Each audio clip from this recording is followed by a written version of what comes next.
transit is so far so good. And North Brunswick takes the prize for getting a statewide high of 11.3 inches of snow this morning.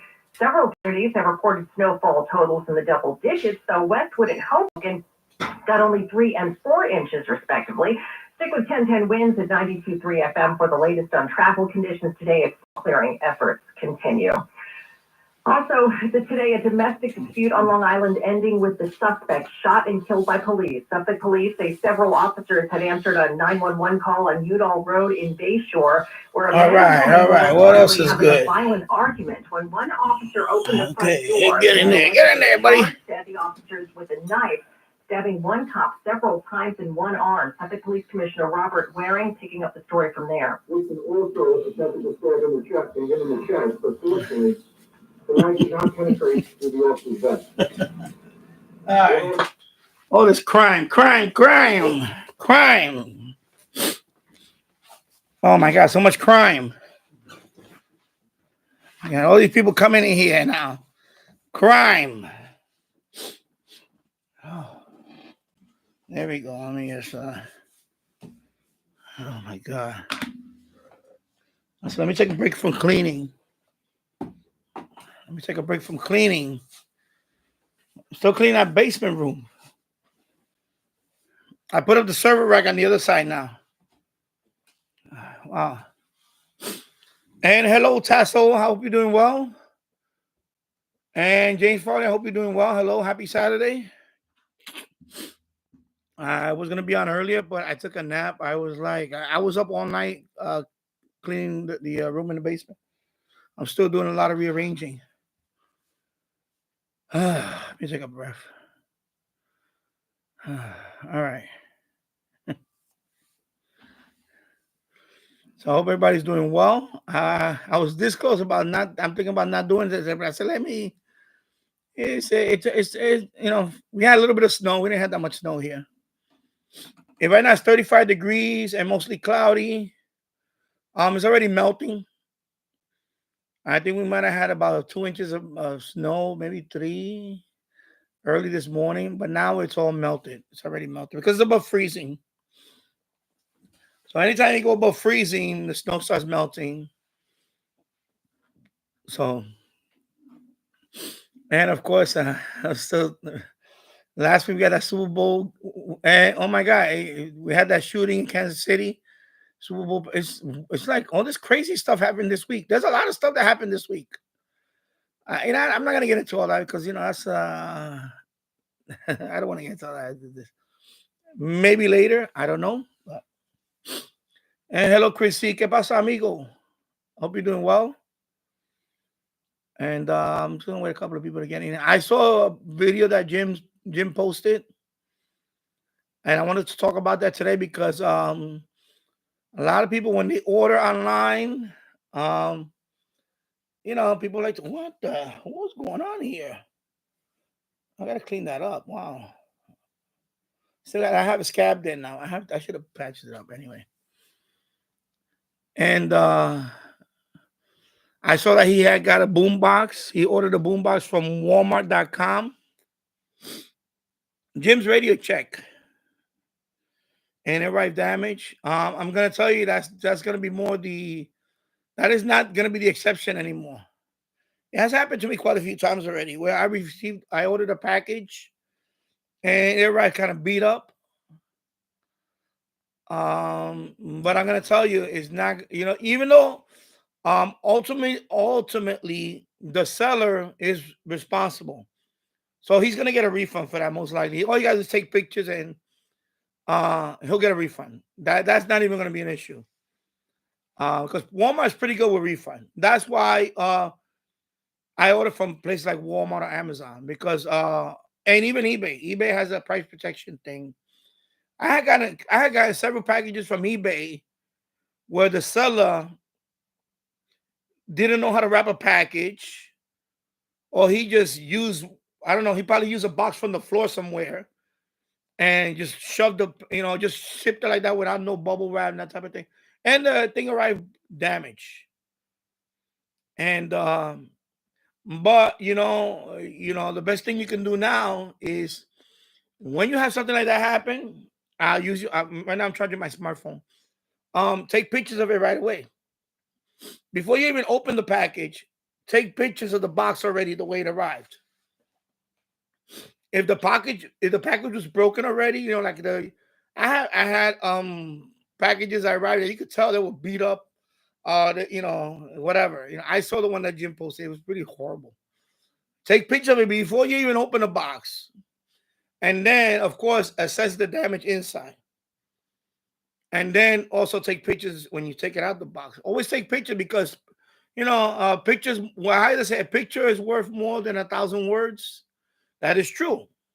Just by showing the picture, you're saying, hey, listen, I ordered this package. This is what happened. So always take pictures. You have a high quality phone on you have a high quality camera on your phone. Before you even open the package, you can see the package, you take pictures right away. Boom, boom, boom. I even take pictures of the location where they dropped it off at. Because it happened to me one time. And hello, Tim B. I hope you're doing well. Good evening from the Netherlands. Welcome to the chat. Because one time my wife ordered an ice maker. It's an ice maker. And so it's a little refrigerator. It's kind of heavy. It's a little ice maker, but it's a refrigerator. And we have a small gate here. It's a gate door that in the alley. And I even put the sign, I made it clear to FedEx or UPS or, you know, Postal Service. Please open the gate and you can leave the package there. Do not toss it over the gate. And that's what this idiot did. He took the little refrigerator and he tossed it over the fence. So what do you think is going to happen to a little refrigerator when you toss it over the fence? It's going to get damaged. So when I went to retrieve the package, because I got the alert saying that, yeah. And hello, Bobby. I hope you're doing well. And it's okay. But anyway, thank you for something. So yeah, it was terrible. Yeah. And hello, James Radio Chat. We're talking about your video now, and I'm piggybacking off of this because I want to explain all this because this is not the exception no more. This is more like the norm now. Unfortunately, we're gonna get into that. Hello, Glenn Dancer from South Carolina. I hope you're doing well. And yeah, so what they did is this was FedEx, and we had the same driver that kept doing that. He was a lazy driver. This guy kept tossing packages everywhere. Because I seen them in a few places here where he delivered. He'll literally toss the package. So that's what happened with this ice maker. He tossed it over the vehicle. When I saw the video, because I got security cameras, and I saw he tossed it. Plus the way he landed. When you open the gate and you come into the alley and you put it there, you can see where you can close the gate. There's a you can, you know, it's like forensics. You can tell. The guy tossed it over the fence because the package was right near the fence on the other side. So that means he tossed it over the fence. Common sense tells you this is a little refrigerator. Why would you toss it over the fence? So, of course, when I saw the package already with a dented on one corner, I knew it was damaged. So, of course, I took pictures of the box already. I took pictures of the box. And then I took it the way it was right there. As soon as I saw, I take pictures right there. Because I knew, I said, this idiot tossed my package over the gate. This is FedEx. This is not UPS. This is FedEx. Because UPS actually here is better than FedEx. Yeah, I'm going to get into all that, Jim. I'm going to get into all that. Because I want to explain what happens. Because I've seen it happen many times. And I was going to work for those places. So don't vent your frustration out on me. I'm just kidding. So anyway, so when I took pictures right away, as soon as I opened the package, it was dented. One corner of it was still working, but you don't know what kind of damage it happened now because now, with the minute it hit the floor, you know, you could have been any kind of electronics in there. Anything could have really messed it up. So, you know, it was still working. So, you know, they said, no, you can keep that one. We'll send you another one. So, you know, right away, I put the complaint in. My wife did. I sent her the picture. We sent the pictures. They said, no, okay, you can keep that one. This was through Amazon. It was through Amazon, actually. Yeah, Amazon. Was it Amazon? Anyway, I think it might have been Walmart too. Might have been Walmart.com. So they said, no, you can keep that one. We'll send you another one. So they sent us another one. This time I was waiting for the guy. This time I was going to be out there. I left the gate open on purpose. So there's no way he could toss it over the gate. I left the alley open. Basically, I left the gate open with the alley. I put another sign, a bigger sign. Do not toss the freaking package. And I didn't have it right now. I wrote it pretty big. Do not toss. And I'm pointing at the alley. Just place it right there. You can read English. Go read the sign. Walk up to the alley and put it right there. That's it. Do not leave it in front of my house because I don't have a porch. I'm in the city of Yonkers. Anybody can drive right in front of my house and take it and just go. And there's no way you can catch them. So, I don't have a porch where they can just put on the porch. That's why I tell them I leave the alley open. I don't have dogs running in my yard. I don't have no pets. So I made it clear. I don't have no. You leave it right there in the alley. You're going to just walk right there, put it in the alley, and that's it. I'll take it from there. I have cameras. I know if somebody comes in my alley, I can hear them. That's why the next step is Ring. I need to get Ring. But anyway, that's a whole nother subject. So this time I got the package, and that's why. So now we had two. We had two of them. I don't know what happened to the other one. I think she gave it away. I think we wanted to give it away. I think she gave away the other one.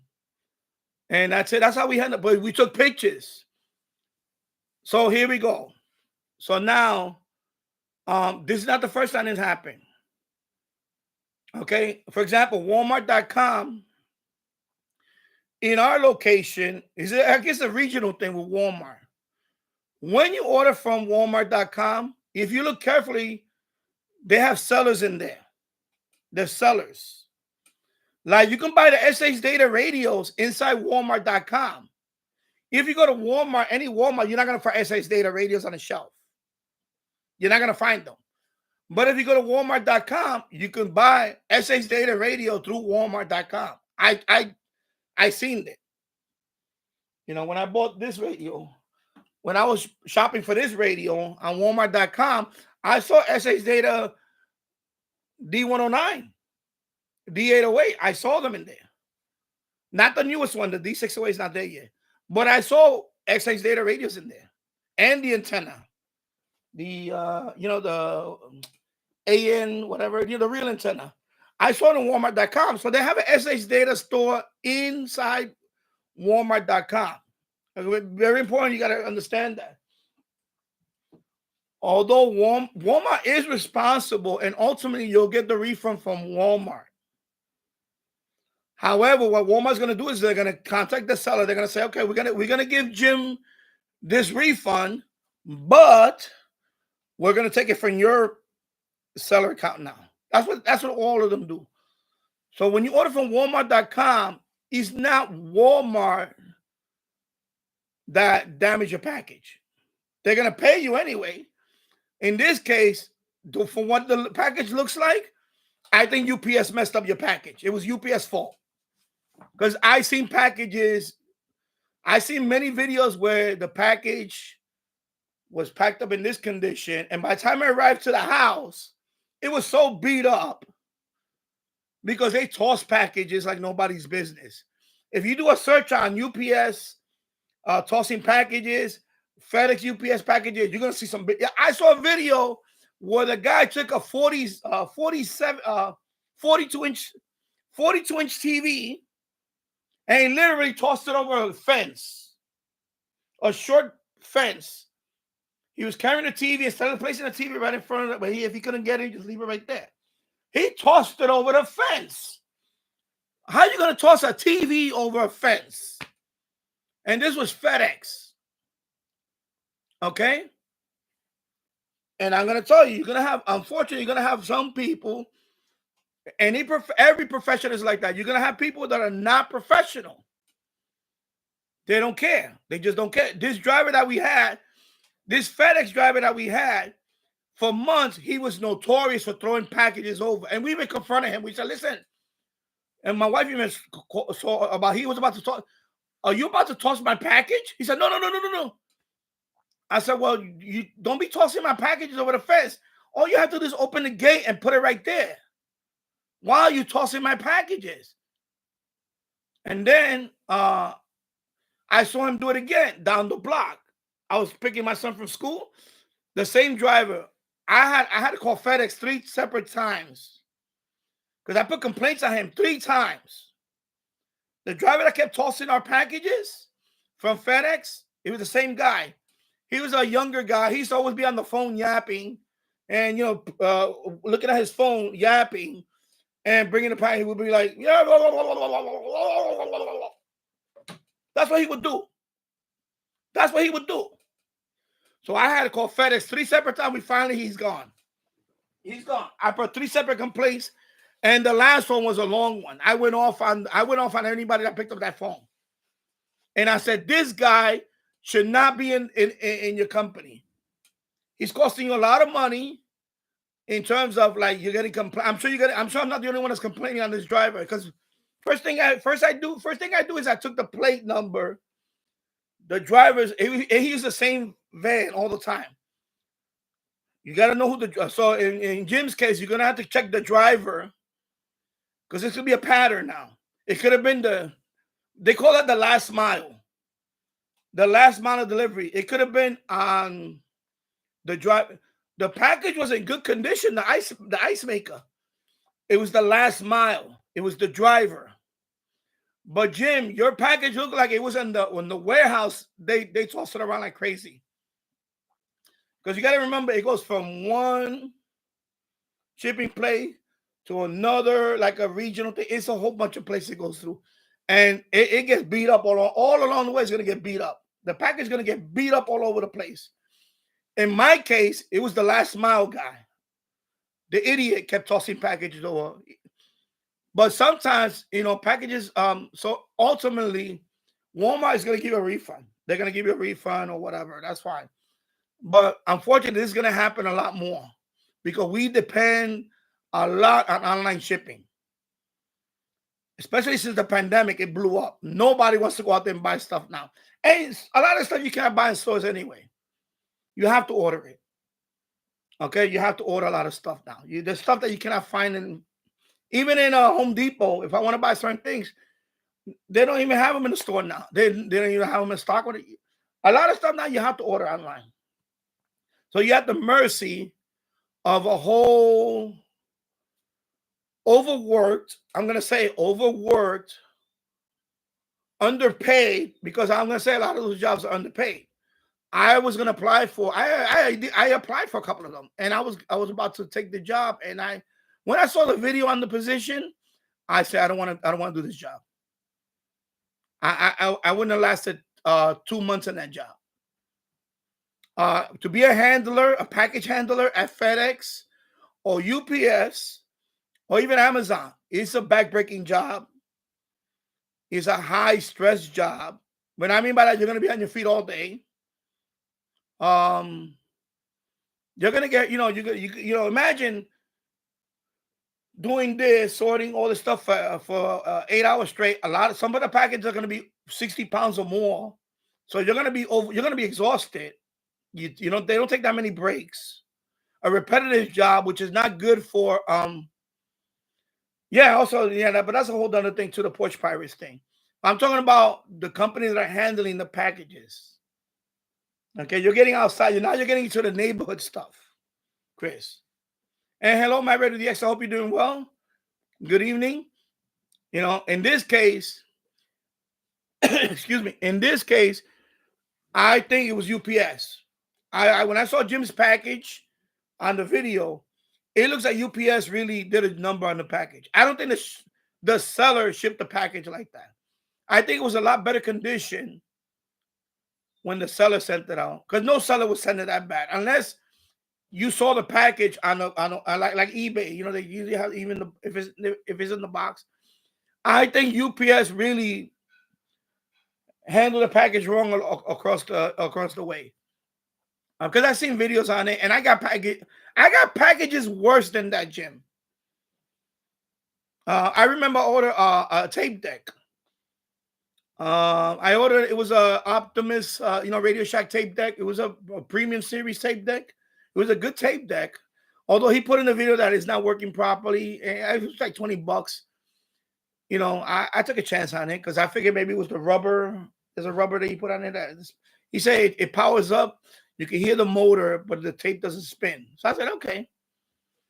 I said, yeah. And I believe that. 300 deliveries or more. I believe that. Probably a lot more than that sometimes. And my train of thought, I just distracted me. God damn it. I'll come back to me. Oh my God. My train of thought here is all over the place. Yeah. So anyway, when you and it's not you, I'm telling you, it's a luck of the draw. So you cannot say, like I know T-Ray, I know somebody put a statement. I know Michael Day said, I'm never going to order from Walmart. It's not Walmart's fault. Oh yeah, okay, that's what it was, underpaid and all that. That job is very repetitive job. It's a job that people take just to get quick cash. I applied for 2 of those jobs. I think it was 3. Actually, I applied for all 3 during the holiday because I wanted quick cash and I wanted to lose some weight because that's the type of job too. You will lose weight. You will drop 20 pounds in a month easily, if not more. So the first place I applied for was FedEx. It was more logistic issue for me in terms of commute because it was an overnight job, and the mass transit in Yonkers is not that good overnight. Actually, it's non-existent. So they send you a video. They send me a video. Say, okay, this is what your job is going to entail. Before you come to this interview, this is the job you're going to do. So they sent me a video link to a YouTube link, and this is the job. And when I saw that job, I said, I don't think I want to do that job. I don't think I want to do that job. Have I would have been in my 20s? Yeah.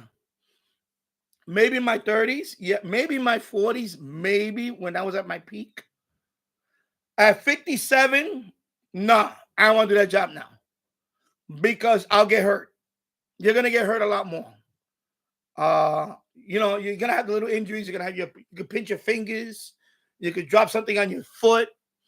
You could get dinged with a package or whatever. Who knows what?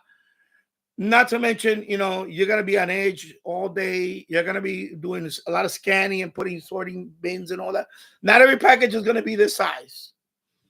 You're gonna have odd packages. You're gonna have odd sizes, whatever. You're gonna have you're gonna have a bunch of these little boxes. Okay, boom, boom, boom, boom. Then you're gonna have that one package. Like it's gonna be like a treadmill. You know how big a treadmill box is? A treadmill. Try to sort a treadmill in a bin. You're gonna need help. You're gonna say, hey, wait a minute, I can't do it. Right there, you're gonna be backed up. It's like that. It's crazy. It's chaotic. So these type of jobs, they're not very good quality. They're not good jobs. They're high turnover jobs. They're high turnover jobs. They don't pay well. This is for a college student that wants to work over the summer and they can't find a job at an office and they need quick cash. They get a FedEx job as the handler. The real money is the drivers. The drivers make the real money, not the guys that are sorting. Heavy furniture and mattresses. Yeah, exactly. They're heavy. Not everybody can do those jobs. And Jim, you're not the exception no more. You're not the exception. I know you made that video and you say, yeah, God, I'm never going to order. Or I don't know, whatever. You're never going to from Walmart. Walmart doesn't care. Newsflash to you, Jim. Walmart doesn't care. Walmart is making money without you. Sorry, gotta tell you. Walmart doesn't care. Walmart already is insured a certain amount they're going to lose because of this and this and this because, they have this agreement. In my case, in New York, here in the state of New York, I know it's FedEx. We don't have a choice. When I go to Walmart.com and I order, they don't give me a choice. Can I have UPS, FedEx, or United States Postal? No, FedEx. Automatically, you get FedEx. And we had to deal with that idiot driver. For months, we had to deal with that idiot driver until I put 3 complaints on him. and never saw him again. Then we got another FedEx driver. He's much better. He's more, he's not lazy. He walks over. He'll put the package. He takes it all the way to my, he even opens the alley and take it all the way to my backyard. I have some of them taking it all the way to my backyard and put it in the back door. And they don't give you a choice. They do not give you a choice. Because I guess it's a contractual agreement that they have with that region. I know Walmart doesn't do that. They don't do that. Okay, Jim? So you got to understand that. I know that sucked that it happened to you, but it's not the end of the world. You'll get a refund for that because Walmart is good at refunds. My wife had stuff for months, and she dropped it off at Kohl's because Kohl's does. Kohl's. They handle. Yeah. Exactly. It's just that one exception, whatever, or a few exceptions. It happened to me on it happened to me on eBay. It happened to me on Walmart. It happened to me on Amazon. A lot of it now? Sometimes it could be the seller that don't know how to wrap a package. You have to based on the way your package look, it was UPS. They dropped the ball on your package. They dropped it because you could tell. It was they tape it after the fact. I think the box must have opened up when they were tossing it all over the place. Excuse me, I'm getting excited about this. But it's a topic that I want to talk about because, a lot of people want to point the finger right away it's a systemic thing. It's a whole. I gotten packages damaged at the last mile, like I just told you, by the idiot driver, because he would toss the package over the fence. And I got packages where you could tell the seller doesn't know how to wrap a package. Like he didn't put no bubble wrap on an electronic product. This is like the tape deck. That's what I was talking about, the tape deck. I ordered a tape deck from eBay. It was one seller. It was a while back ago. It was a double cassette deck. You know what he did? He just put the double cassette deck in an empty box with a little bit of paper around it. That's it. What do you think is going to happen to that tape deck? With, I think it was UPS, with no kind of foam protection, or no type of padding, nothing. When I got the tape deck, I opened it up. I saw no bubble wrap, no foam, no nothing. Right away, one of the corners of the tape deck, the plastic broke. It broke into pieces. So one whole corner of my tape deck was broken off. It was destroyed. Because the guy didn't know how to package. He's a freaking dummy. He's a dummy. Like, he doesn't know how to wrap a package. So that's the seller's fault. That one, he gave me a refund. He gave me a refund because I took pictures right away. I said, listen, what the hell was you thinking about wrapping this up with just paper? Like paper bag. Regular paper bag. He had it around the tape deck. That's it. It's a tape deck. It's a double cassette deck. You at least put foam around it. Maybe put some bubble wrap around it. Protect it first and then put it in the box. Make sure it doesn't shock. Or it could withstand the fall from. You got to anticipate that this box is going to hit the floor at one time or another. You got to protect the package. So this was a seller. So right away, this was the seller's fault. He gave me a refund because I was going to, because I right away I told him, you're going to give me a refund. And that's it. I want a refund. That's it. No questions asked. You're wrong on this one. You're wrong. You don't know how to package. You're wrong. Here's the picture. That's it. Before I go to eBay, I'm going to win this case. He gave me a refund right away. So he said, just don't give me a bad review. I said, well, I'm going to give a review anyway. Because I got to tell people how you package. I made the review. I said, unfortunately, my package arrived broken. Yeah, Walmart will take care of it anyway. And this eBay seller, I left a review. I said, even though he gave me a refund, I said, I want to warn people now that this seller, he sucks at packaging.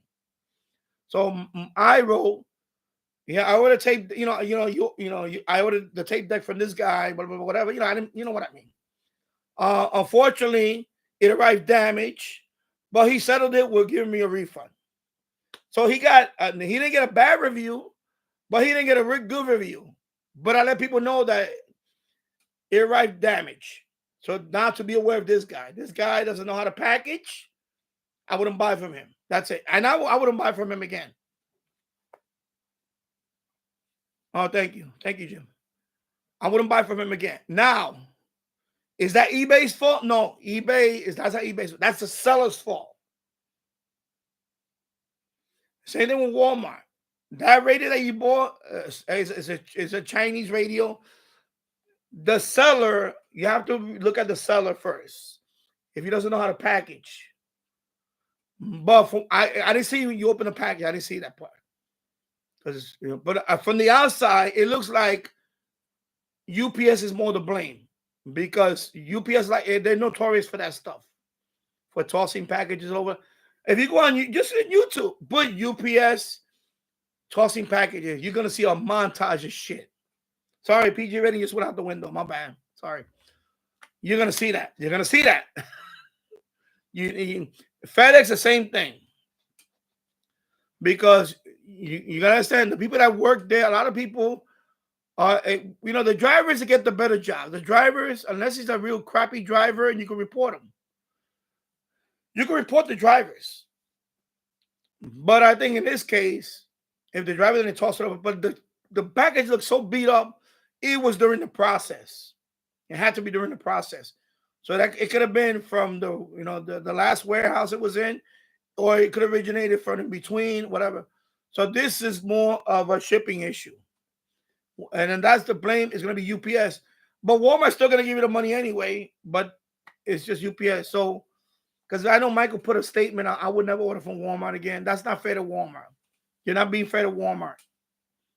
That's why you got to be responsible when you make a video and say, I'm never going to buy from Walmart. It's not Walmart's fault. It's the ship. It could have been the ship, the UPS, like along the line, they dropped the ball and your package got damaged. Okay? That's why I said, let me piggyback off this video today, because, you got to be a little more open-minded. And, it happened. It happens to all of us. I had cases where the driver was reckless. I was a FedEx guy. And I had cases where, it got damaged during the process. Like the server rack. When I ordered my server rack weighs over, it was 150 pounds. I think when I assembled it, was, no, not 150 pounds. Yeah, about 100 pounds. Almost 100 pounds. A box like that is going to come damaged. You got to, hopefully, not damage to the point where you lose all the hardware. They have everything in the bags, like all the screws and nuts and bolts and all that. The hardware, I call it, the hardware. Hopefully it's still in the bag and it's taped to the thing and it didn't fall off. And that whole, so some packages like that are going to come beat up because they're big. They're bulky packages. And it's down to one man bringing it in the house. So they have to bring in a wheel hand truck or something. Now, when you're dealing with a smaller box and it's beat up like that, that box got tossed around. So that's what happened with that box. It got tossed around. And I will blame UPS. Of course, you're still going to, Walmart since you bought it from Walmart is the storefront. And the seller, whoever was a seller in there, Walmart's just going to give it a refund, but they're going to charge the seller. It's not like Walmart's going to give you money and the seller's going to get off on it. No, the seller's still going to pay. Okay, so just keep that in mind. So, I don't want unfair, like you shouldn't, not you. I saw that he posted and he said, I would not buy from Walmart. That's not fair to Walmart. Walmart is pretty good about all that. Like I said, my wife had packages, but my wife had the stuff she returned months later. They refund right away, no questions asked. The local Kohl's, we have a Kohl's. I don't know if they went out of business now. But she used to take it to that Kohl's and just take it there and refund. A few days later, she would get a credit on her, her debit account or whatever. So every seller, that's why I always tell people when you're going to order stuff, look at the seller first. before you click on buy, look at the seller's rating. Because maybe the seller's notorious for shipping stuff damaged, or he doesn't know how to wrap packages. Things like that. Guys, I look for that too. If I start seeing a lot of negative, I receive my package broken. If it's a pattern, I will not order from him. I don't care if it's the price is the best price here. I don't want to deal with that headache. That's it. I don't order from. I always look at the seller rating, and look at the reviews. Before I click, I know it's tempting. You want to save the. I know it's tempting to like you want to save the most money, but I always look at the seller first. Okay, I look at the seller first, and if I see a whole bunch of complaints that my package arrived damaged, and there's a pattern of that, then I'm gonna say, okay, this seller, he's not good at wrapping stuff up and deliver. You know what I mean. So I'm gonna stay away from him because you're gonna get a 50-50 chance that this person is gonna send you red flags. Thank you. That's what I was looking for. That's the word. If you see, those are gonna be red flags that this seller is not a good packaging guy. Like I told you, that tape deck, he just put it in a box. The box was this big, and the tape deck is this small, and he just dropped the tape deck inside an empty box, and he put paper, like paper bag around it. That's it. Like common sense tell you that tape deck is gonna get damaged. So yeah.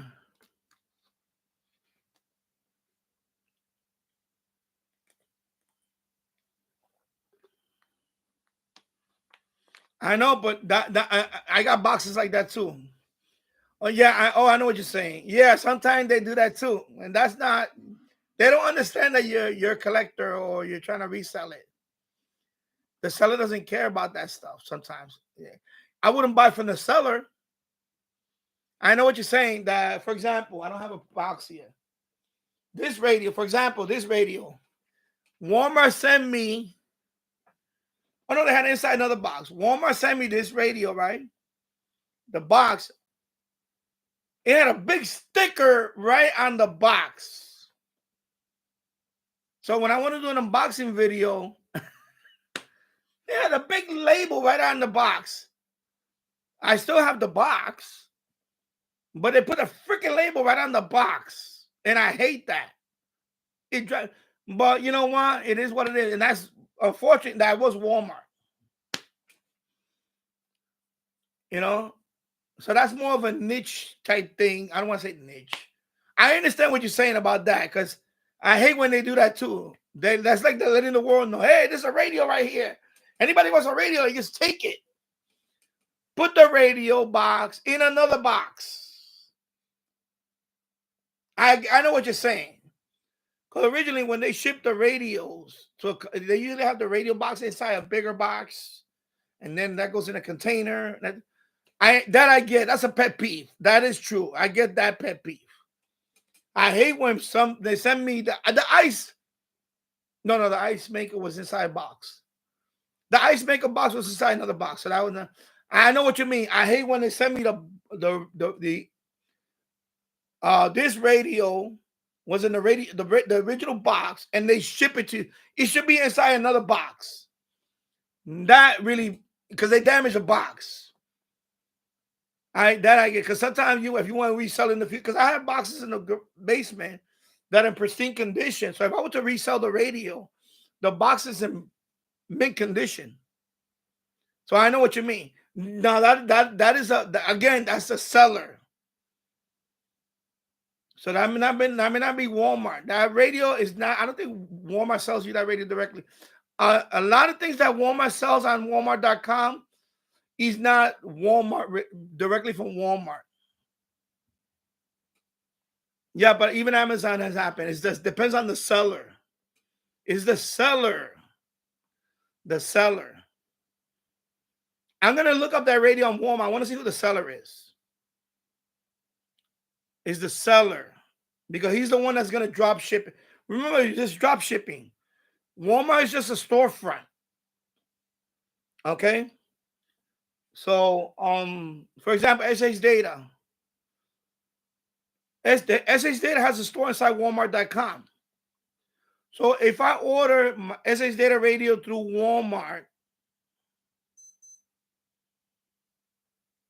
I'm just not gonna. SH Data, for example, if I order SH Data through Walmart, SH Data is the one that's gonna ship it to me. It's not Walmart. Walmart is just a storefront. They just collect. They collect their end because they're giving them a forum to sell, a forum, the website. Okay. Yeah. So let me read some of the comments and then we'll get back to this, because it's just a blanket thing when you say, "Oh, I'm not buying from Walmart no more." It's not fair to Walmart. I'm sorry, it's not. Walmart's a multi-billion-dollar company. They have a lot of stuff, and a lot of stuff is going to fall through the cracks. I think it's the sellers. It's a third-party seller. In this case, I understand if they send you that box, the original radio box, they should have put it inside another box. That's the seller. The seller, that's the seller's fault, because now the box is damaged. So even if you want to resell that radio, the box looks so beat up that you diminish the price. You diminish the value of the product if you want to resell it, because of the box. It's all damaged. I get that. I get that, Jim. I get that. But it's not Walmart's fault. It's not, you look at the seller. Who is the seller? Because a lot of it is the seller. In that case, it's the seller. Because if I'm selling something, I have my mindset is, if I'm selling something, if I'm selling this radio, for example, right? You say you buy, okay, I'm putting it on eBay, okay, whatever, and you buy the radio. I have the original box for this radio. I'm gonna put in the original box, and then I'm gonna put that box into another packaging because I'm gonna bubble wrap it. I want to protect it. That's what I would do. That's what most people would do. Most people with common sense would do. This guy was a lazy guy or a cheap guy. He don't want to put in another box. And now the box got damaged, and chances are the radio got damaged inside, because now there's no box padding protecting the other package. So that's the seller's fault. Now you bought it through Walmart. Again, you bought it through Walmart, but there are third-party sellers inside Walmart.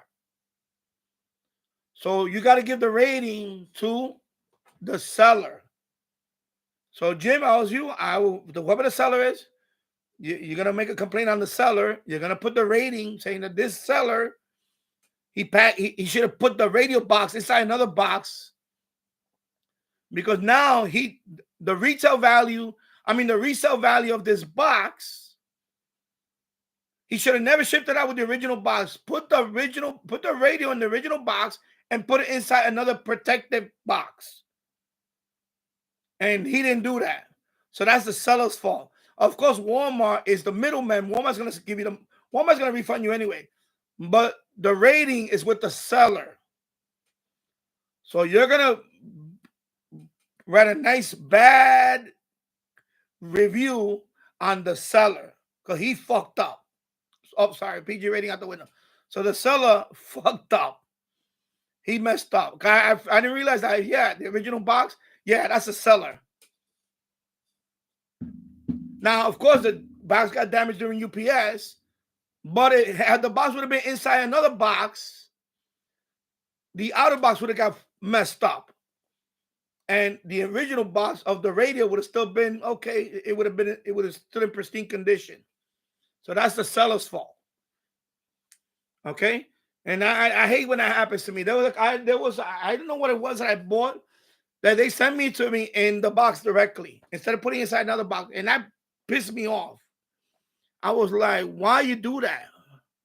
Because I want to resell it one day or whatever, and now you damaged the original box. Yeah. No, he was going to get a refund. He's going to get a refund. It's not going to be a hassle. He took pictures of it and all that. You get a refund. You can Walmart refunds, especially if it's damaged. You're going to get a refund.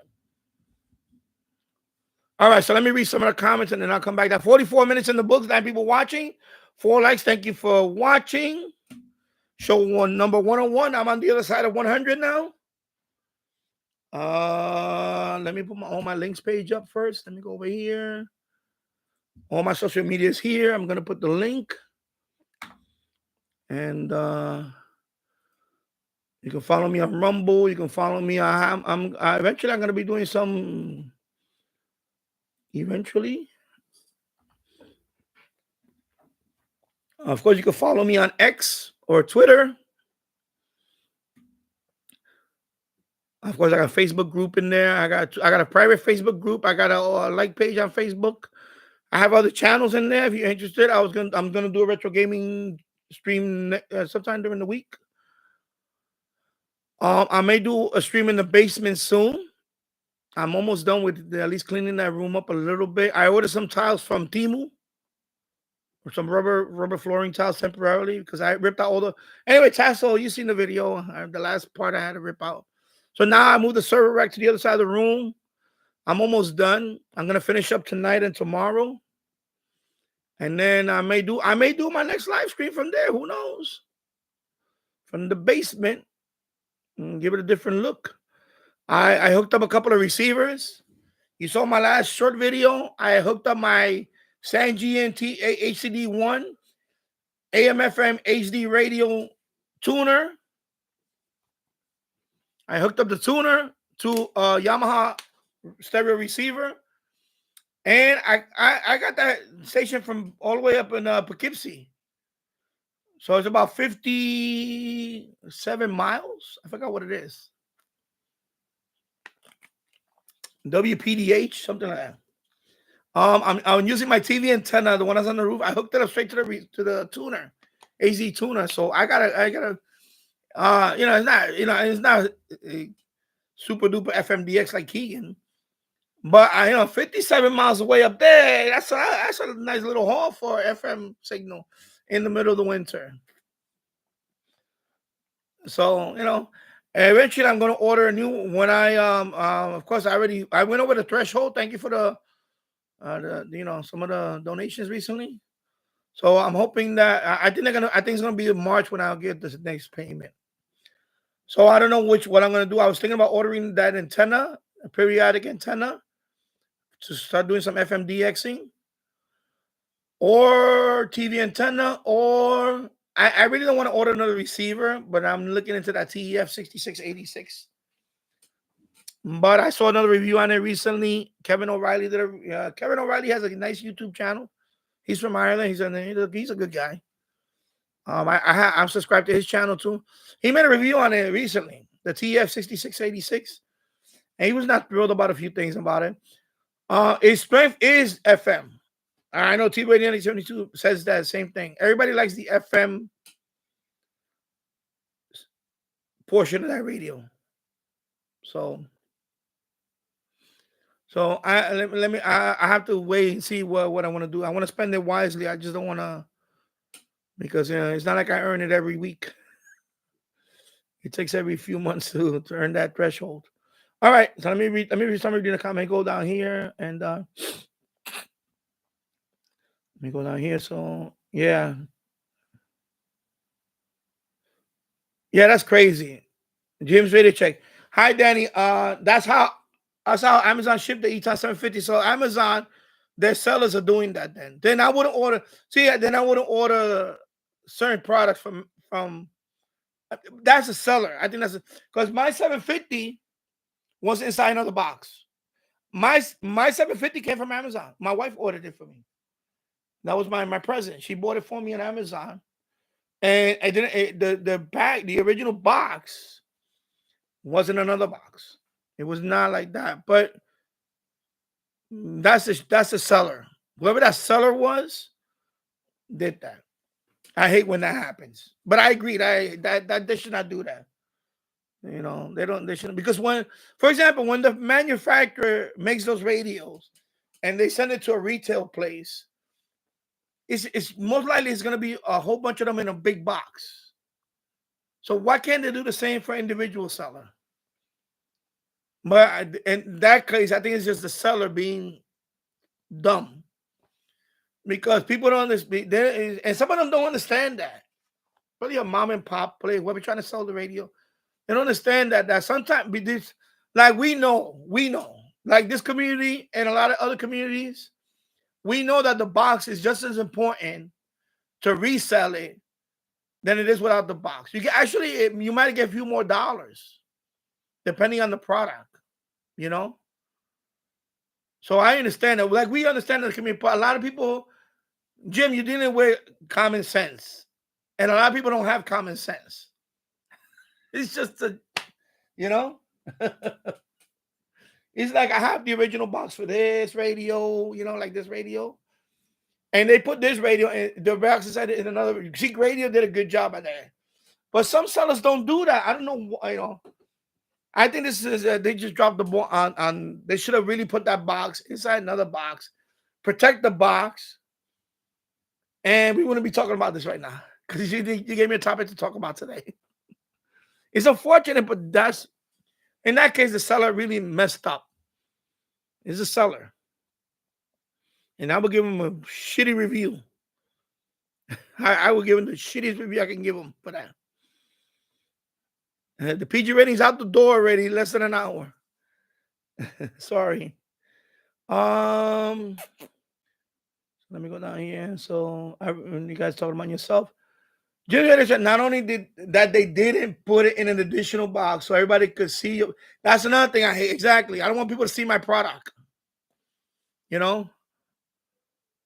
I know they do that with some other products that are not family related, you know. For example, adult material. Don't ask me why, but I got in a few things, you know, many years ago, and they usually, whatever. If you order Viagra, I'm not taking Viagra, but when you do, I see the commercial. When you order Viagra, it comes in a discreet package. You know what I mean? They just don't send you the box. Or for example, you know, hemorrhoids. Preparation H. They're gonna send you the box. That's preparation H.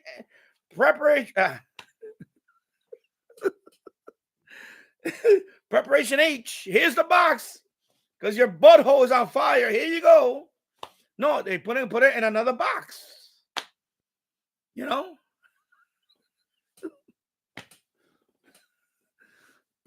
It's like that commercial with I seen a commercial where a woman's buying adult diapers. And she's going up to the register and you can see her face going like this. Like, and the commercial saying, no, you can order it online, discreetly come to your house, the package, and it's not going to say adult diapers on it. I know what you mean. It is frustrating.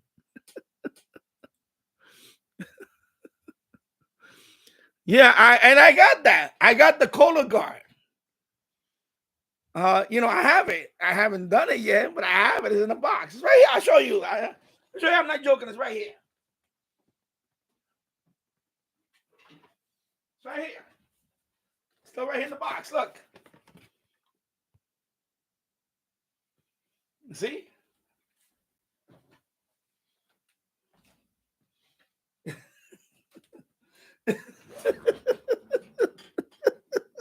I'm looking at it right there. The pooper box.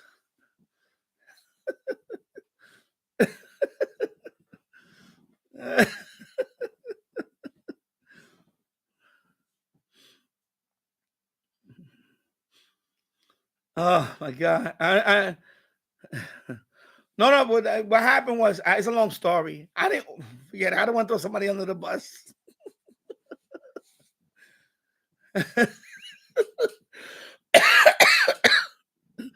Oh my God, hold on. Oh. And there's nothing wrong with that, folks. If men over 50, as a matter of fact, over 40, go get a colonoscopy. I need to get one soon. It's been a few years, actually. It's been a while now. I'm way overdue.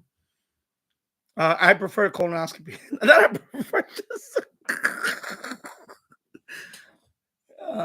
it's more, anyway, this is not going to do it. This is just, they send it, they look at your stool, whatever, and it's like a go get a colonoscopy. Because in my case, they did find polyps, especially the first couple of times that I went. First time I went, I was 40. I was in my mid 40s. I was around 45, and I got my colonoscopy, and they found they found a bunch of polyps. They found a bunch of them. And the woman told me, the doctor told me, she said, listen, men your age, unfortunately, a lot of it's dietary stuff. We eat a lot of junk food. We eat a lot of processed foods. And she said, if you would have waited longer, one of them could have, God forbid, turned into, whatever, metastasize itself. I don't know what this word she used. And I think two of them were the 20 millimeter. They were the bigger one that it could have went through the wall. Because they have some that are in. I don't want to get into this. But anyway, men, go get your colon checked out, okay?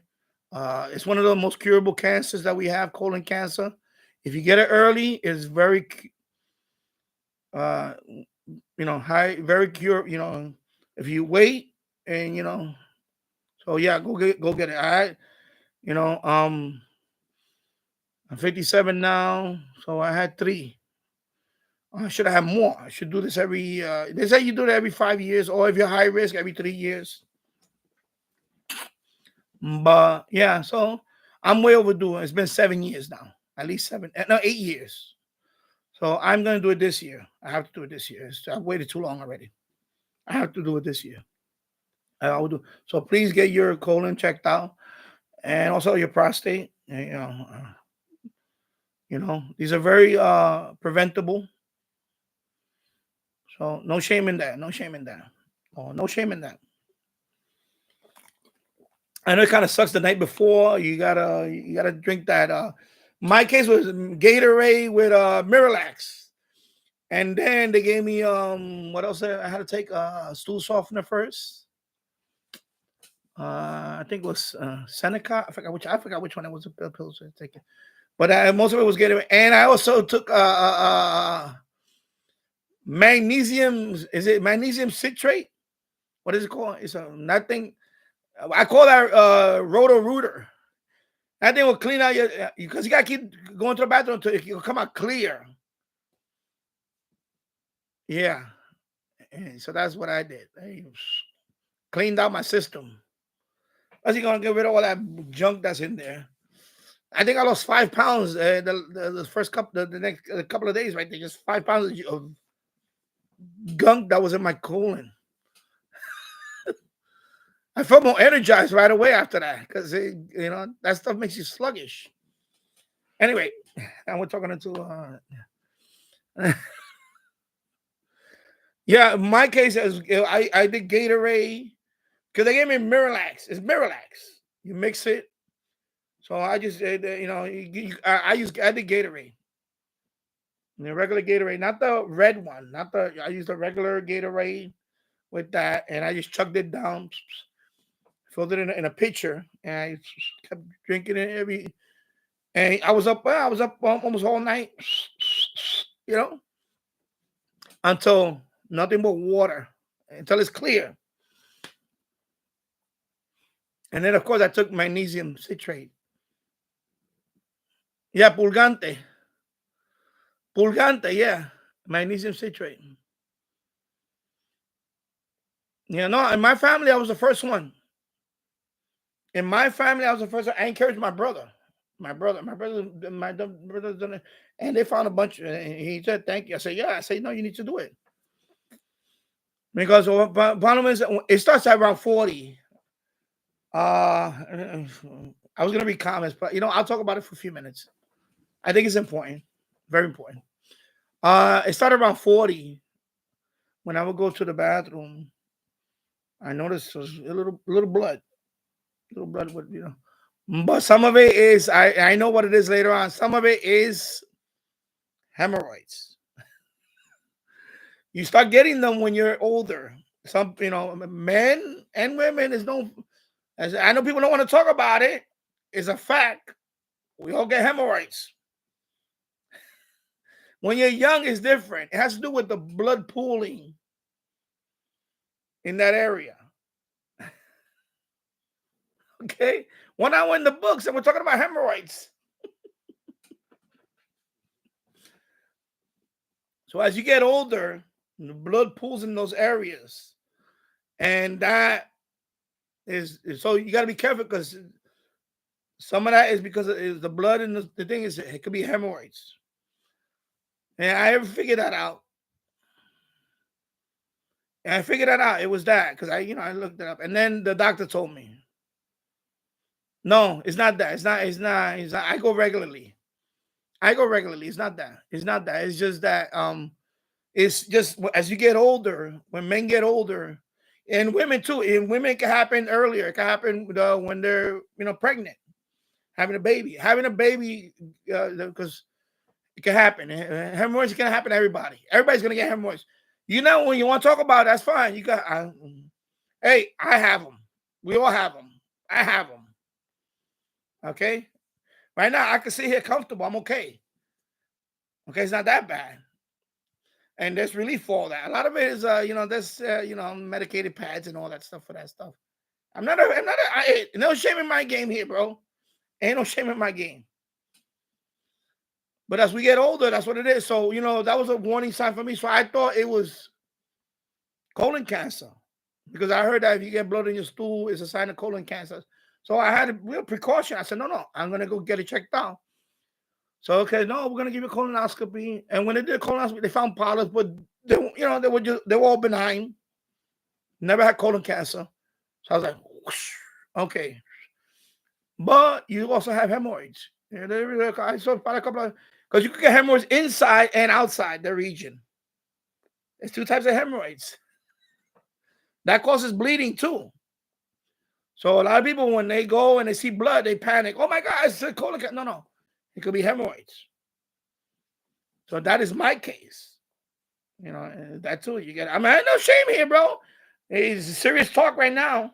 The show right here is serious talk. Yeah. So I done that. I'm gonna go again because it's overdue. It's been 8 years since I had my last colonoscopy, so I need to go anyway. But yeah,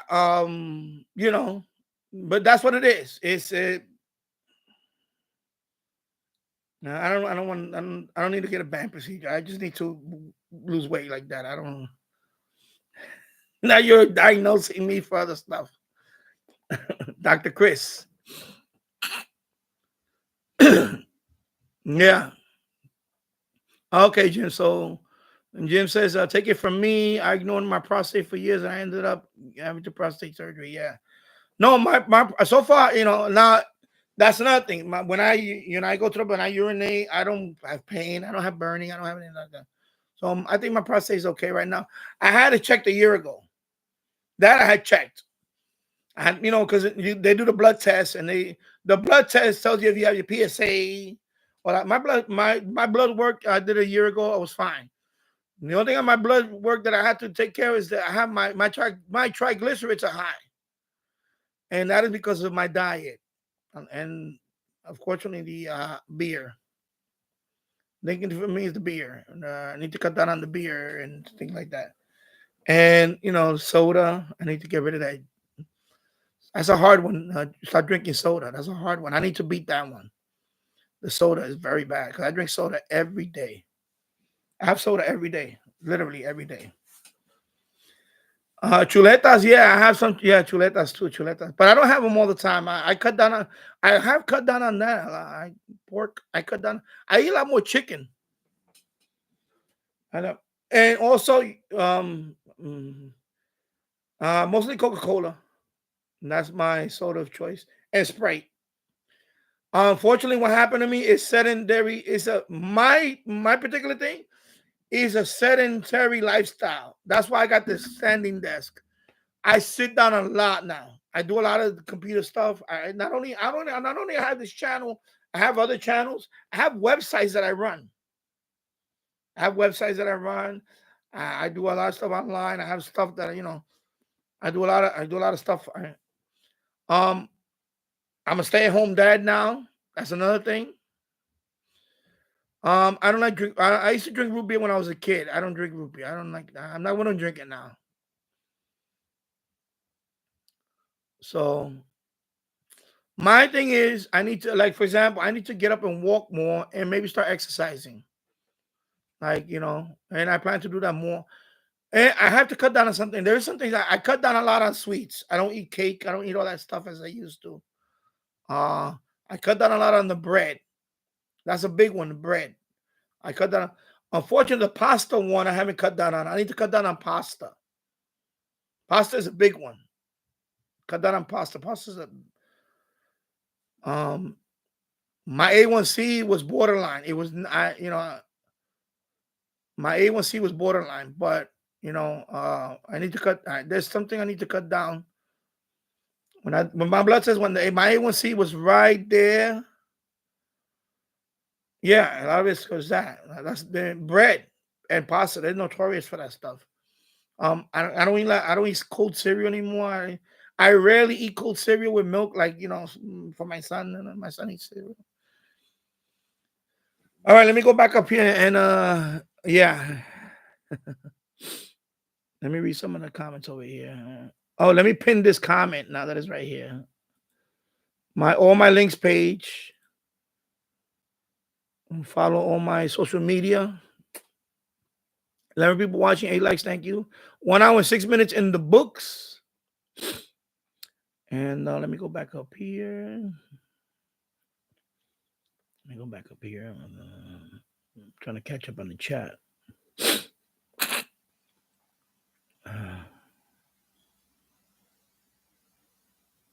Okay, additional bonds. I read that one. And good evening, man. Rated DX, sir. Hope you're doing well.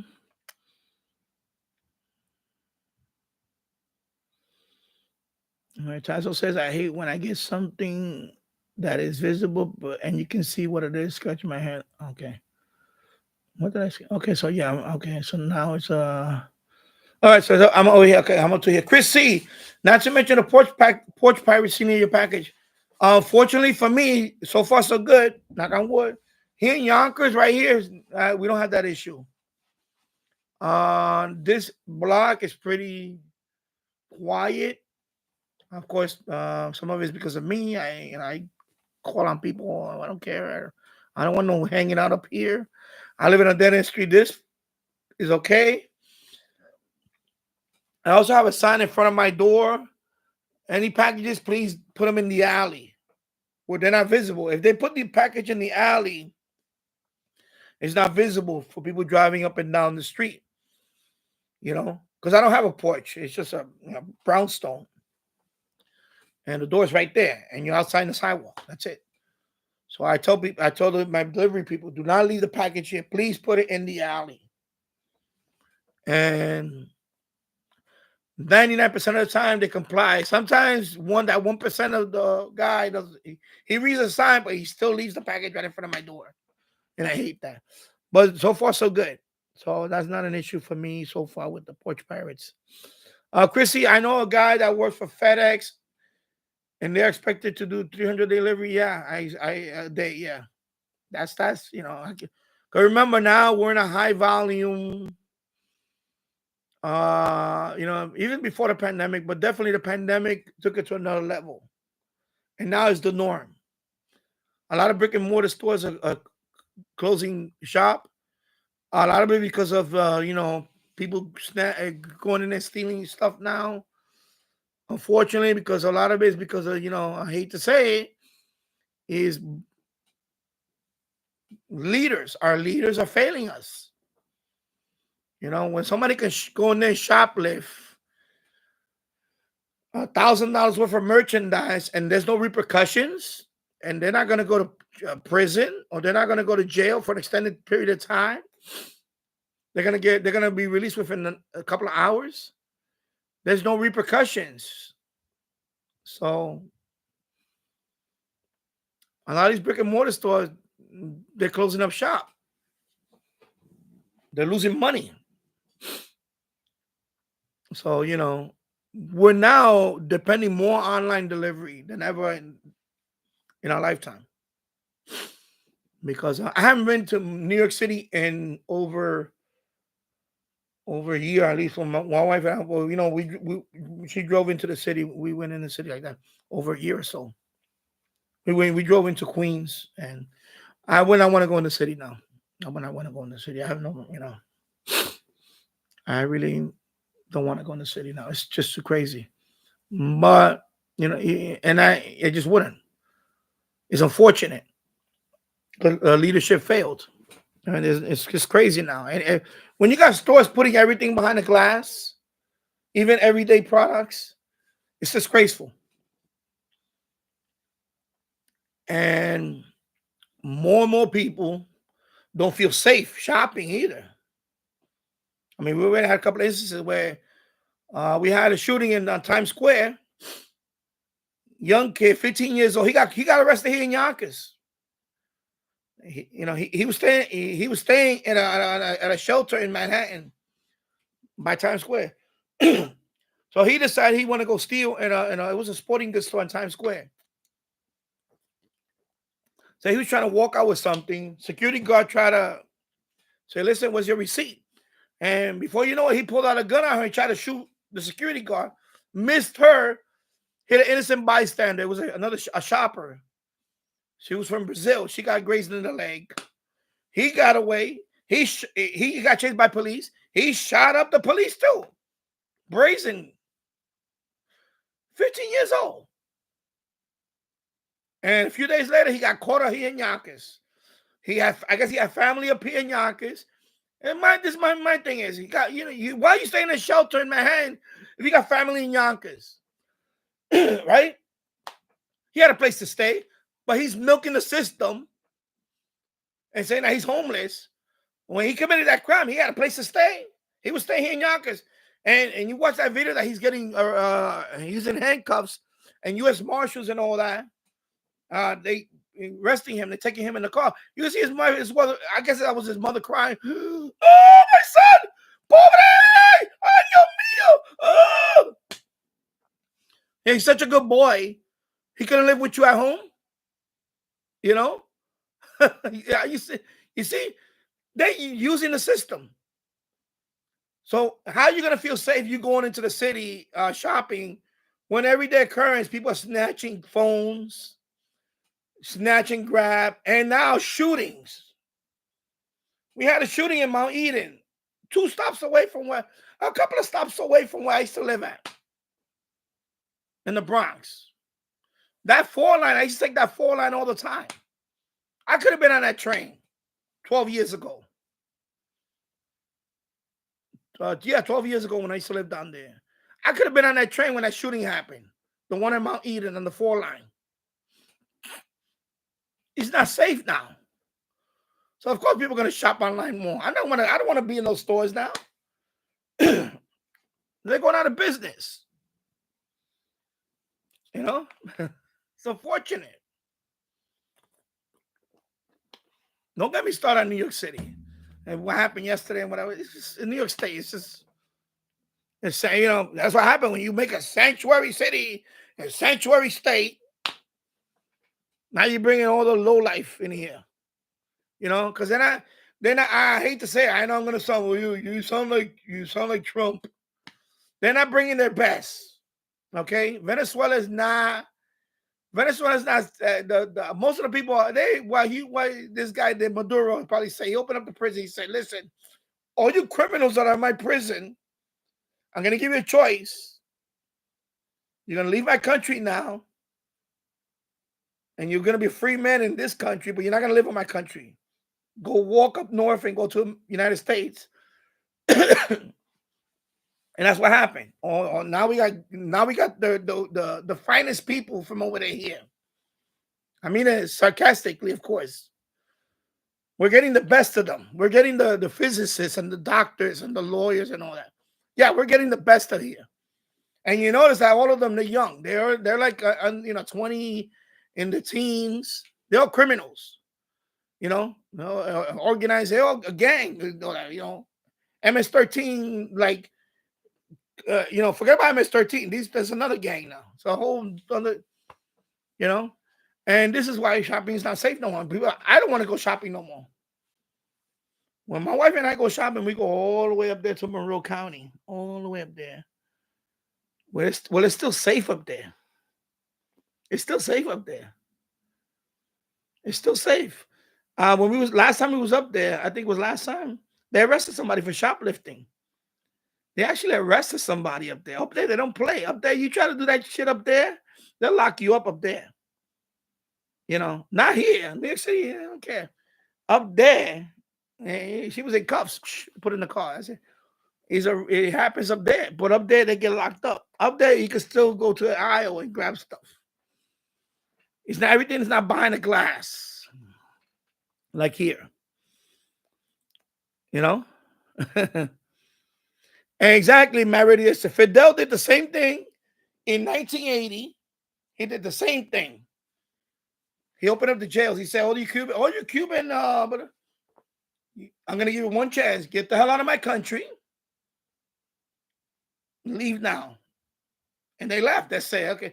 And they went to Florida and they went like this. They went like this. Like Tony Montana, right? Like Tony Montana. He said, Jimmy Carter. He's like Tony Montana. He said, Tony Montana, what he did? What he say? He said, Jimmy Carter said, I got human rights. I want my human rights right now. That's what he said, right? Amen. Give him my human rights. That's what they're doing right now. They're coming up here, the so-called best people, and they go over that border, and this minute they see the CPB guy, right? They see the CPB guy. They go, I am a political prisoner. And Joe Biden say, I got human rights. Give me my human rights right now. I want my human rights. I want my free shit right now. That's what's happening right now. Okay, I'm sorry.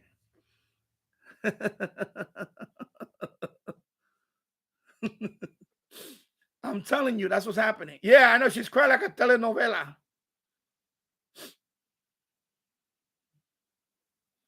She was crying like oh my God, mi hijo, ay Dios mío, ay Dios mío, mi hijo. Ay. The guy had a 40 caliber.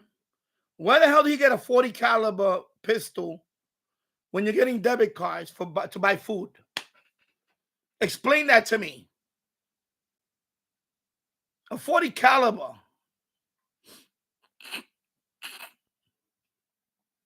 You know? Yeah, so. Okay. It's crazy. It's insane. That's why online shopping is the best, because you don't got to deal with all that. Even Black Friday or any type of sale. Super Bowl. We just had a Super Bowl, right? And you can buy TV, discount, whatever. Yeah, everybody, we all have big TVs anyway now. Everybody now has a big TV. So that was a novelty now. That's not even yeah. I don't want to be in Times Square no more. My son still has not been in Times Square. He's 9 years old. I have not taken him to Times Square because safety. As much as I want to take him to Times Square, you know, like to the M&M store and things like that, you know, he likes that stuff. It's a safety. I will not take him. You know what I mean? It's crazy. And now we're giving all these debit cards to these people, and you know, like that's a perfect example. This guy, 40 caliber handgun, his clothes, designer clothing. He went in there, tried to shoplift, and he got caught, and he shot up the place. And where he hides at? In Yonkers. Here in Yonkers, he's hiding at his mother's house. My thing is, you're here illegally, you're asylum, whatever. How the fuck you living with your mother's house? They're milking the system.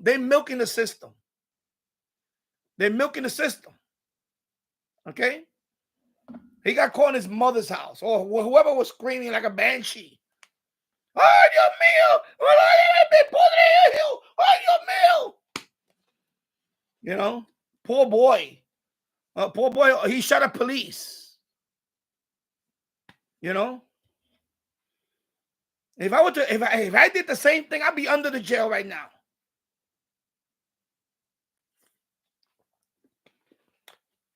With a beat down. It's crazy. Exactly. You get what you vote for. Look what happened to the last special election. You know, special election, same thing. What happened the other day? You know, this is for Nassau County and a little part of Queens. You know, Korea politician won. The same guy that didn't want ICE. He didn't want ICE in Long Island. They still voted for him. They still voted for the guy that didn't want ICE. And for those of you who don't know what ICE is, that's Immigration Customs Enforcement. They're the ones that get rid of the people. ICE is responsible for deporting people. So when they get deported, ICE come and pick them up, or wherever they're in jail, ICE puts them on a plane, bye-bye. Okay? And this is what they voted for him, for the same guy that banned ICE in Long Island. The same guy. It's crazy. Well, unfortunately, Jim, is the norm now. It depends where you live at. You know, I know you by Chicago. Illinois is a blue state. Illinois is a blue state. So, and over here, of course, New York State is a blue state. If in New York, unfortunately, New York City is a big city, and New York, whatever influence, New York City influenced the rest of the state, and that's a problem. Because the rest of the state is not like New York City. Even here in Yonkers, we have a mayor. He's a Democrat, Spano. But originally he was a Republican. He's going to his 4th term now. 4th term. And he don't play that crime stuff up. He made it clear. Spano said it. He said, if you're going to come here and try to shoplift up here in Yonkers, we're going to lock you up. So it's not a problem here in Yonkers. Yonkers police, Yonkers, they'll lock you up here for shoplifting. Yonkers don't play. I give them credit. I give credit where credit's due. Man, I give credit to that man. He made that statement. He said, you don't do all you can be with New York City. Don't come up here to Yonkers and think you're going to steal up here. We're going to lock you up. We're going to lock you up here. You come in Yonkers, we're going to lock you. Yonkers at Westchester County Police, we're going to lock you up. You don't play that up here. You know? You see? But it's there. It's right there, right? A couple of miles away, a few miles away, Stone's Throw. That's the county line, Bronx right there. And yeah. You know, it happens. Yeah, I know. And that's another thing, T-Ray. Online stores have more choices, exactly.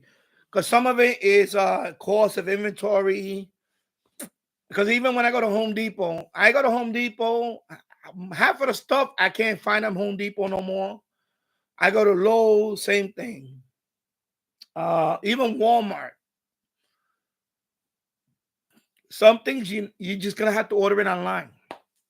It's at that point already. So we're more dependent on online delivery than ever. They're closing up pharmacies. Walgreens, Rite Aid is out of business here. Rite Aid went out of business. Dwayne Reed, I think, is out of business in Manhattan. I know Dwayne Reed. I remember Dwayne Reed. What's left? CVS is the only thing that's around here. CVS. We have one. We have two. We have one here. One CVS, and it's gonna get to the point. It's already happening where you're gonna get a pharmacy. My wife gets her medication delivered sometimes by mail. Medication delivered through Amazon or CVS online. I think they have it where they can deliver your pharmacy, your prescription straight to you. Before you had to go to the pharmacy and get your prescription. Now they ship it to you directly. Now you can do that if you want to. And that's what's happening. People don't want to go for a lot of reasons, and some of it's crime. Unfortunately, some of it is crime. Some of it is crime. I'm gonna scroll down here a little bit. Boom, let me go back up here. I'm gonna go back and forth. 1 hour 24 minutes in the books. 10 people watching, 9 likes. Thank you for stopping by. And yeah. And you haven't subscribed to my channel, hey, subscribe to my channel. Be a part of the chat. And let me know what you think about what we're talking about. And let me go here. Okay, so I'm over here now. Yeah, Chris, they deliver heavy furniture and furniture. Yeah, exactly. It's not easy being one of those workers. I was looking for that job a couple of years ago. And then when I saw the videos on it, I said, nah, I can't do this. I can't. I'll get burned out so fast. At my age, I'll be aches and pains within a few days. I'll be a wreck. When I worked on the Kawasaki doing that a few years ago, I was sore every day just by being on my feet. Because you get older, you think that I can do this job. I can be on my feet all day. It catches up to you over time. As you get older, it's not the same. Not the same when you're older. To be on your feet all day, climbing up trains, bending on your knee and torquing a wrench or something, oh my God. Yeah. So I wish they give you a choice. Yeah, I know Walmart. When I order from Walmart here, we don't have a choice. It's gonna be FedEx. FedEx is 99% of all deliveries from Walmart. And I know Jim, he mentioned UPS. Over here is FedEx. Every time we order from Walmart, that's why I tell my wife, when we're looking for a product, if I see it in Walmart and I see it on Amazon, even though Amazon might be $2 more, but Amazon gives me a choice, I want to order because I don't want to deal with FedEx. Well, so far FedEx has been good now. It was just that driver. But there was a time where I didn't want nothing with FedEx because of that driver. As long as I had that driver, I did not want to order FedEx. Even if it was going to take 2 more days to arrive. Things like that. Instead of 48 hours, it'd be here. You know what? I'll take 72 hours because I don't want this driver handling my package and tossing it over my fence. And we don't have that choice. When you order from them, you don't have that choice. Yeah, Tassel. Jim's ready to chat. What I don't like is when they put the shipping label on. I know, I hate that. And they did that with this radio. The box is a nice bright yellow box, and it has a picture of the radio on the box and everything. They covered the whole box with a label. Bam! I was so pissed off. I was like, why? Because now if I want to sell that box, if I want to sell the radio with the box, I have to, edit out that.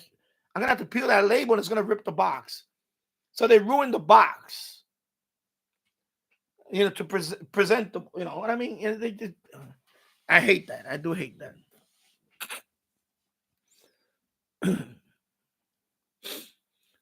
Yeah. Tyson said that's not supposed to be a box in a box. Yeah, but not every seller does that sometimes. Depends. But it should be, especially for privacy.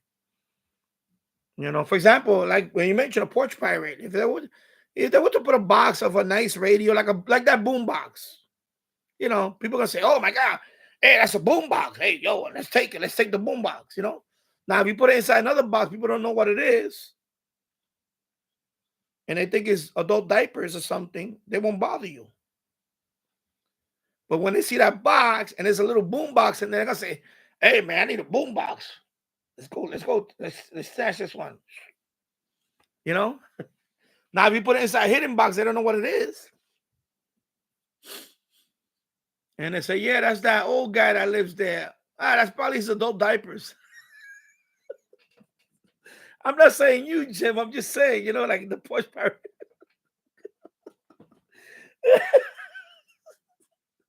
I don't mean to shout you out like that. I'm just saying, Like they see it on the box, they're gonna guess and say, that's not gonna be a radio. That's gonna be some whatever, some other products. You gotta keep them guessing,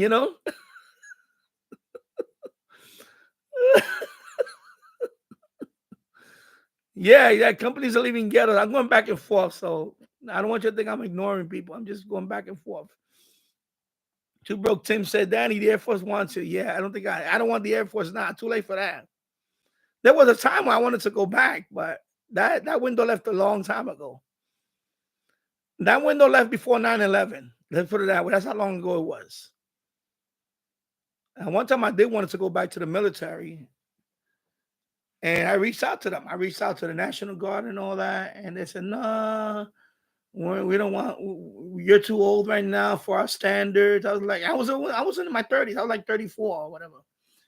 Oh, you're too old to be a re-enlisted. I was like, well, okay, well, go F yourself. And hopefully when the next war happens, don't call me. And that's what happened. I swear to God. It was like 2 years before 9/11. Because I was like, I had graduated from, I got my associate, and I was like thinking about going to college. I was thinking about going back to my bachelor's. Because I just got my associate, then, the job market was okay. But then right before, it was about a year and a half before 9/11.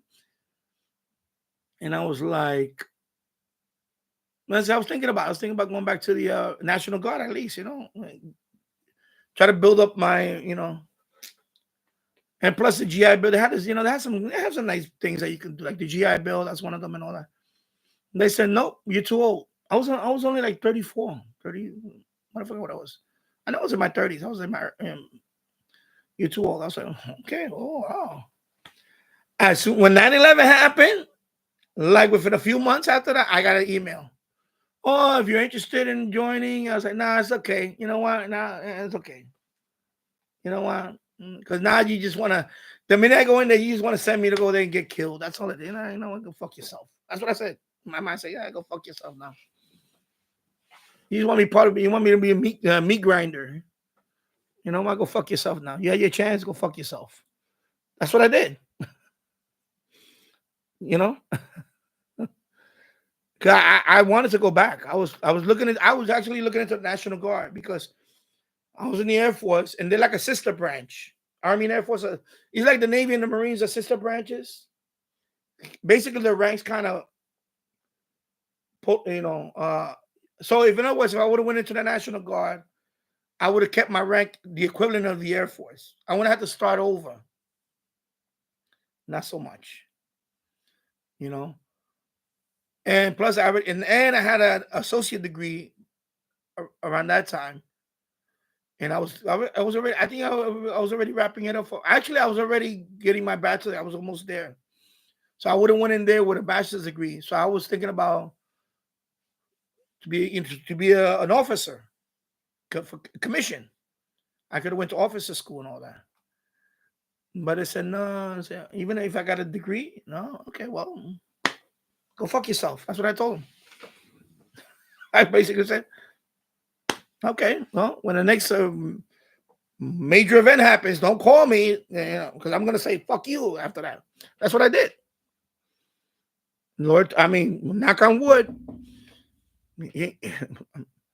I'm a patriot, but you know what? You know what? I know when I'm going to get screwed. And that's what happened. And then 9/11 happened. I swear to God, like 6 months into when I started, it was like 6 months or 8 months into it. And when they did it was not Afghanistan. It was before the invasion in Iraq. It was probably a year later, actually. I got the email. Oh, would you like to come in and talk about your opportunities in the National Guard? No, I said, no, go fuck yourself. Too late now. That was it.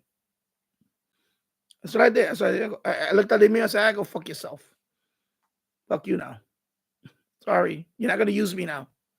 You had your chance when I wanted to go in there. You had your chance when I wanted to go in there 3 years before that. 3 years at 1990, late 1998 or early 1999. You had your chance. But now you just want to use me now. It was clear because they already had the reports that people were like, oh, people don't want to be deployed out there. You know, there was some resistance. And I was like, no, it's okay. Don't call me now. It's too late for that. I'm not feeling gung-ho like that now. Screw you. I'm sorry. I'm going to say it. You know? No. I wanted to go in at the time. And with the way they disrespected me, I never forget that. They told me I was too old.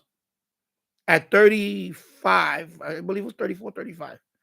I was too old to continue my service. I was like, are you kidding me? So of course, now, when you mention about the Air Force, that is a story now. That the Air Force recruitment is very low now. It's like a deficit. Like they're not even meeting the quota anymore. The minimum quota. So you know what? But that's their fault. That's their own fault. You know? That's their own fault. Because I would recommend, out of all the branches, I would recommend, actually all branches have the good, you know, depending on what job you want to learn and all that, what type of skill set you have. I recommend all branches. It depends. You know, I know if my son wanted to go into service, right, and when he's older and he says, Dad, I want to go into the military, first thing I would tell him is go in the Air Force. Because technical. And they're all technical now. They all, don't get me wrong. I'm not, or better yet, the Space Force. You have the Space Force now. The Space Force. Because now they have the Space Force. And they make fun of that too. Oh, he made that Space Force. Now, what they're talking about now? Satellite stuff, right? That they could destroy our satellite stuff. So they made fun of him because he created the Space Force. How you like them apples now? That we need the Space Force. So my son, I would be, no, join the Space Force or join the Air Force.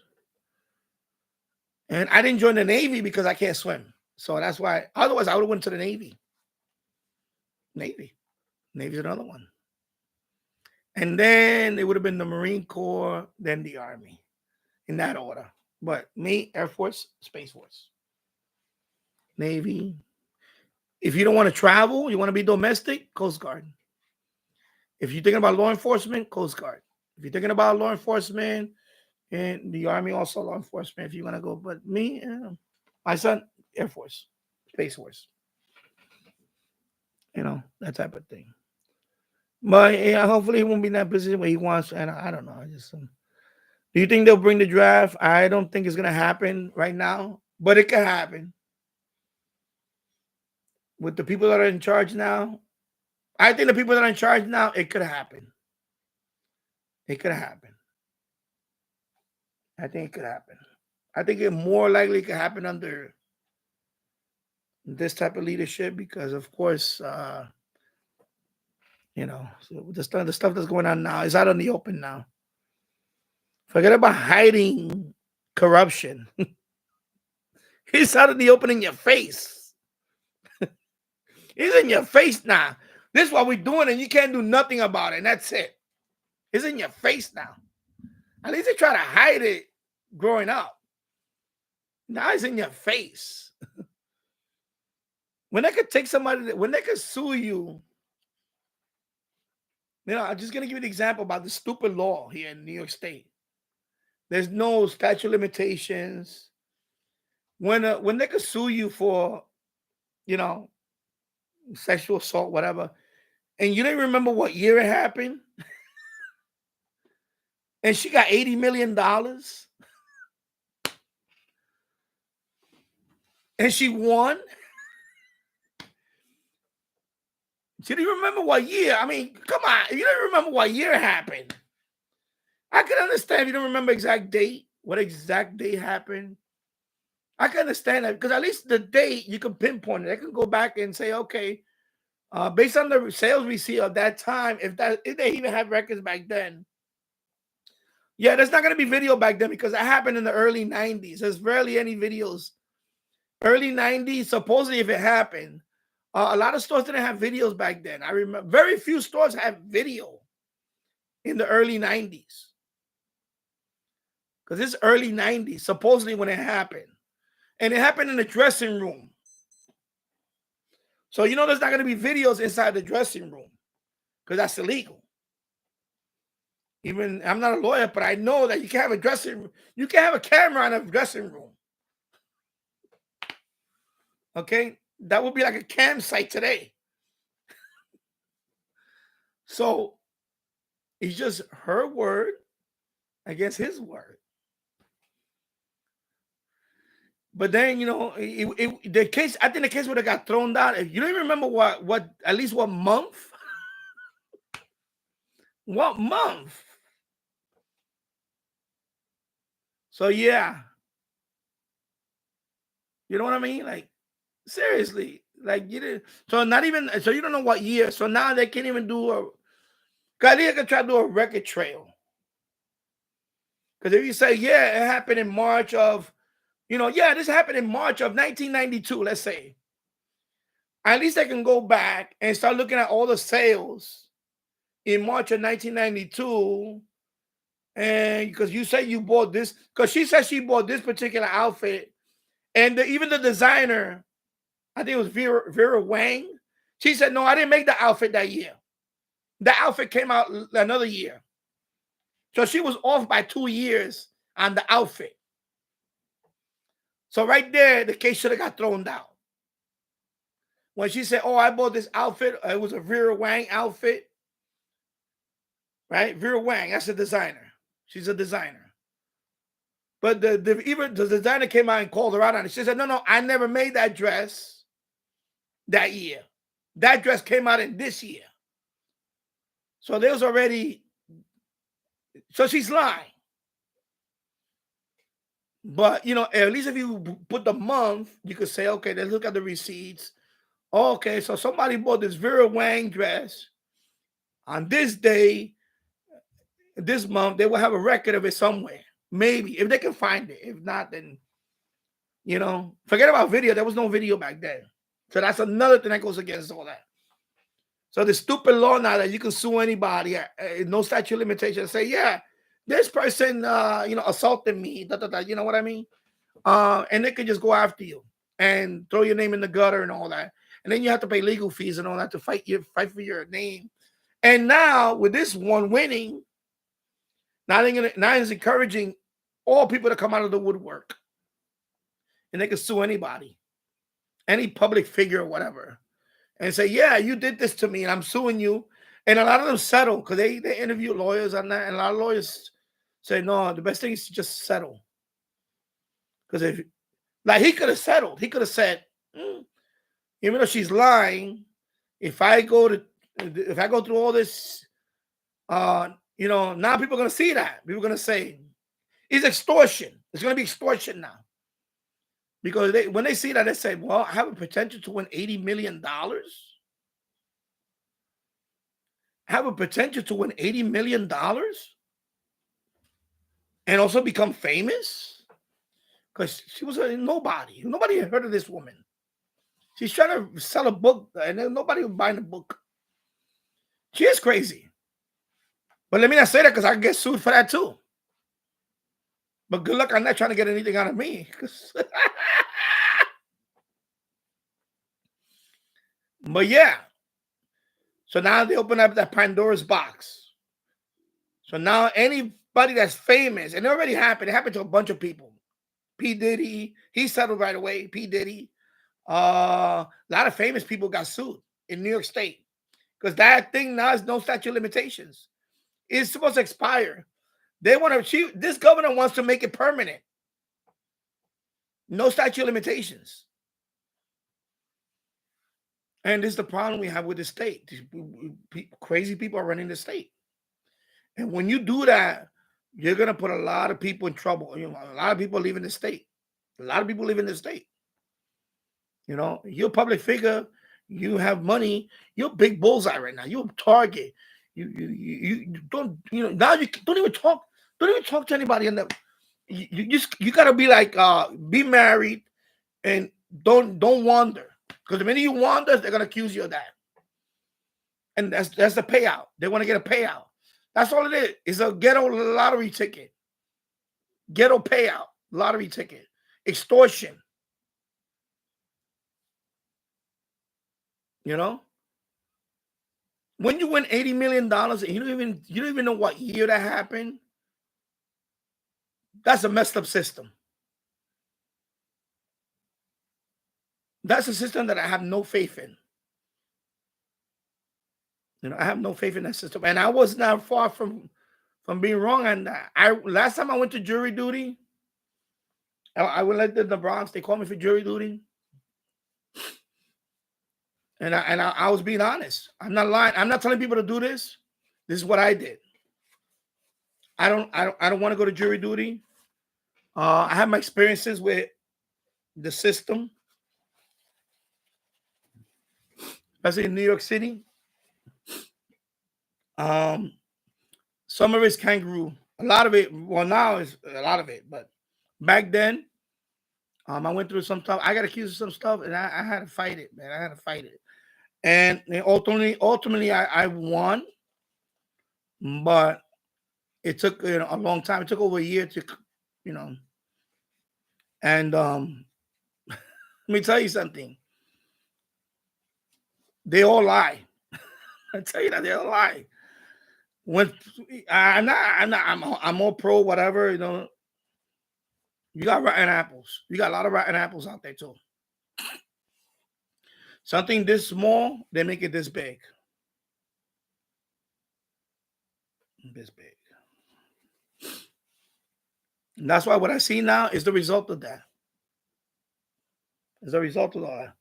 So when I went to jury duty, I saw it was like the case was it was a criminal case. I didn't want to deal with it because I already had I was going through my own thing. And they selected me to be the next level, to be the to like the next the 12. No, that's not as 12, it was a bigger group. And then you have to if you don't feel comfortable, whatever. And say I raised my hand, I went to speak to the judge and all that. I told him, listen, I don't have no faith in your system. I said, what's the reason why you don't want to do that? I said, because I have no faith in the system no more. That was my honest belief. I said, I have no faith in your system now. This system is flawed. When I see certain people going, when I see if you have money, you can get away with more than a person that has no money. If it was me, I'd be thrown under the jail for the same crime this person did in upstate New York in a nice neighborhood. Me, I get thrown under the jail because I'm broke and I'm poor and I'm a Hispanic and I live in the Bronx. I would get thrown under the jail for the same crime this guy would do in Poughkeepsie. It's the truth. It's the truth. That was the truth. That's what I told him. I said, I have no faith in your system. They said, okay, you cannot be a juror. I said, well, see you. Bye-bye. That's what I did. That was I'm not saying to do that. If you want to get a jury duty, that's my belief. I have no faith in the system right now. And until you can convince me otherwise, now even more I have no faith in the system. You see what I'm saying? And this was back in 15 years ago. Last time I got called for that stuff. Might have been 13 years ago. Before I moved here. I told him, I have no faith in your system. It's a flawed system. And that's what happened. It was a flawed system. No, well, I live in Yonkers now, so I'm not a resident of New York City now. Because as soon as I moved here, I had to change my ID. Because you get your state ID. I had to change it to this address, and now so that's not my jurisdiction now. If they call me over there, I don't. I did get a letter from here for the federal, the Westchester County one. But that one I had to fill out because at that time I was correct. Are you a caretaker of a child 8 years or under? Yes, I am. So they never call me because I'm staying home with my son. Because my son, my wife is working. I stay home with my son. So but New York City, no, they have no business calling me for jury. I'm done with New York City because I'm a resident of Yonkers, New York now. But even if they call me next time or whatever, if I live there, that's my belief. I'm not lying about that. That's the truth. People lie. Some people say, they tell you in there, if you know English and you say you don't know English, we're gonna find out. And I didn't go with that. I don't speak in English. No. Some people went in there because they got health problems. Like this is one guy, he couldn't sit for too long. Like this is one guy that I remember he was with me and he said, no, I can't sit down too long because he has some kind of back issue. So, jury duty, you're going to sit down, you're going to be sitting all day. So they excused him for that. He said, no, you can't. In my case, I just told him, I say, listen, I have no faith in your system. I say, and I said like that, I said, prosecutors lie, police lie. You guys is a flawed system. I have no faith in your system because I went through that. Accused of bullshit. And I had to fight it. Okay? They were trying to put me away. They were trying to put me away for a long time. I'm not joking. When I mean a long time, I'm talking about like 4 years. 4 years shit. Okay? And I had to fight that shit. And it was bullshit. And I won. Okay? I gotta keep it real here, bro. Okay? And it was bullshit. It was a lot of lies. It was 99% of it was bullshit. And they made it like it was this much issue. And they made it into like I caused a riot. That's what it was. So when I see this stuff happen now and they letting them out now, imagine. So that's what happened.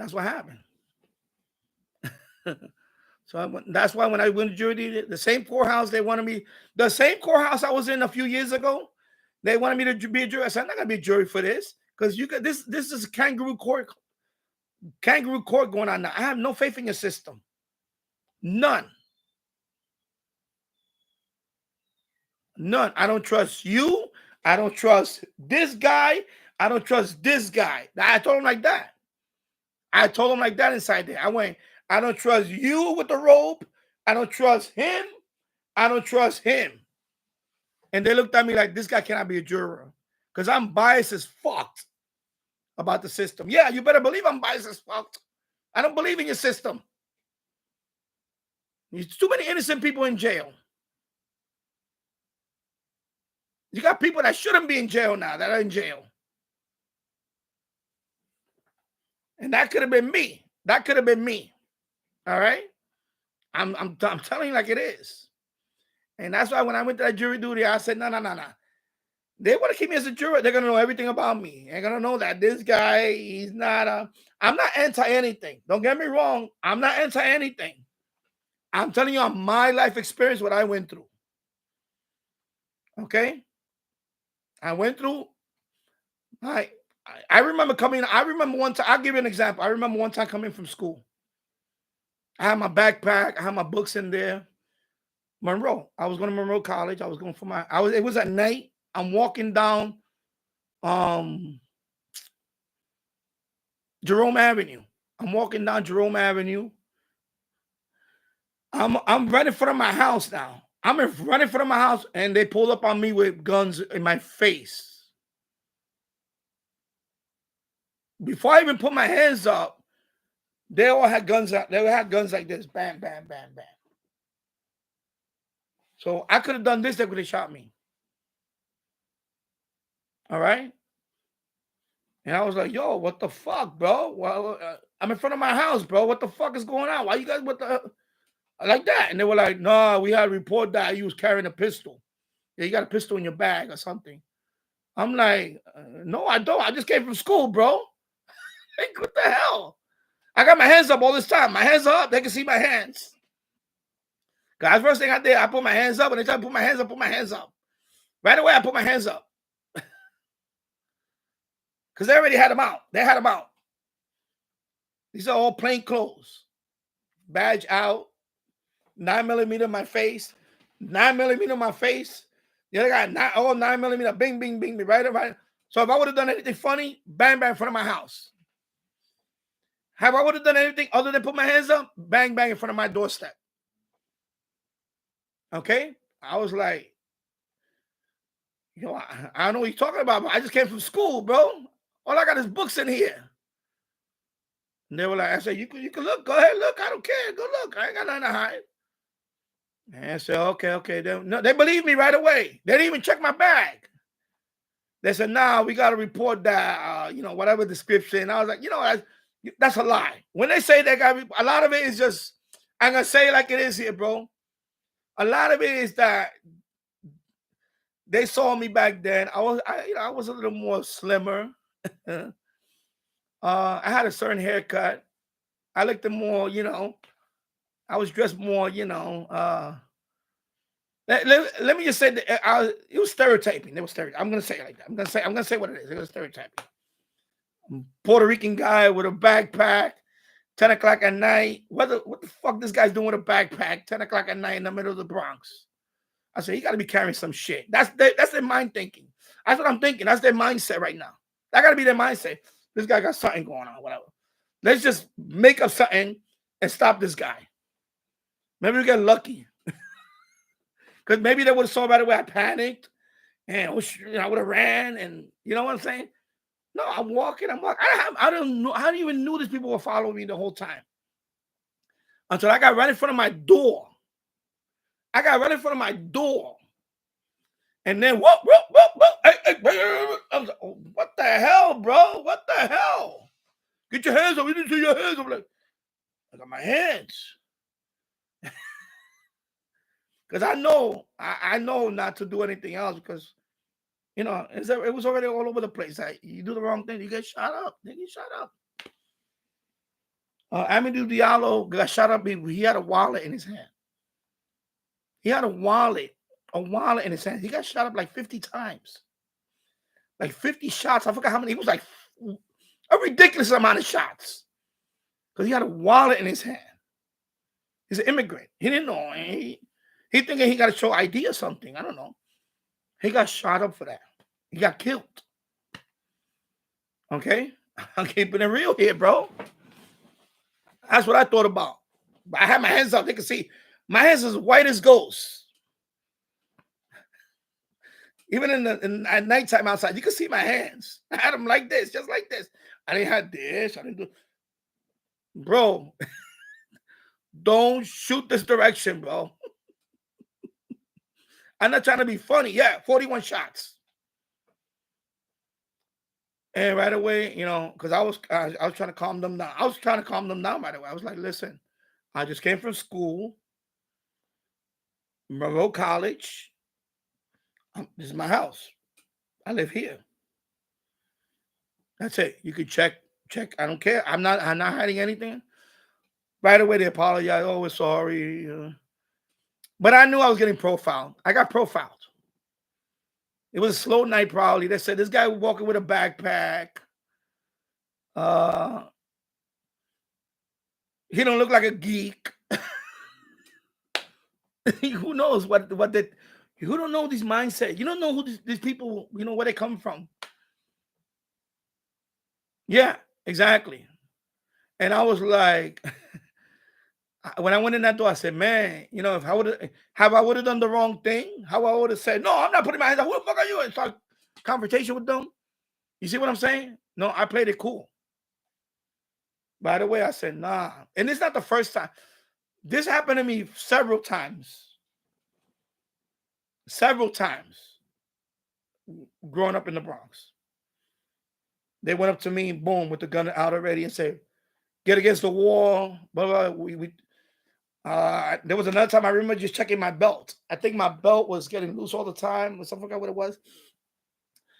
I was on Burnside Avenue over here. It was like they followed me for like 6 blocks because I did that when I came out of my house, and then I got to about 183rd in the concourse, and they were like, whoop, whoop, whoop, whoop, whoop, whoop. Hey, you gotta get the wall. I said, whoa, what the hell, bro? What's that? What the hell, yo? Oh, we noticed that you was checking your waist. I was like, this happened back in. You were following me for 6 blocks. They were following me for 6 blocks. Yeah, I was checking my belt because my pants are a little tight around the waist. I had to rearrange I was checking my belt because I had to rearrange my package. You know, my junk. So I said, I was just checking my these pants are kind of a little tight on me. I don't know what's going on. I had to check my. Now you trying to be funny? I'm like, no, I'm not trying to be funny. I'm telling you the truth. I'm not trying to be funny. I'm telling you the truth. I was grabbing my balls. I was just grabbing my balls. You know, men do that. Sometimes they grab their balls. I play baseball. I grab my balls all the time. I had to rearrange the cup. So I told him, yo, I was rearranging my balls. That's what I said. I think that's what I said. And he looked at me like, you trying to be funny, bro? I said, no, I'm not trying to be funny. It's the truth. You can check. I ain't got nothing on me. Because I walked through 183rd and the Concord, and that's a known spot where they sell a lot of drugs. And I had to walk through there. Because there's some spots that I know. I know the spots. It's like over here. We have an Elm Street over here, and that's a known spot where you could walk by that. You could there have been shootouts here on that area in Yonkers. So you know those areas, but don't go to that corner. Don't be standing. I used to always walk through that corner because I had to go to school and all that. Or when you go shopping or whatever, you have to walk through that block. You cannot. What are you gonna do? Skip over the block? You cannot, skip over the. I had to walk through there. But the fact that they were following me from that, so they were already profiling me. Because I did something like this. I forgot what I did. I did try to, and I didn't even have gut like I have now. I think I was just trying to fix my pants or something. And I was telling him, I said, no, I was just rearranging my trying to be funny, bro. So they right away they said, nah, this guy's not okay. I wasn't like confronting them. I was just telling them, the truth.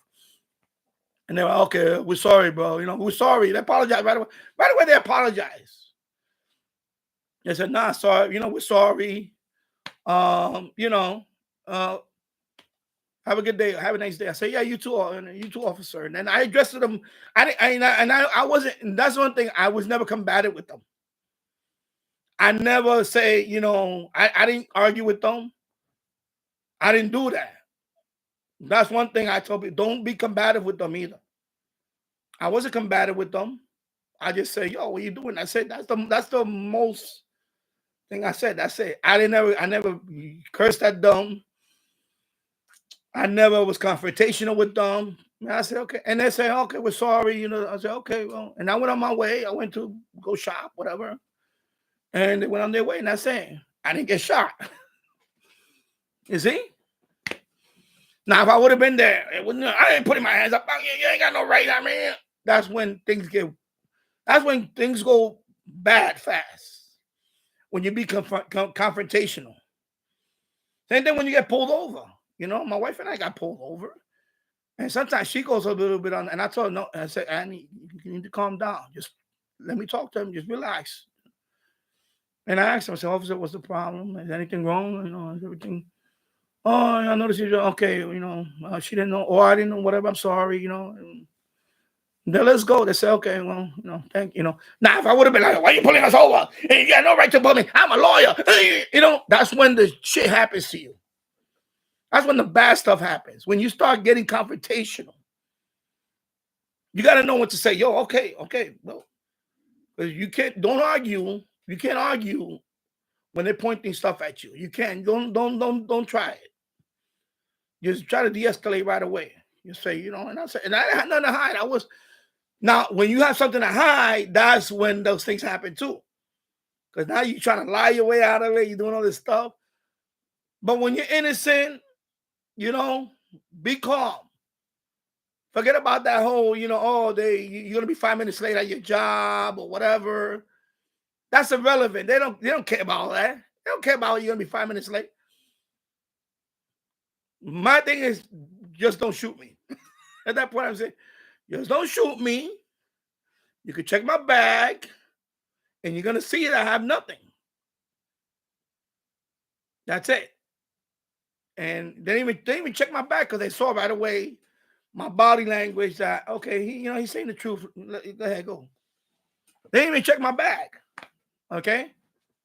So there you go. So now you got a couple of stories on me, and but yeah, this stuff happens. That's why I have no faith in the system in a way. I have no faith in it. I know people do that. There's some good people out there, but there's also some people that have no regard. You know.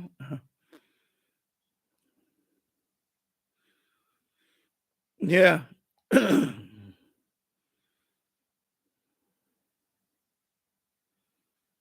Exactly, Jim. If you're the police, got a gun on you, and you put your hands in your pocket, you open game. Exactly. That's why I have my hands out the whole time. And this is before all this stuff happened with way back before whole Ferguson thing happened with Michael Brown. I had the common sense. I said, no, bro, look, I'm good, bro. And I went like that. I'm looking with my neck. I'm like, yo, bro, my bag is right there, bro. You can check, bro. I'm good, bro. I just came from school, bro. That's it. I got my right here. You can see my hands the whole time. You know. And I wasn't gonna do one of these. Don't let me go get my Nah, I didn't do that. I just said, nah, bro. You know, I said, listen, my house right there, and you know, I came from here. I'm going here, and you know, and I try to keep my hands in front of him the whole time. You know, and he's like, okay. They were like, look, okay, you know. They even check my back. They said, okay, you're good. They apologized right away. They said, no, we're sorry. I said, okay, good. And you know, okay, thank you. And I went inside and they went on their way. That's it. How I would have done a reach around or whatever, then you're asking for it. That's correct, Jim. Then you know what? Then you're asking for it. Yeah. So I know it's a lot of stuff that just covered right now, but yeah, that happens. It happens. It happens to everybody. And listen, I'm a Latino, but I'm Puerto Rican. It happens. It happens to anybody. But yeah, it happens more with certain groups, certain neighborhoods. I'm not going to deny that.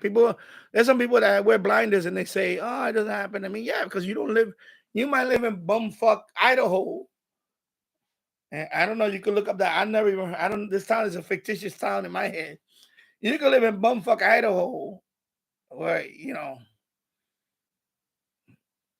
and you're not going to encounter that stuff if you're a certain demographic. I'm going to leave it at that. I'm not going to say race or anything like that, what I just said.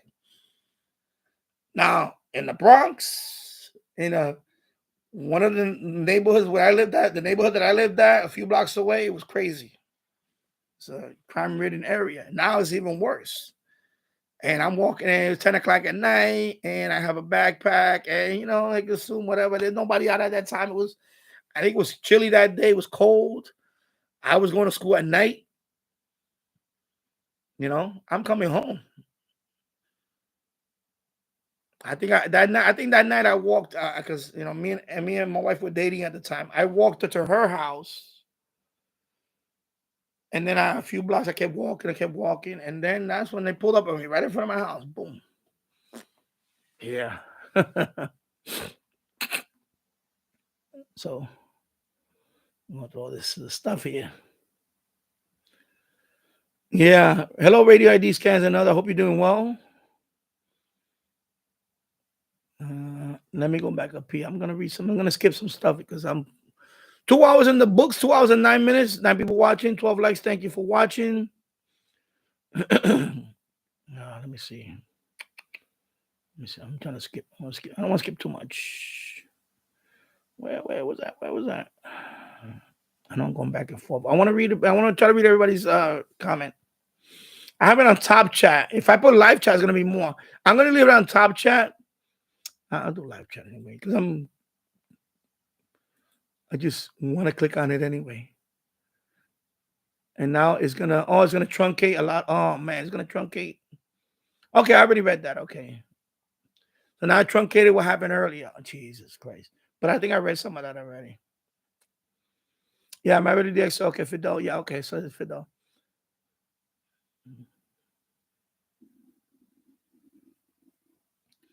So Tasha says good. Still some Law and Order. Yeah, in Yonkers, yeah, they don't play that up here. And this may so far I give them credit. And Chrissy, I told I was in sanitation and they go for it. Okay. Yeah, crazy world we live in, unfortunately. Yeah, it is. Married to DX, I have had car trouble for the past month and I had to use online to buy some stuff, and it's been a saver. Yeah.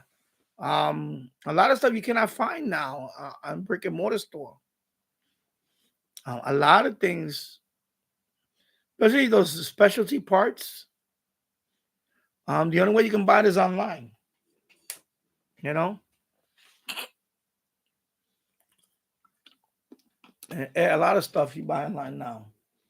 You know, like I know when I made that video on Walmart the other day, you saw what was there. There's only basic radios and Walmart.com. Of course, if you go to Walmart.com, you can buy the SH data there. Not the newest one, but you can buy the D808, the R10, the R108. You can buy those there. And if you look at the seller, it's SH data. So you can buy shortwave radios in Walmart. You can buy them. But on Walmart.com, you can. Not Walmart brick and mortar. In there, even the one in Monroe County, there's no shortwave radios. Like a shelf? No. Only online. So yeah. T-Ready online stores also have more choices available. Yeah, exactly.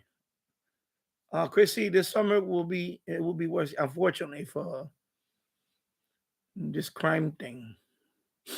And Tasso said you get what you vote for. People keep voting for the same. Exactly. And that's the problem. People keep voting for the same. A lot of it is that. A lot of it is the vote. And I know that special election, we had snow that day, but it was not 10 feet of snow or 2 feet of snow. It was only 3 inches. Over here, it was only 3 inches. Over there, maybe they might have gotten 6 inches. I'm sorry. You should have voted. And now, this person, that anti-ice, whatever, he's, but people, they get what you vote for. You're right. Get what you vote for. Married DX, I remember in the pandemic, I had to order groceries online because the local shops were always out of food thanks to idiots. That's another thing. Panic buying, exactly. Over here with the over here for a while was the toilet tissue. Everywhere you went, there was no toilet paper, so we had to order it. Toilet paper products, toilet tissue, or bathroom tissue, and paper towels. That was another one. And Jim's 86 said it depends. It all depends where you live. Yeah, but it's I think it's a. And hello, Celsa de Sousa from Brazil, all the way from Brazil. Thank you for watching. I know, Chris. Voting for someone who doesn't want law and order is crazy, and that's what it is. So Jim's radio check. I live in the southwest suburb of Chicago, very low crime. Good. Yeah. And same here. Yonkers. According to statistics, Yonkers, for a city its size, is one of the safest cities. In definitely in the state. But I don't know about the country, but I know in the state we're one of the safest cities. Yonkers is about 230,000 people. It's a small city of 230,000. So relative to crime is very low here in Yonkers. Because we have a area where there's more crime than over here. Even though this zip code is the zip code that I'm in is actually the most crime-ridden zip code out of, but in my block, no. You will have to walk down like to Elm Street, which is a few blocks down that way. You could tell when I walk through there, you could tell they look at me like they think I'm a plain clothes guy. You could tell they're dealing in the street. They're doing like, they're selling drugs in the street. And then before it was right here, this corner down the block. But they cleaned that up. They got rid of those people. They got evicted and all that. They cleaned up that block, the next one. But Elm Street, yeah. And then Getty Square, which is downtown, right there, downtown area of Yonkers. There's an area where a lot of, because I think there's a drug rehab thing there. So they all congregate around there. You could tell they're like, yo, bro, you could tell they've been in and out of jail and whatever. I'm not trying to, make fun of. I'm just saying that, you could tell. They're the ones that come up to you and they want to panhandle and ask you for money and all that. And I'm like, I just be like, get away from me. Like, please don't touch me. Because that's one thing. That's one thing I have. Don't touch me. You come up to me, keep your space. Don't touch me. Because I can't be around people like that. Keep your distance. What you want to ask me? Because you're invading my space now. I'm about to level you. You're gonna meet Mr. Hand. Mr. Hand. You're about to meet him. So keep your space. I know how to deal with people like that. They look, I give them that one look, they know. They say, okay, don't mess with this guy. You're gonna be Mr. Hand.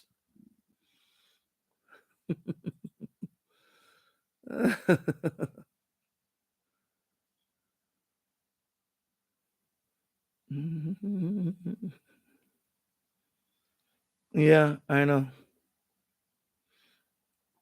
One more way up here. Wow. Yeah, exactly. Companies are okay. Where we are? Sorry. Oh yeah, there you go. That's how it should be. Companies are leaving. Yeah, unfortunately, that's what happens. Companies are leaving areas where there's a lot of that stuff. Like Rite Aid, right? Rite Aid went out of business. Because when you do a lot of that snatch and grab stuff or shoplifting, where it gets to the point where they can even make a profit, who's gonna want to be in a community like that? And the problem is, it's the people that suffer, the innocent people, the people that really need all that.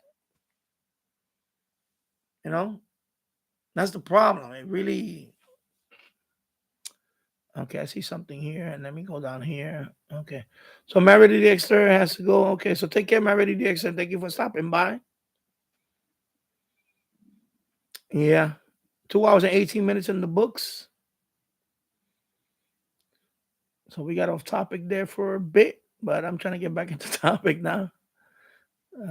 Yeah, so that's why we're relying on online stuff, and that's the problem. The more we rely on it, this is gonna happen. These things are gonna happen.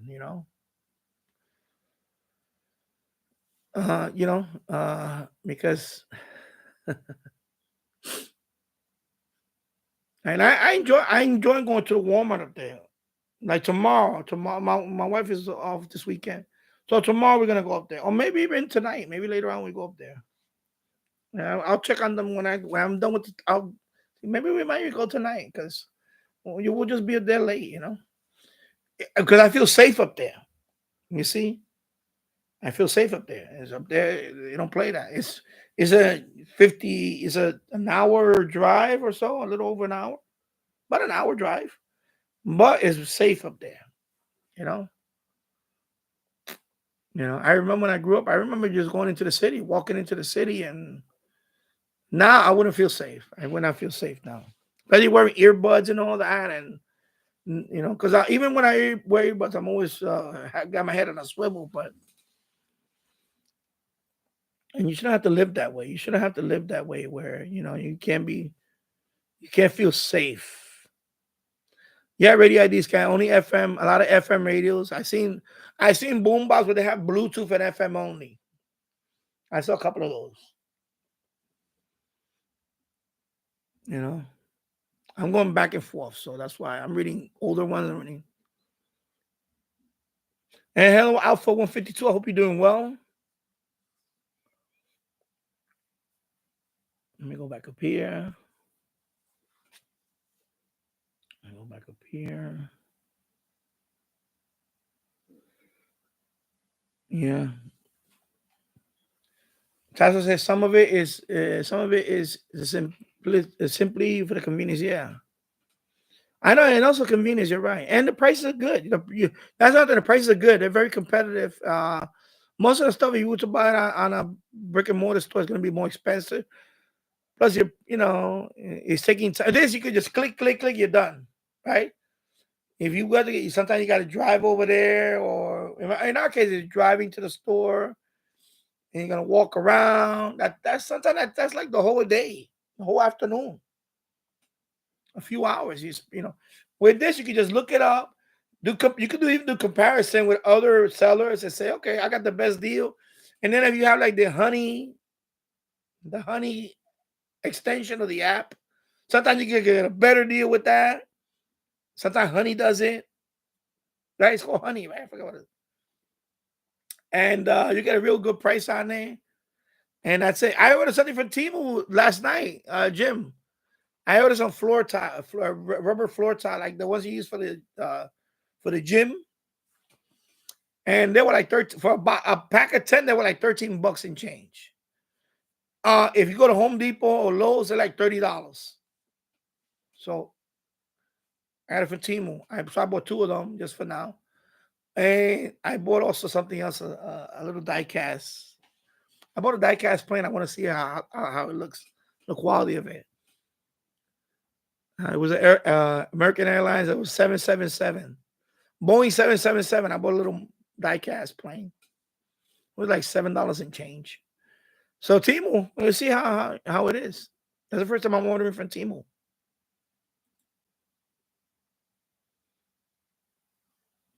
And I saw, and the radio that you have, Jim, is the CS106. I have it in the boiler room right now. Is the one I have is called Happy. The same one Jill's has, Happy CS106. I have the same one. I bought mine on Amazon. I mean eBay. I bought it 6 years ago. I think it was. Yeah, 6 years ago. I paid about $12. So about $12. It was $11 and change. And I think it was under $12. And I seen other models of that. I know there's another brand called Semir. I don't know how you pronounce that. I seen that C106. The one you have doesn't even have the name. It's just C106. But some of them have the name, like mine has. Mine says Happy CX106. Semir CS106. Who else makes it? I don't know if Tiv Deal makes it too. Is it Tiv Deal that makes it? But it's a nice little radio. So you got it for $7. That's a good price. And that radio is a good radio. I did a review on it. That's one of my top watch videos. I think it has 16,000 views or something. I forgot what it has now. It's a nice little radio. It has a USB port. I think you can put rechargeable AA batteries in it. I think you can charge it. I had never done that. I know you can power it with the USB, but I don't know if you can charge USB.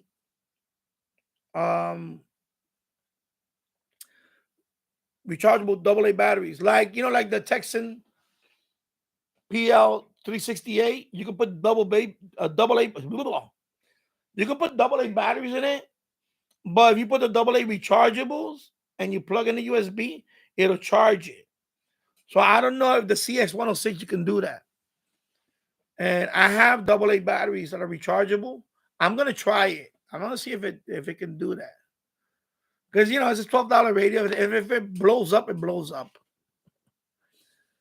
And mine didn't come with all that instruction. Yours had nice instructions. Mine didn't come with all that.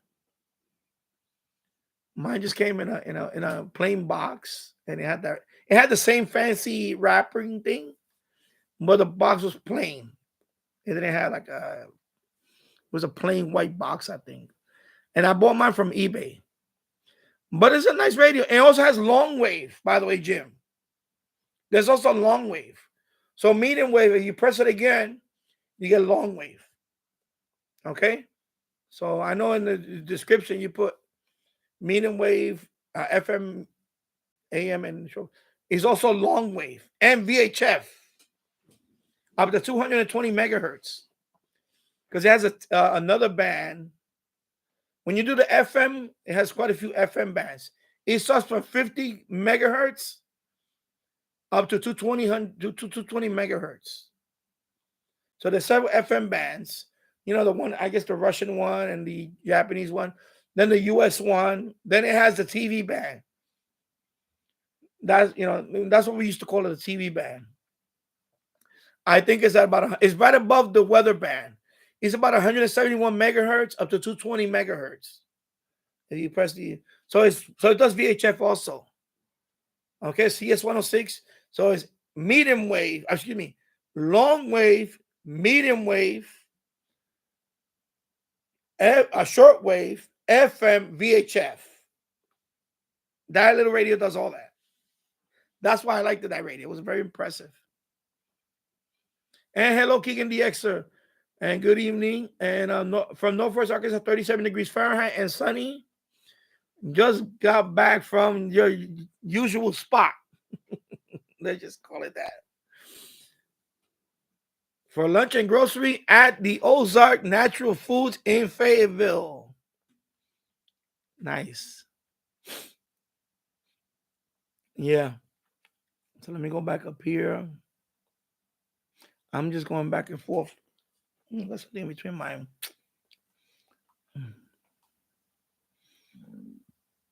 Oh my God, my stomach is just growled. I just ate something before I started the stream earlier. Jim's radio check. I was a delivery driver for 31 years. Oh, cool. Wow, that's cool. And I don't see nobody stealing those colon guard boxes. Yeah. Originally, it was not for me. I'm trying not to shout out somebody else. But I guess the other person is not going to use it. So I said, maybe I'll use it. Maybe I'll use it and I'll submit it into. But I still prefer, instead of using colon guard, I prefer, I don't say I prefer, I shouldn't say that because it's not a fun thing. But if you want more accurate, get a colonoscopy. I know the prep kind of sucks. It does suck. But it can save your life. So, rather than use Cologuard, and they even tell you in the ad, you're still going to need a, anyway. We're done with Cologuard. Okay. XXL diapers. Yeah, adult diapers. Yeah. Yeah, I don't wear any. I'm just saying, but I knew somebody that wore them. Older person. She's no longer around. She's no longer here though. Some people had to wear them. But the whole discreet thing again with the packaging. Like when I ordered this radio, I think they shipped it to me with the original radio. Instead of putting that radio box inside another box, I get the whole pet peeve thing. So imagine ordering like adult diapers or something. They just send you the adult diapers like that. Everybody knows, oh my God, he's getting adult diapers. Like put it in another discreet box and then send it. Or whatever. Preparation H. Put it in a box inside another box.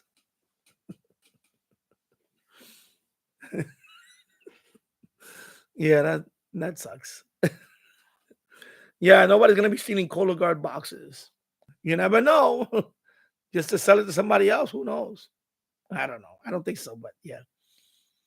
Remember the extra how they change their tune, and yes, and they can get stuffed. Yeah.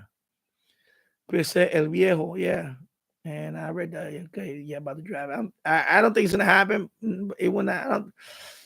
Most likely, it won't happen only because of protests, and of course, the administration tends to the current administration tends to pander on that stuff. So they're not gonna. I don't think that would ever happen. Yeah, Chrissy, space war is real. Money laundering. No witness, no video. Yeah, Glenn, that's me. USMC for college money. 4 years in the jungle. Bad. Yeah, I know. I think a lot of people go into service because of the benefits. The GI Bill is very tempting. If you can afford college and you go to the military and for the GI Bill, that's a big one.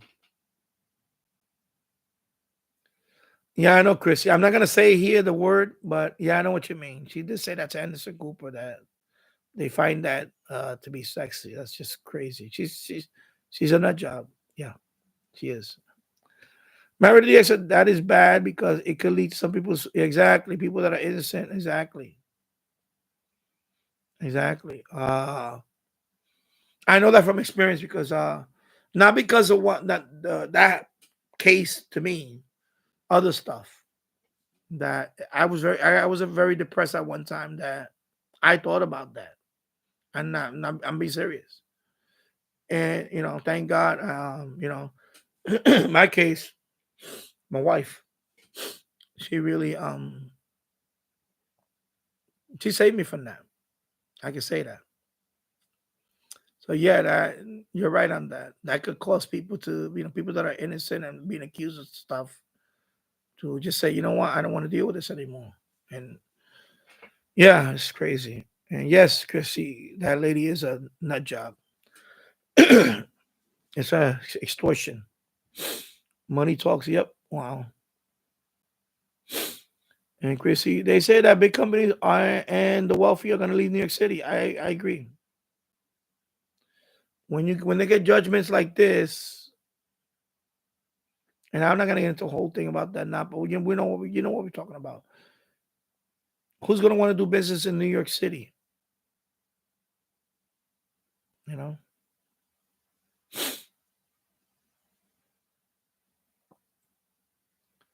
hello, Alpha. What is the best speaker wire that I can find from Monster Cable or Trisonic?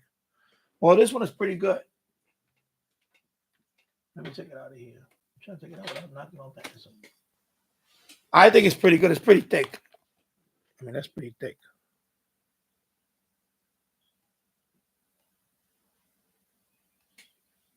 Okay. 18 gauge. That's pretty thick. And it's only $6.99, 100 feet.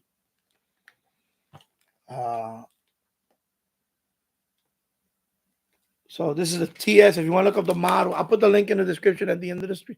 TS 18100 Trisonic. You could probably find this online for about that price. They even have they have other ones here. They have other.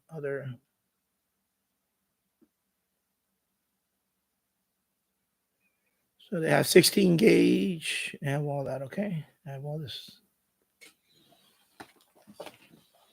I have a lot of odds and bits and pieces that I already have in a small can because I'm gonna hook up a surround sound system in the basement.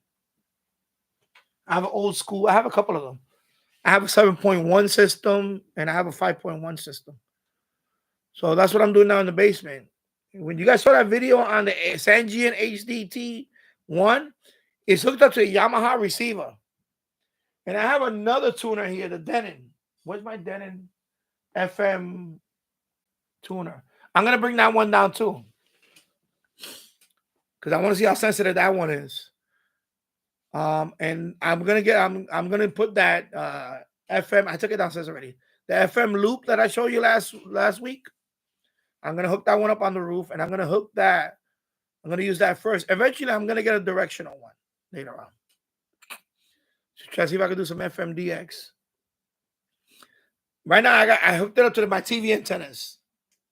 You know, I have an array up there. I have four omnidirectional antennas pointing in different places to a combiner and to an amplifier. That's what I have up there right now. And you know, right away I picked up that station in Poughkeepsie, TV Radio 1972. I went to FM Full to see all the ones that I could potentially pick up right away. These are not, you know, these are all, you know, what I can pick up. This is not Tropo or East Gibb. This is just what I think I can pick up. And right away, the one in Poughkeepsie. Yeah, I think it's WPDH. Let me go down. I'm gonna skip. Let me go down here. I'll be still on. WPDH. TV Fool says is about, was it 57 miles? Because if I go to my rooftop on a clear day, there's a radio tower. You can all the way in Poughkeepsie. I think that's the radio tower. It's up there, a very tall radio tower in Poughkeepsie. It's like up in the mountains up there. And I think you could see a small on the horizon, almost at the horizon up there. It's visible, that radio tower, even 50 miles away here in Yonkers. So that's the radio tower that I'm picking up. That's the radio tower for that, I think. And it's about 50. Well, if TV Fool says, because TV Fool, FM Fool, FMFool.com is called. It's like TV Fool. You put your address, and it tells you all the FM stations that you can pick up. FM Fool. So that one was red. You know, the ones that they're not line of sight. These are all 2-edge. Yeah, I can probably pick up I haven't tried it. I need to try it. 100.7 WHUD. Yeah, I could probably pick that one up too. I think. I have picked it up before. I know I picked it up before. So anyway, that one. And then I picked up the Connecticut one. The Connecticut Public Radio. What it was, 88.5? Which one it was? Anyway, I picked that one up. Connecticut Public Radio. Is it 88.5? I have to check. Which one is that one. Yeah, and then right now, like I said, I'm using omnidirectional antennas. They're pointed different. They're fixed. But I want to get rid of all of that array. I have an antenna array up there. I want to get rid of all that and just have one. First, I'm going to do the FM loop. I had that one up there, and that one did pretty good. When I had that one up there for a few months, it did pretty good. I picked up Philly. I was picking up Philly with no problem. I forgot what station in Philly I was picking it up with that antenna. And Philly is a long way for me. It's not no 50 miles. I think it's is it 120? I forgot. You know, Philadelphia, Pennsylvania. And I picked it up. I was picking it up. Yeah, but I don't want to use an antenna that's not made for that. I want to use you know. Yeah, I could probably put the 102, but it's not made for that. It's not really made for that. Because my 102 inch CB whip is long, and I don't really want to use that anyway. But that one is big. It's just, you know, like Keegan, he uses a 6-element periodic. That's good, you know. I'm thinking about getting something like that, like a periodic antenna. But I want to try it again with the this one. It's a folded dipole. It looks like a loop, but it's really a folded dipole. And it's made for FM. I'm gonna put that one back up there again. I'm gonna put that one back up there again. And because right now I have the TV antenna array hooked up to the combiner, so I'm getting signal loss already. And then it's hooked up to an amp. I don't want to do it. The FM antenna, no amplifier. I'm gonna hook it up. It's gonna go straight to the receiver.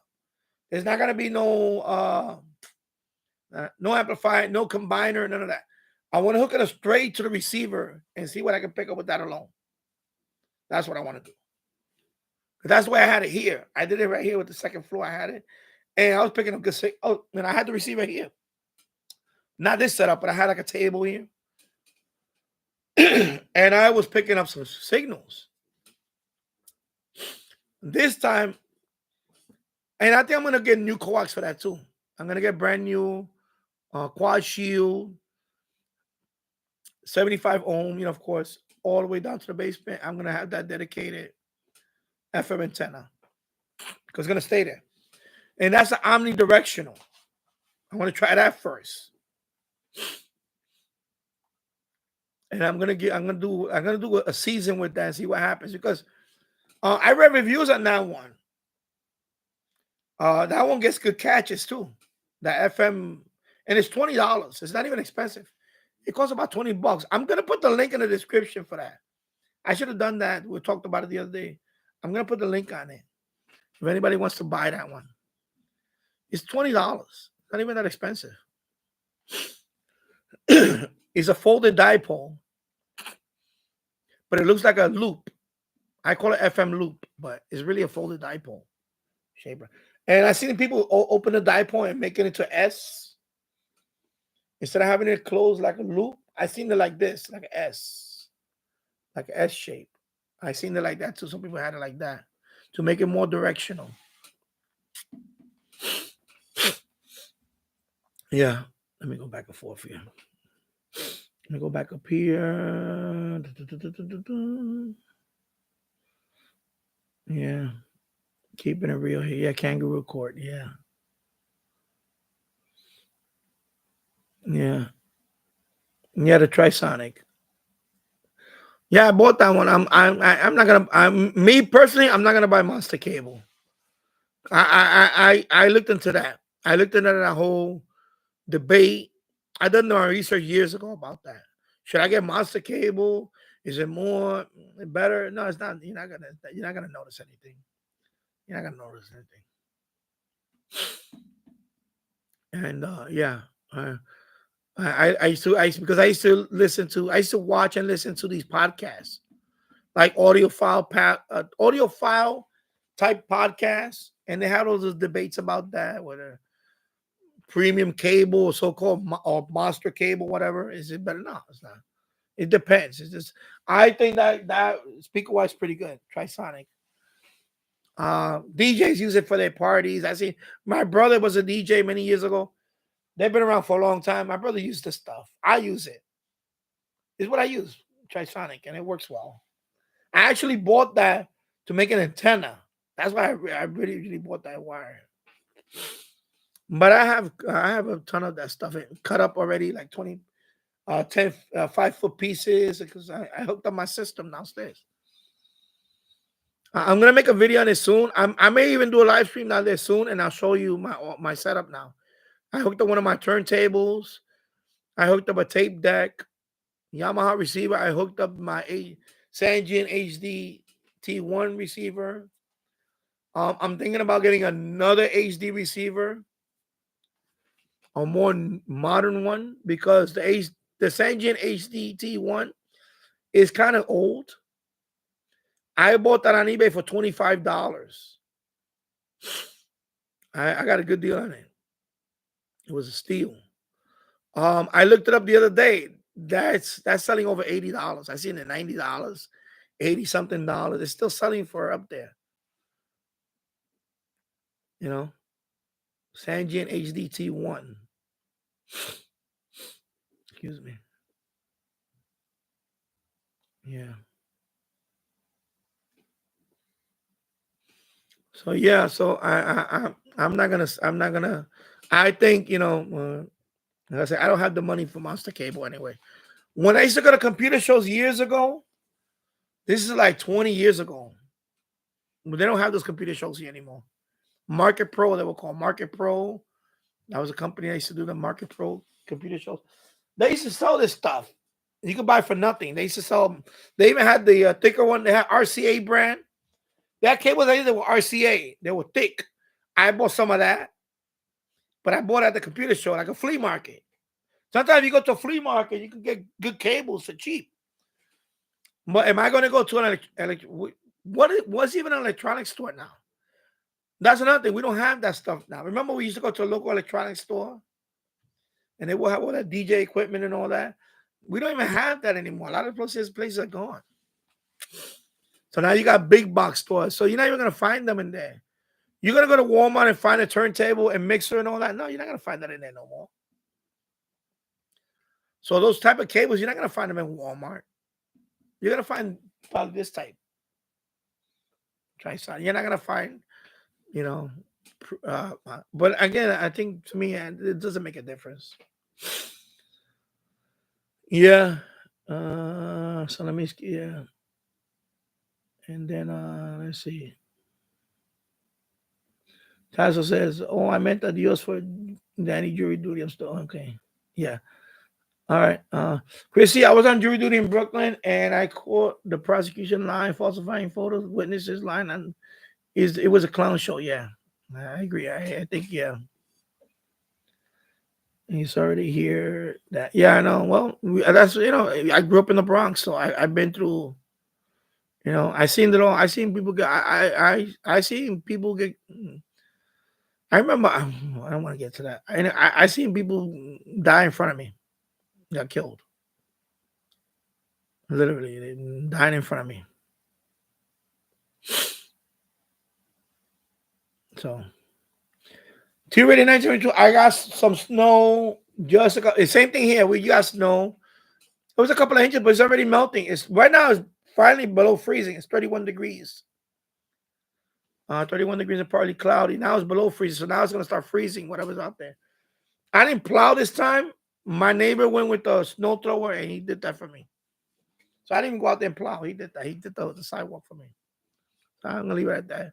Most of it melted already. Yeah. And yeah. Alpha says, I heard of dark fiber optic cable that is American ISP uses your. Yeah, there's still some. Anyway, it's the whole thing about that. That's like keeping it real, folks. Yeah, exactly. Chris says the system makes money by putting people. Yeah, well, it is. It could be, but unfortunately, people like Jim said, people put themselves in prison when they commit crime. Yeah, exactly. If you do the crime, if you commit the crime, be prepared to do the time, no matter how long it takes. And you never, I watch these crime stuff, and I see people that committed this awful murders, and they don't get caught for 20 years. And they think they're living a new life now. They're married and all. No, it's gonna come back to you. They're gonna track you down one day, and you're gonna pay.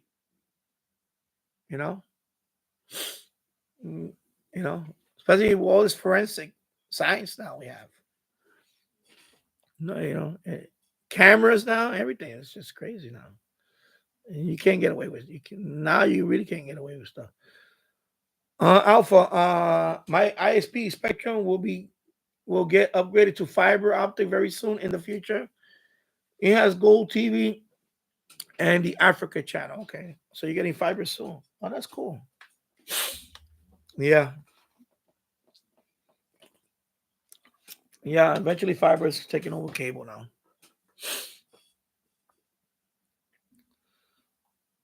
And T-Ready 19%, and we wonder why they are protesting. Yeah, imagine. But in my case, like I said, I kept it cool.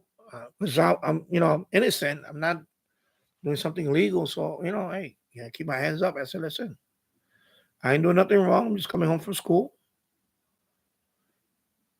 And I don't even think I offered them to check. I think they were telling me, can you check? Can we look at your bag? I said, yeah, you can.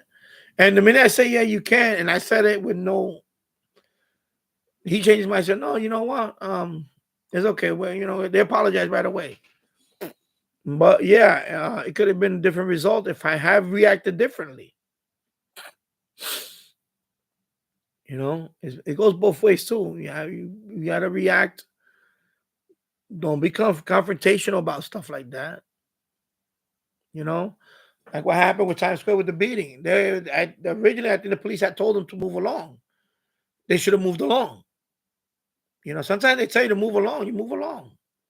Especially when a crime scene happens or there's a fire or whatever, and they're trying to shut down, they put a barricade. And I know you want to get into your camera in there and all that, your phone, and you want to do but sometimes they tell you, you know, you got to move along, go behind the barrier or something.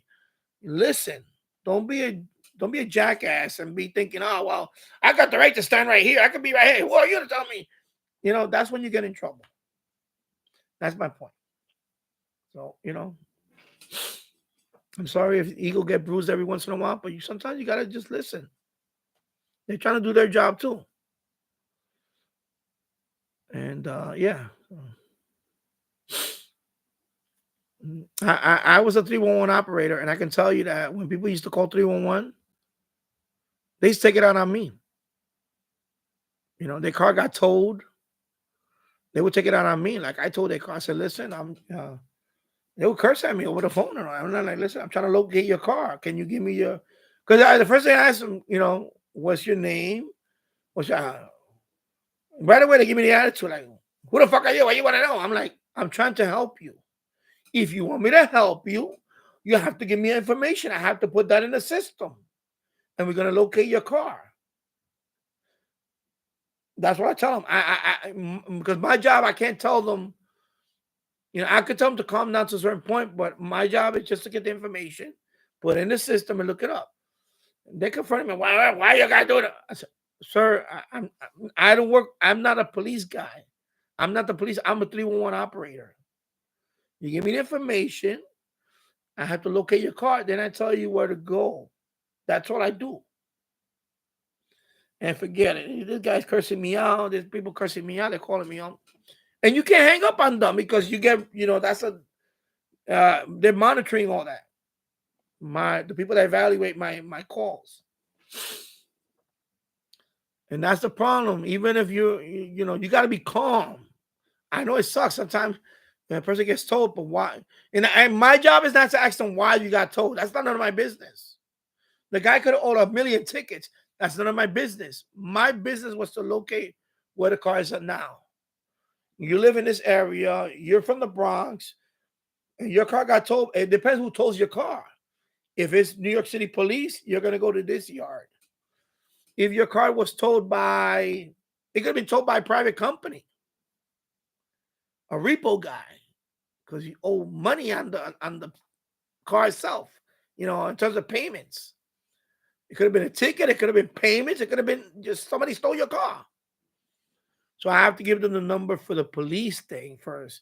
Then he has to call that number and see if they have that car in there. If police don't have it, then you have to report it stolen. You see? There's a system to go that, but people don't want to hear that. People they want to take it out on you. You know?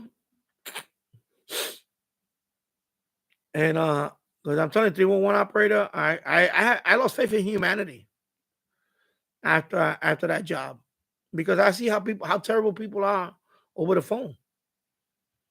When I call customer service, I try to I talk to I respect their job. I don't go in there cursing at them and, you know, why the F you didn't give me service? Why I'm not getting my benefits? So you got people in that call, they're rude as hell. Look at that DA testifying a couple of days ago. She's a district attorney for Atlanta, and she's talking like ghetto. See, I thought she was going to take off her earrings and go fight the prosecutor.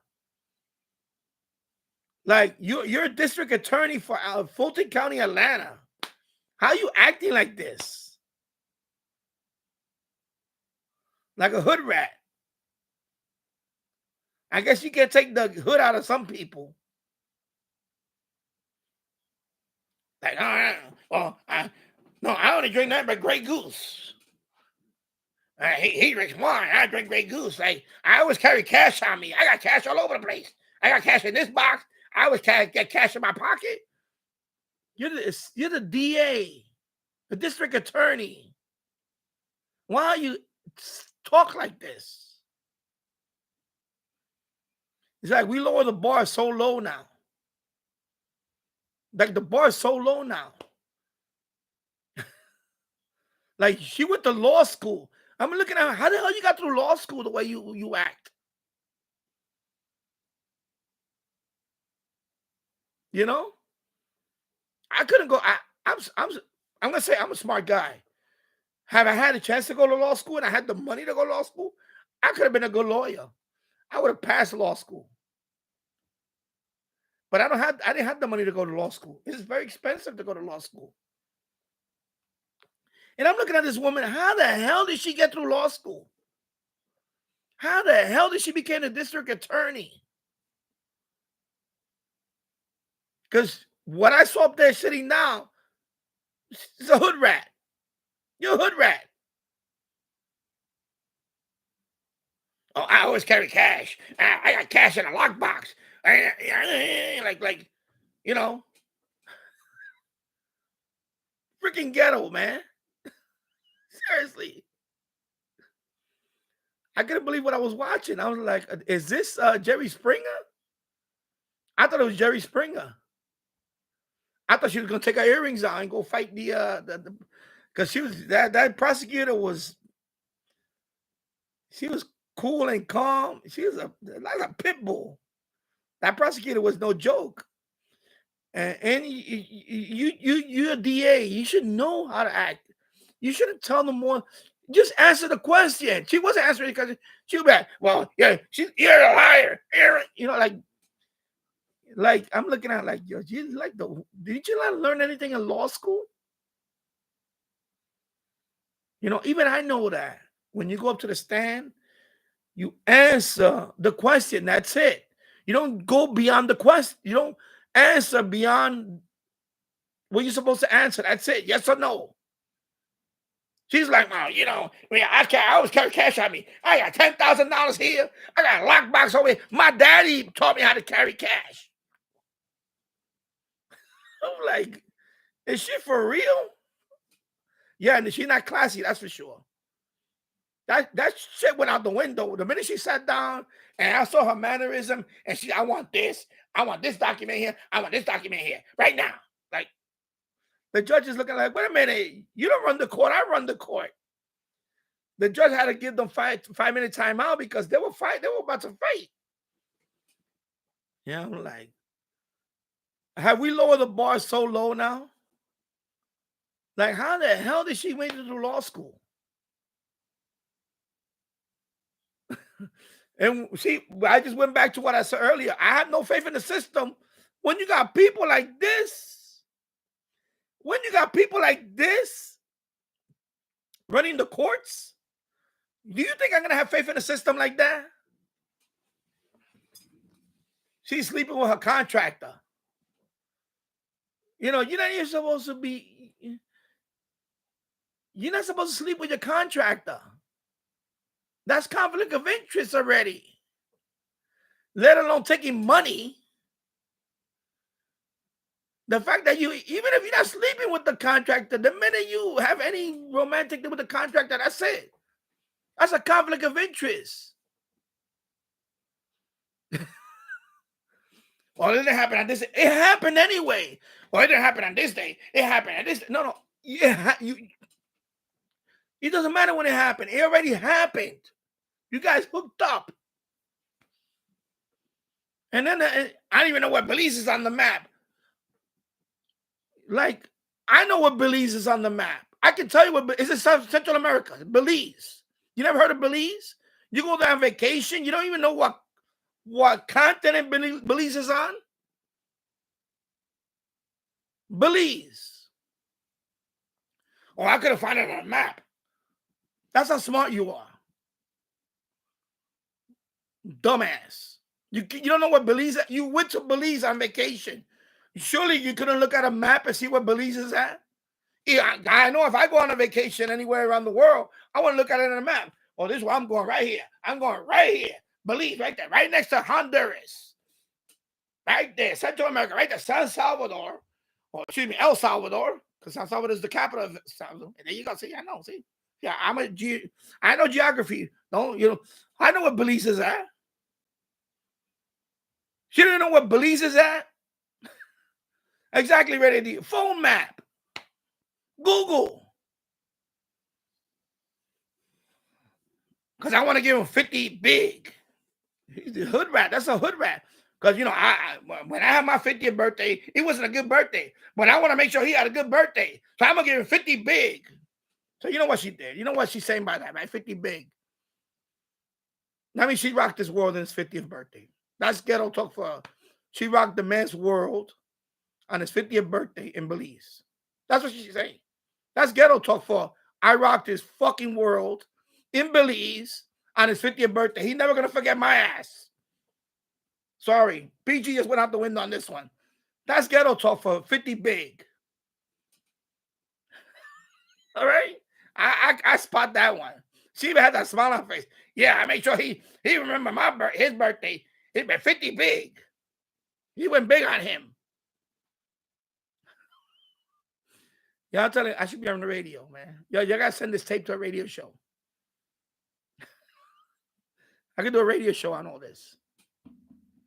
But seriously, I could be on radio. I know I could be on radio. Y'all people out there, I'm auditioning for radio spot.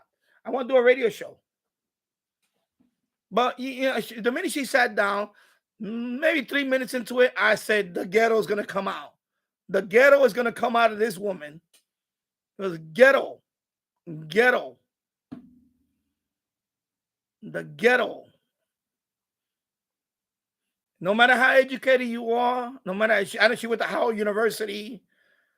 You know, she studied law at Howard University. You know, whatever. You know, and but it looks like the ghetto never left her. She's ghetto. I can imagine working for someone like that. Just working around someone like that. Always pulling out the card, you know? Seriously.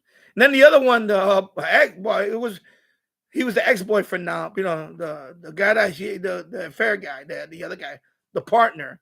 He's sweating bullets. He's like sweating bullets. He's like, oh my God. He's like,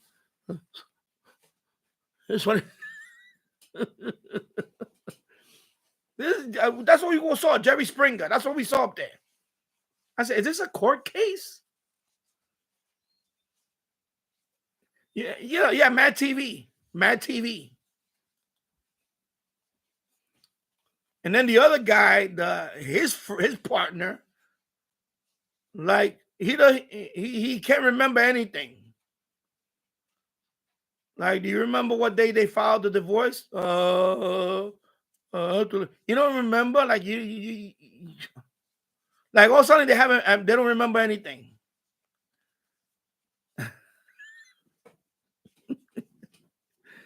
It's like if you go to, you know what happens?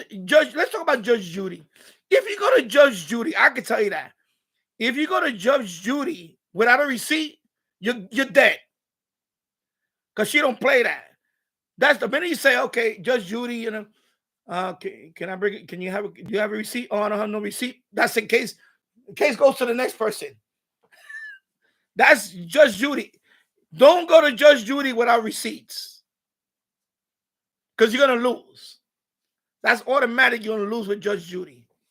If you got no receipts, you got no business being in Judge Judy's courtroom. That's how she is. So this one right here, oh, I don't make, I get everything's cash. Like a drug dealer. She's like a drug dealer. Yeah, everything, I carry cash. 6 months of living cash I have in my house at all times. My God. And this is the district attorney of Atlanta. What the hell is going on? This bar is so low. The bar is like, there you go, bro. Affirmative action. There you go. Affirmative action. I'm gonna say, folks, you might not like what I just said. Affirmative action.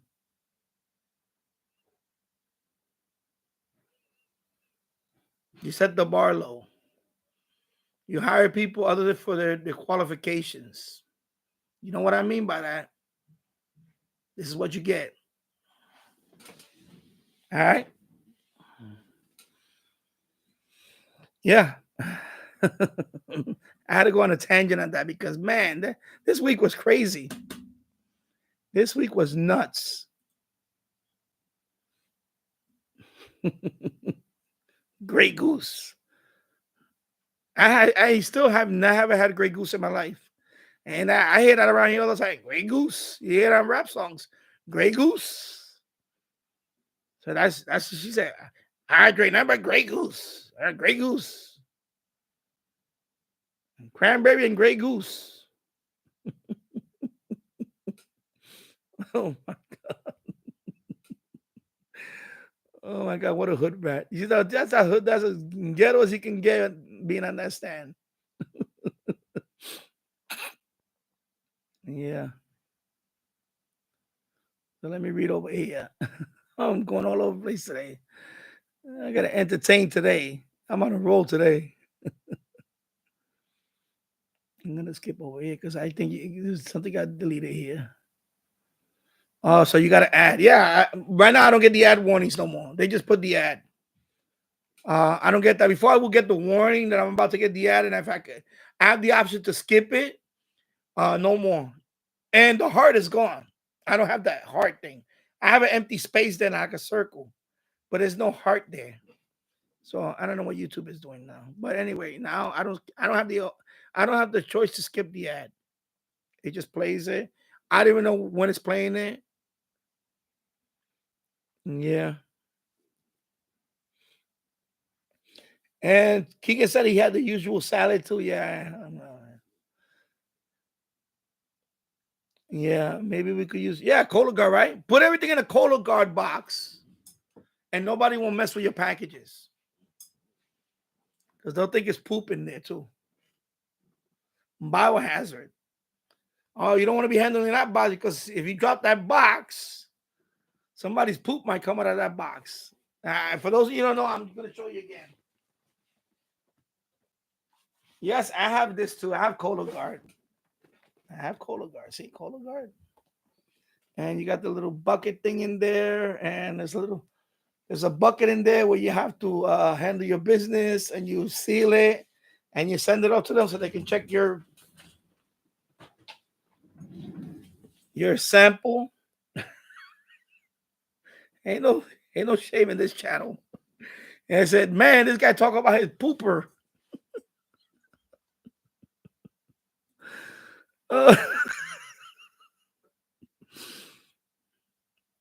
You got that's Cologuard right there. So, hey, I could put anything in that box. Ain't nobody gonna mess with it. I could be shipping gold.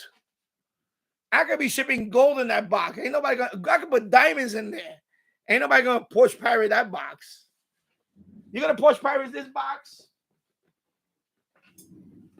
Let me just. Let me show this side. See, they ship it with the thing. You gonna Porsche pirate this box? I gotta put diamonds in this box. Good luck Porsche pirating that box.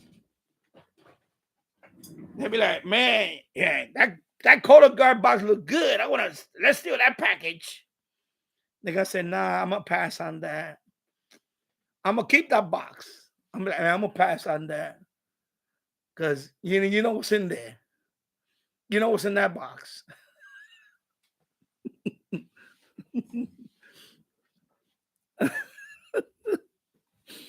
Oh my God. Holy unaware, bonkers and yonkers, yeah. Richard Califano, hello, from upstate New York. I hope you're doing well. Let me go back up here. I'm going back and forth here because I'm behind the stream here. Let me see. Excuse me. Yeah. I'm going to, you know what? You bring up a good question. I'm going to talk about that radio for a minute because I saw that video review. I'm not a fan of it. I'm going to tell you why. I just want to catch up on this stream here. Okay, so guys can hear. Keegan, yeah, you should do a video on that. Keegan. I was thinking, Kicking DX, I was thinking of doing a video on my 6-element. Yeah, you should show it. And the rotator, show it. Because I want to see it. I want to see it. Like your setup. Like, your antenna with the rotator and how much wire you're using to go into your radio. That would be a nice video. You don't have to talk. You could just show it and mute it. You don't have to talk. You don't have to. If you don't want to talk on it, you don't have to. You can just show it, and then you put in the description and the title. This is my FM antenna setup, and then you describe it. So you don't have to show it. You don't have to talk if you don't want to talk on it. Some people don't want to talk. That's fine too. But I would like to see. I like to see. I like to see people's antenna setups. Everybody. I like to see, like, when I go on the roof. I notice that people like that when I go on the roof, and I show my antennas up there. People like those videos too. I haven't done one in a while. I'm gonna do one soon. I'm gonna go back on the roof because I'm gonna change a few things. But yeah, I would like to see that. That would be cool. I hope you do it. I'll definitely watch that one. I would like to see that. Tasso, are you still planning to put the CB antenna outside? I know you have it on the wall. Yeah, I do want to hook that one up. The problem is I need to find a good location for it. I don't want to necessarily put it on the roof. I'm thinking about putting mount the pole over here in the backyard and put it there. But the problem is that antenna is hitting the branches on that tree coming. There's the tree with low branches. So I got to find a spot for it. But I want to dedicate that one to a CB radio. So right now, the only CB radio I have is this one, the Uniden 980 SSB. But I want to hook up to the Discone. So maybe I can do something one day with that. And wholly unaware, does anyone here know the, I'm going to pronounce this, hopefully, is the Cho Young. Yeah, it's called the Cho Young model LC90 radio, complete with medium wave, FM, shortwave, internet radio. It looks good. It looks very nice. I seen it. It's over $200 though. That's what turned me off right away. The price I don't like. Looks good. It's sturdy, brilliant sound, but no SSB. Unfortunately, $250. Okay, here's my take on that radio. And I'm gonna tell you why. I'm not a fan of internet radios. I'm gonna give you a good example right away. My Yamaha receiver has internet radio. My Yamaha receiver is over 12 years old. My Yamaha receiver, I cannot use internet radio no more. It doesn't want to update the new, because internet radio changes. I know several people that bought internet radios and they're useless now. Because they were with this company streaming. Now the company went out of business or whatever. Now they no longer update that radio.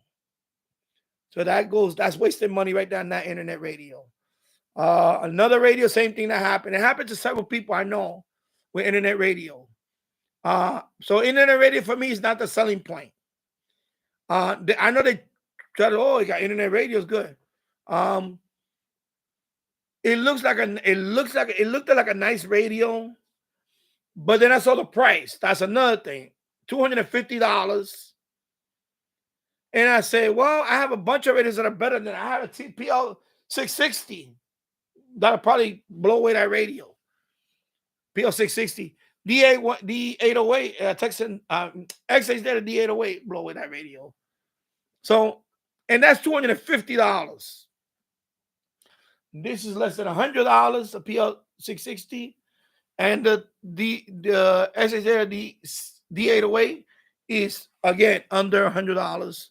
You can even get it on sale now in the $60 range, $70. It was on sale.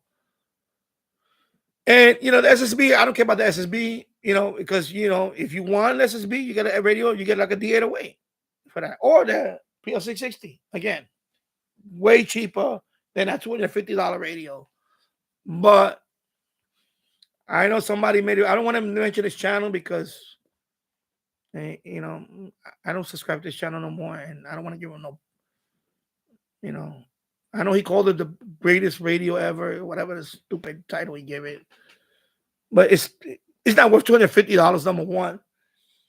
Have they would have sent me that radio to review, I will give my honest review on it. But it's not worth $250. From what I see right now, I can tell you it's not going to be worth $250.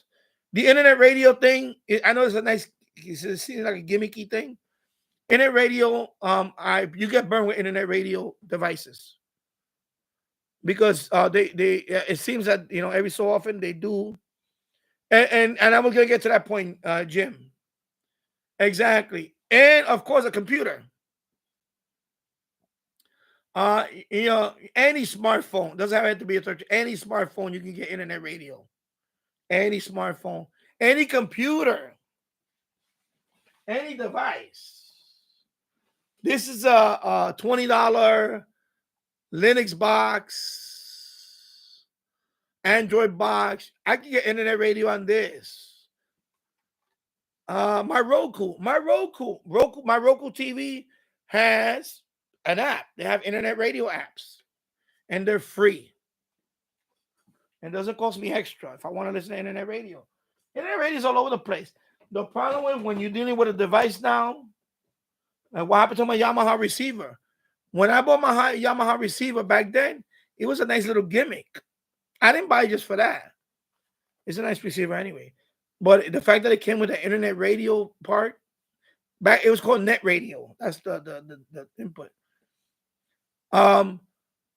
They had a contract with a particular, because I didn't use that radio for years. So I tried to set it up the other day. I put the Ethernet wire in the back of it, and right away I didn't get no more stations. It just says, please go to, it was a URL. So when you go there now, you have to put the product number or some number, and they try to give you the service. But my radio is older than that. So my radio, I couldn't even do that. So my radio right now, internet radio is dead. I cannot do nothing about it. I went to every forum. I did searches on it. My particular model of Yamaha receiver is no longer updatable. It's no longer internet radio updatable at all. At all. And that sucks. That really sucks. It's horrible. This is why I don't like internet radio on a device. Like a radio, like forget. Let's say this radio has internet radio. It's gimmicky.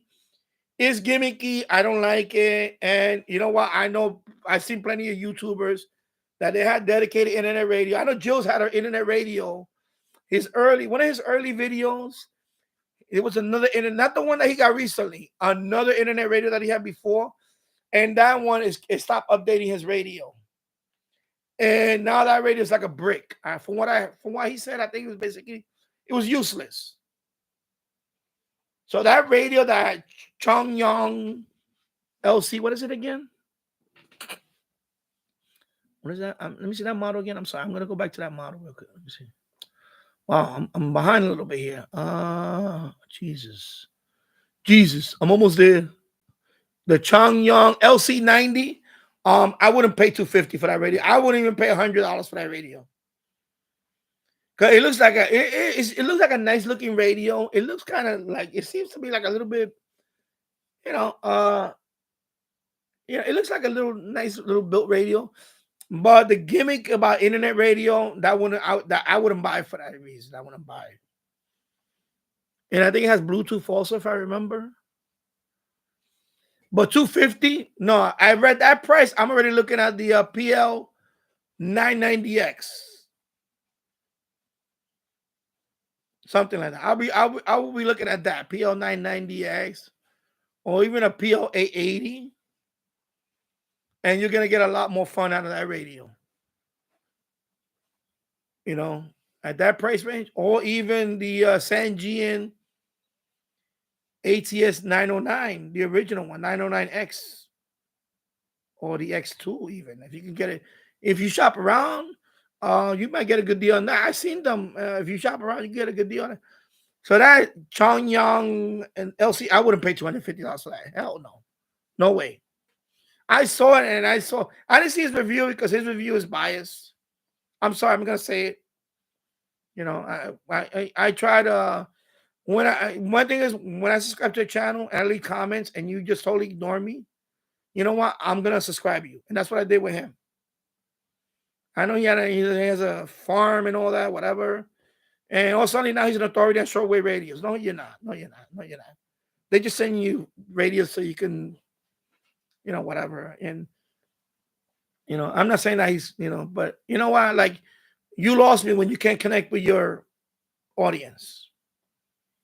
Like, I know you're a bigger channel now. I get it. You know, you blew up.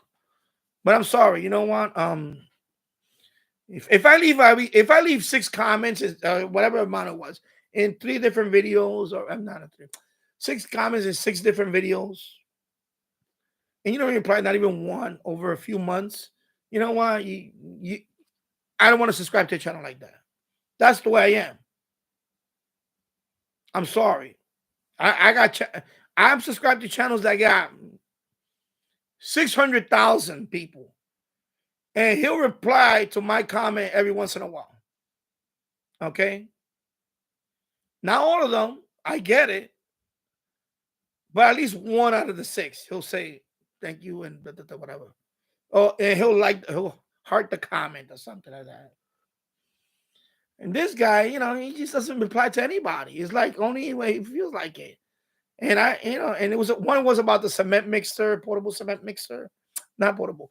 Electric cement mixer, because I own the same one. He totally blew me off. And I said, well, you know what? I'm done. I'm not gonna subscribe to you. You can't take time out of your so-called busy life to acknowledge a few subscribers. Then you know what? I'm not watching you. And that's what happened to him. You know, he said it was the best radio ever. He's whatever. He's full of shit. I'm just gonna say sorry.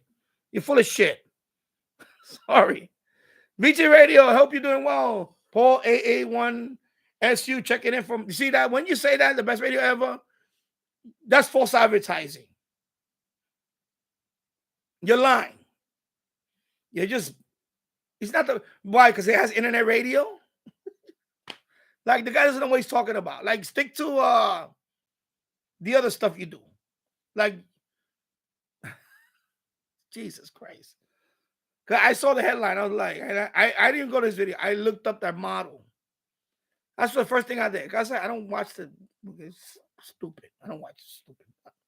I'm sorry. You know, my thing with that is, like, if you don't acknowledge your subscribers, you know what? I'm not going to follow you.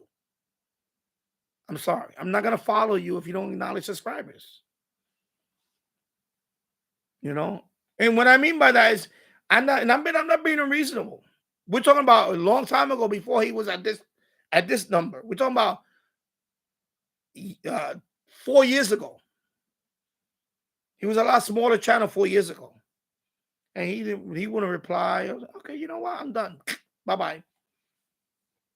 That's the way I am. I'm not going to follow someone that doesn't even, and I read the comments. You don't answer comments. You just, every once in a while, now, you know what? Now you think you're big. Now you just, you know, you get your head too far up, you know, whatever. And of course, now every radio that came out, they sending him to him too. So of course they're using him as a so-called reviewer of radios. I saw that. I was just saying, this guy's for real? Best radio ever. No, it's a gimmick. Because right now, I tell you right now, my rule is any internet radio that's on a device, I stay away from. I stay away from them because it changes so much now with licensing. You know, even apps change. Even apps change. I can tell you that. I had apps that had all these stations, and I'll use it for a couple of years, and all suddenly one day, the app is no longer. Oh, we using this app because licensing agreement change and all that. You know, internet radio is like that. It's like that. So if you buy a device that's only internet radio, like I did with my receiver. Well, my receiver is, you know, no, it's not only internet radio. Excuse me. It's a receiver, AM, FM, and I have cassette deck and all that in there. But it has internet radio, and the internet radio part is dead. I cannot use that anymore. And I bought that receiver 12 years ago. It was a Yamaha stereo receiver. And for that model, I looked it up. They said, no, you cannot upgrade this model no more. No firmware for it, nothing. You're done with it. And that's why I stay away from radios like that. Internet radio. I stay away from that. You can do that with your phone. Why would you need to buy a radio, a dedicated radio for that? It's a gimmick. I mean, it's a nice looking radio. The display seems to look nice on it. But I wouldn't, especially when I saw it, I thought it was going to be $100. When I started looking up on it, I said, okay, maybe $100. There might be a certain, and then I was going to contact them to see if they want to, I'm going to tell you, this is what I'm going to tell you. I was going to contact them to see if they want to send me that radio, and I'll do a review on it. But I'm telling you right now, I wouldn't like that radio because of the internet radio. To me, that's a gimmick. Because when I saw the price, I was going to contact them. But once I saw the price, I cannot recommend this radio to anybody. I cannot recommend. I know Holy on the Wedges. I would not recommend. Who is Alpha, right? Anyway, I would not recommend this radio to anybody. At that price, I will look at a PL 990 if you can get it for that price. Forget about internet radio. Just get rid of that because that's a gimmick. At that price, I will look at a Sangean ATS 909X even. $250. I would look at something like that. I wouldn't look at that Chung Young, whatever.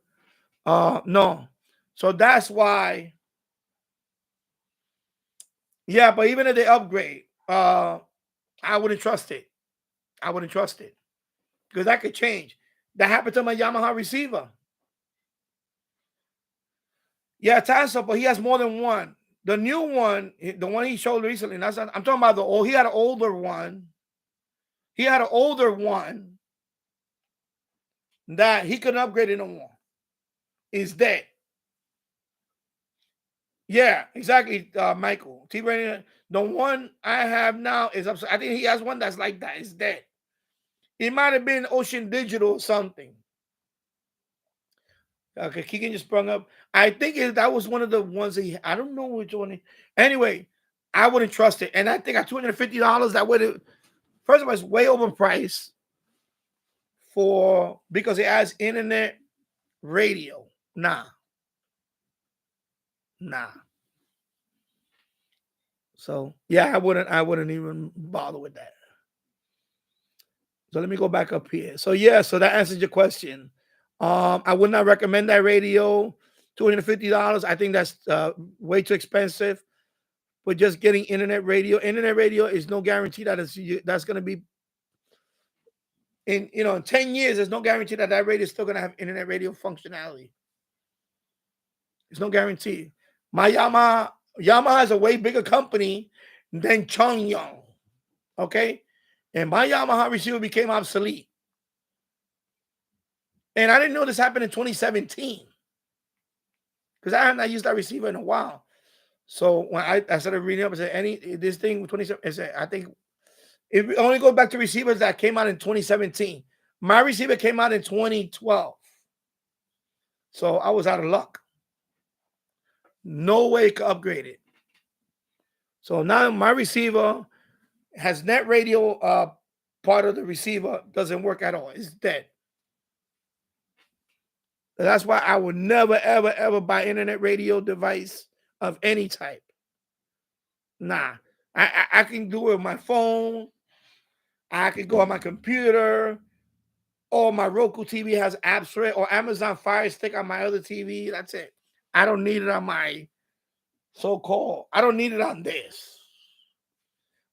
Chances are when I'm outside listening, I don't want internet radio. Unless it's my phone. So, yeah. So when he called it the best radio ever, he doesn't know what he's talking about. He's smoking something down there in his farm. I don't know what he's smoking down there, but okay, I'm gonna shut up. Sorry, I shouldn't say that, but yeah, I don't know. I don't know what. Let me just shut up. But yeah, to call it the best radio ever, that was clickbait. And you saw the views on it. It was clickbait. Because I knew the minute I saw it, I didn't even watch the video. I just saw the model. I said, let me look up the model. And when I looked at the model, I saw the specs. I said, yeah, this is overpriced. They're trying to gimmicky you up with the internet radio crap.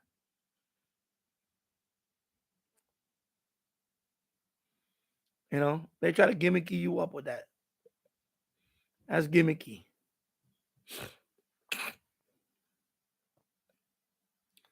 So let me go back up here. I'm all over the place. Man, I skipped a lot. Jesus Christ, I'm behind now. All right, kicking the air. So my sister in Kansas City, Missouri had snow on Friday morning. Okay, Chongyang, only on the west says. Jim, to check if it don't snow soon, we're going to have snow this February. Okay. Oh, that's good. That's good. I mean, over here, well, we already had a couple of, but it's still not. We're still below normal. Keegan, I remember cops in America's Most Wanted on Fox. Yeah, I know. And now, of course, because of anti whatever. Now they don't show all that stuff now. Now that stuff you have to go like to Pluto, and they have a cop channel only for that. Like a Pluto has that. Pluto TV has that stuff. So they have all cop stuff, like Cops TV or whatever, and things. King in the air, I seen some police dash cam on YouTube. Yeah, same thing. I go on YouTube too. Yeah, Tasso said, bad boys, what you gonna do when they come for you? Yeah. When Sheriff John Brown come for you. Yeah, 1, 2, 3 Bush. Where's Adam 12 when you need it? Yeah, right. He says, I remember his cop references. My name is Earl, NBC in South Park. Yeah. Tasso, I see a lot of cars with the boot around here. It finally caught up to the owner who unpaid tickets and such. I was gonna call. Yeah, exactly. Yeah, because what happens is when you get the boot, when they put the boot on the wheel, that means they're gonna tow your car. Usually when they put the boot, it's not they're gonna keep it there. That means that within the next few hours or even 24 hours, the next thing is they're gonna tow your car. They just put the boot there temporarily because they don't want you to move it. Because they already located you. That's how they do. That's what they do first. They go around in a van or whatever, and they locate the cars that owe money. Right away, they put the boot on there. I see someone that they put a big sticker on their window too. But the boot, once they put the boot, your car's getting towed. That's the next step. Unless you could remove that boot and get the hell out of there, you're gonna get towed. They just put the boot temporarily. Yeah. That's what, from what I've seen, that's what they do. They go around, they have a whole bunch of boots, car boot, and they look at a whole bunch of cars. Okay, bing, bing, bing, bing, bing. Then they start calling the tow companies. Okay, we got this car here. We got this car here, bing, bing. And then the tow trucks come and they take them all. So that's what they do. Only unaware, Reels Network Reels Network now has On Patrol Live, also identical to old PD Live, that air and A&E. Okay. The city needs money. Every municipality needs money, especially when you're having illegals come here, living off the freeloading, of course. And they're bankrupting all this stuff now, unfortunately. Instead of giving money instead of helping out his own citizens, we're like this kid, 15-year-old kid again. He got arrested here in Yonkers. He's staying in a migrant shelter in New York City, but he got busted here staying with his mother in Yonkers. So you're telling me all this time he was living in that hotel, he really had a place to stay here in Yonkers? Because that's where he wound up hiding at, in Yonkers, in his mother's house. When he got arrested, what you heard in the background? ¡Ay, Dios mío! ¡Ay, no vaya, por favor! ¡Ay, Dios mío! So this kid all this time was freeloading. He was getting that, you know, because he had nice clothes on. Of course, some of it he probably stole. He had a 40 caliber gun. Wonder how he bought that with your taxpayer money. And his mother lived in Yonkers, right here in Yonkers. So yeah. And the city is just, what problem is money is being mismanaged. The city doesn't need no more money. It just needs to spend it where it needs to spend it properly. Not wasting money. Like this, just like the MTA, same thing. They just waste money. Yeah, I'm gonna skip some of this cop stuff. I'm sorry, it's getting. I'm gonna skip it. Yeah, Tassel. Oh, the Steve Wilkos show. Yeah, like Jerry Springer. That court thing. That happened in Atlanta. That's Jerry Springer. That's what you saw. Then the father testified. Yeah, I'm telling you, Jerry Springer. It was ghetto.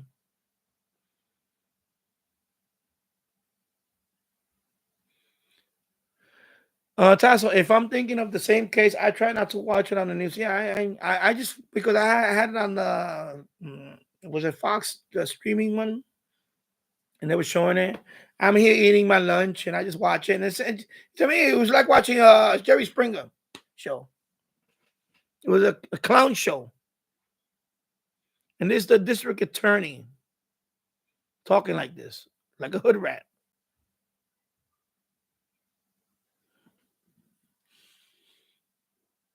Yeah, I know. Holding on away. Her boyfriend never tried a felony case before. Yeah, he was a slip and fall attorney. He was not a criminal. He was, I believe, a slip and fall guy, ambulance chaser. The guy was not a criminal prosecute. You know, he was what they call ambulance chasing. He was one of those guys, injury lawyer or something. Yeah, Keegan, I remember Family Guy episode with Fred Flintstone running from the police, and the narrator was like, America's Most Wanted John Walsh running from the cops. Yeah, but I don't.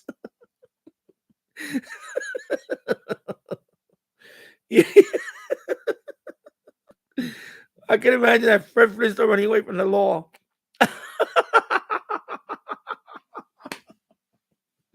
With his bare feet.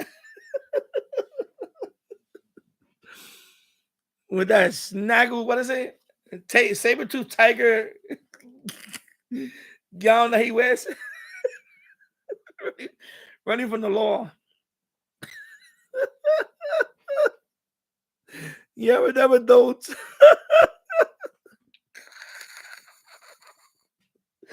Oh, okay, I need one. I'm gonna. My throat's getting dry. 3 hours and 37 minutes in the books. Wow. Yabba dabba don't. 11 people watching, 17 likes. Thank you for watching. And yeah, PG went out the window. Yeah, it went out a long time ago. It was from the get-go. A long time ago. Yeah, Jerry Springer. I remember Jerry Springer. Tassel, Judge Judy wouldn't let. Yeah, Judge Judy, no receipts, you lose. That's it. Judge Judy, yeah. Yeah, Judge Judy's on Freebie. Now she has a new Judge Judy. I don't watch her, but I'm just saying that's her thing. If you go in there with no receipts, you lose. So how can you believe a woman that says, "Oh, I've been he attacked me back in 1990 something"? I don't remember what year. I know it was in the 90s. It was somewhere in the 90s. I don't remember what year, and she wins $80 million. Please. What the hell's going on with this system? Yeah, cha-ching. Keegan, yes, I remember the cartoon spoofs of Judge Judy by someone in YouTube.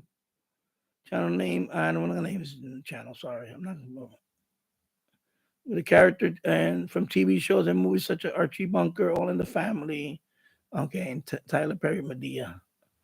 Their voice impressions of the characters, some were very close. Okay, let me go down here. You guys talking about yourself. Amanda Bynes, I don't want to talk about her. She's a mess right now. Yeah, she was very talented when she had her own little show. I remember I remember when she was a kid, she was very talented with the show, the Amanda Bynes show. Now, but then again, I heard I think she's bipolar and all that. I know she had a little heart tattoo on her cheek, which is, I don't understand why people do tattoos on their face. I just don't get that. I'm not against it. I don't have any. I thought about getting one here. I thought about a couple of them. And I didn't get it for whatever reason. And I thank God I don't have them now. They're good. But I don't understand that whole thing in the having tattoos on the face. I just don't. You know what? To each his own. I know people say, well, you shouldn't judge people on that tattoo. I'm sorry. I don't get it. I just don't get. I'm sorry, and I don't want to get it. I don't. And like for example, I'm gonna go on a little change here. Me and my wife doesn't have any tattoos. Just my preference. Years ago, when I saw a woman with tattoos, it was a turnoff. To me, it turned me off. I'm sorry. You're not special. You're not special because you have tattoos all over your body. It doesn't make you special. I see, people that they think that it makes them special when they have all this stuff. It's not. It's not. It's not. You're fooling yourself. You think it's making you special. There's something going on elsewhere that you need to address first. So I know people say, they find that hot or whatever. Me, it's a turnoff. There's something wrong. When I see all that stuff, there's something wrong with the person. There's something going on with that. You call me judgmental. I don't care. That's my opinion. My opinion only. But when I see that, I'm like, you know what? I wouldn't approach this person for a date or whatever. I wouldn't do it. And we're talking about years ago. But I'm saying it's just me. And when I see it, especially on the face, no, you know what? Yeah, I'm sorry. No. And if you want to call me judgmental, that's fine. You know what? I own it. Seriously.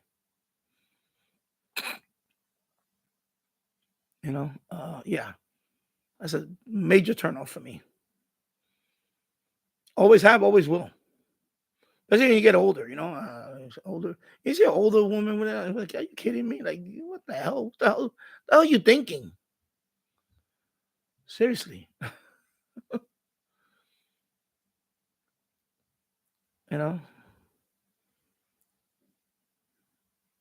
Yeah. Kicking the sir. I remember the Cola Guard spoof with Mark Wahlberg on YouTube. Okay. Yeah. Somebody ordered it and then they didn't want it.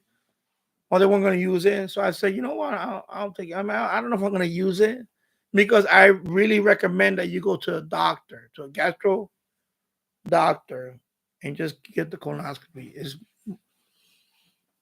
It's more invasive, but it can save your life. And that's what I say.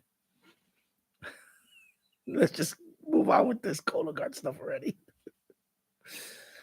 And Richard Califano, hello. And I want to see, okay, I'm going to skip all this stuff you're talking about yourselves.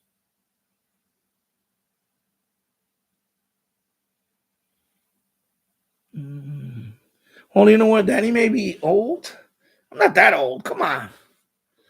But he has a good stream. I'm not that old. Come on. 57. Not that old. I'm kidding. It's okay. I'm not offended, but I'm just kidding. Tasso, I remember Judge Hatchett. I used to watch her. I seen them all, but I don't watch them no more. But I seen a few of them. Of course, Judge Janine, and don't get me started on her.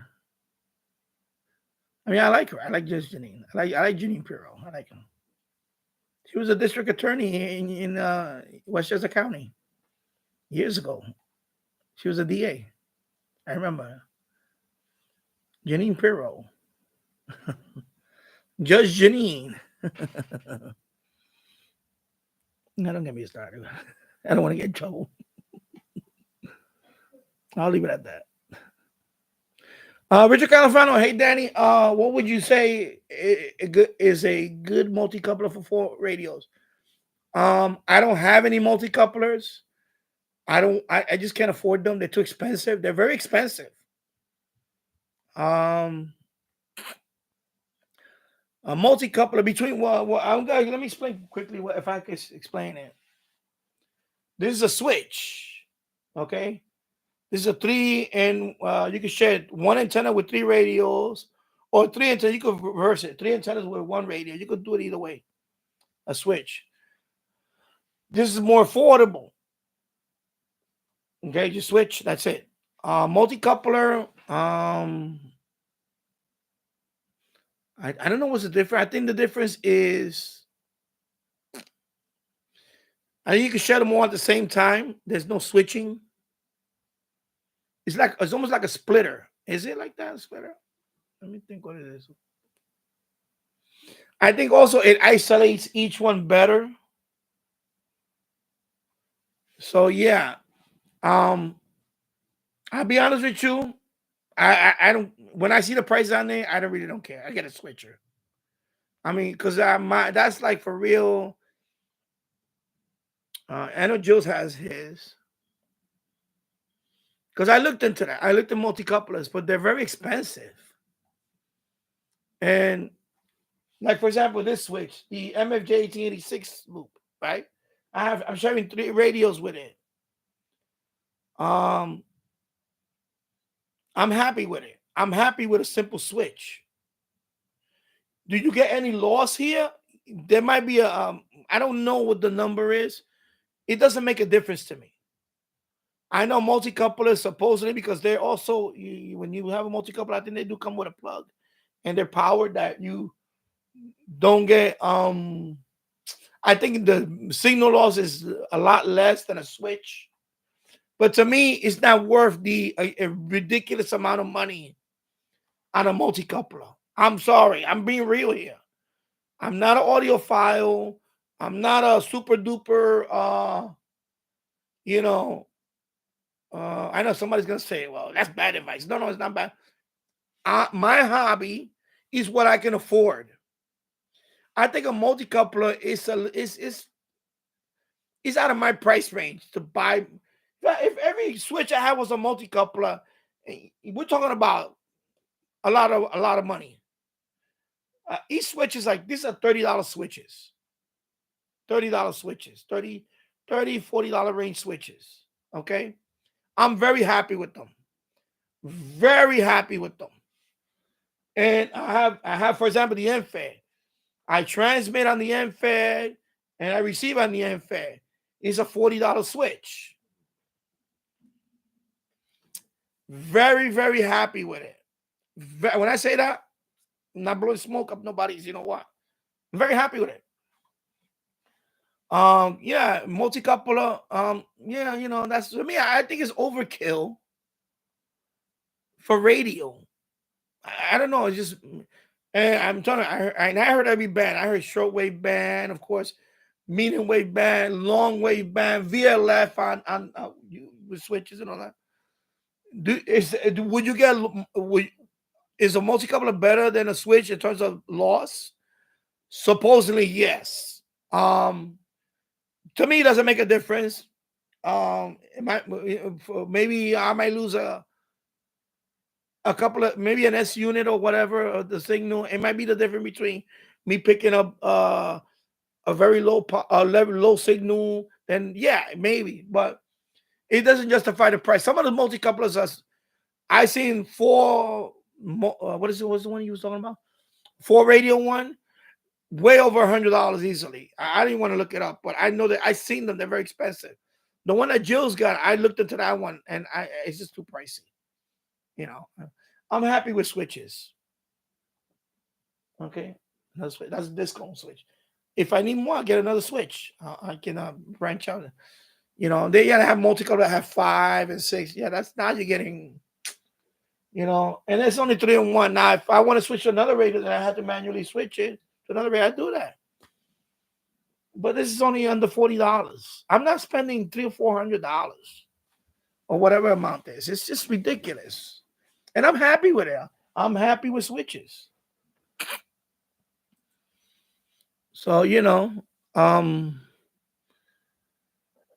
that's my opinion. If any company want to send me a multi-coupler, fine. But I'm not going to go out of my way and buy expensive four, four radio, four device multi-coupler. They're not cheap. They're not cheap. And for listening hobby like this, and I have a lot of radios. I have some good radios too. For me to splurge on a multi-coupler, no, I'm not doing that. I don't need to. I'm very happy with switches. But if you can afford it, you got the money, you want to break the bank, and you want to get up, and you can do a comparison. I don't know if he did that using a switch and using a multi-coupler. I'm not gonna do all that. I'm very happy with switches, manual switch or whatever. I'm very happy with them. I think there's a whole bunch of factors when it comes to that. Are you gonna get lost? A lot of factors. This is a whole topic. Get into that. Cables. If you use better cables, you're not gonna suffer as much of a signal loss compared to a cheap cable. There's so many factors in there. So to me, a multi-coupler is not going to be an end-all be-all that you're going to get better performance, when you sharing it. Because I see some of those posts in the forum.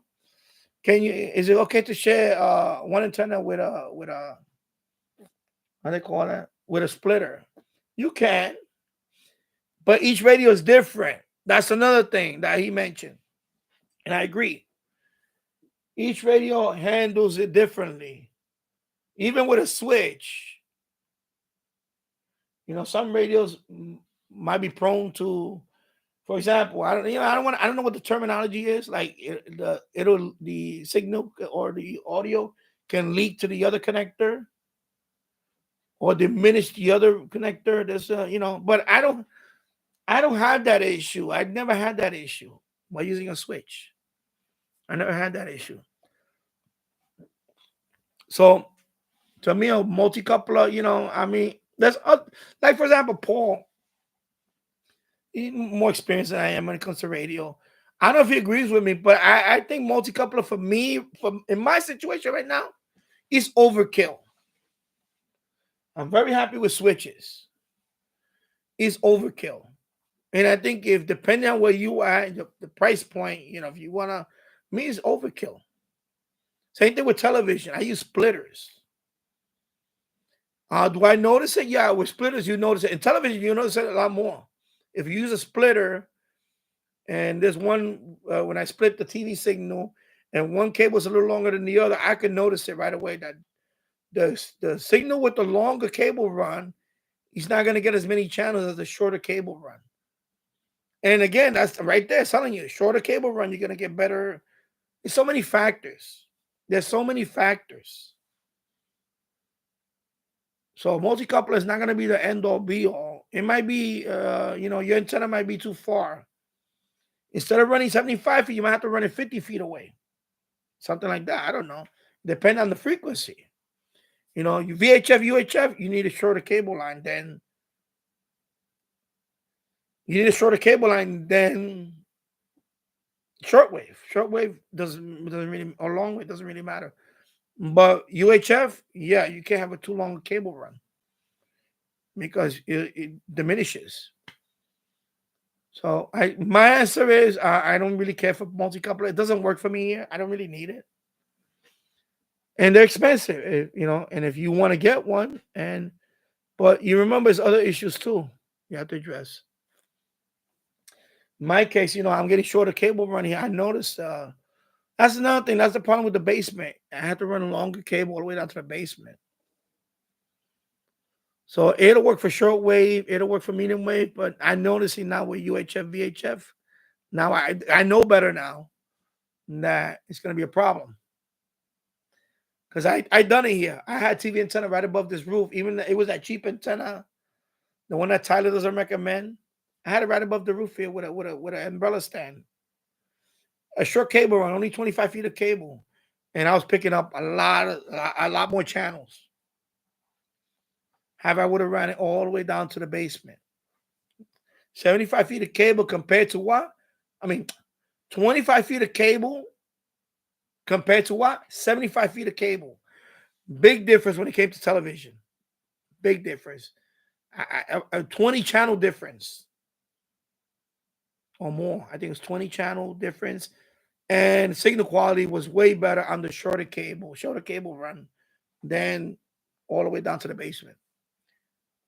It's a lot of things like that. So many factors on it. But my personal opinion, I'm happy with switches. I'm happy with it.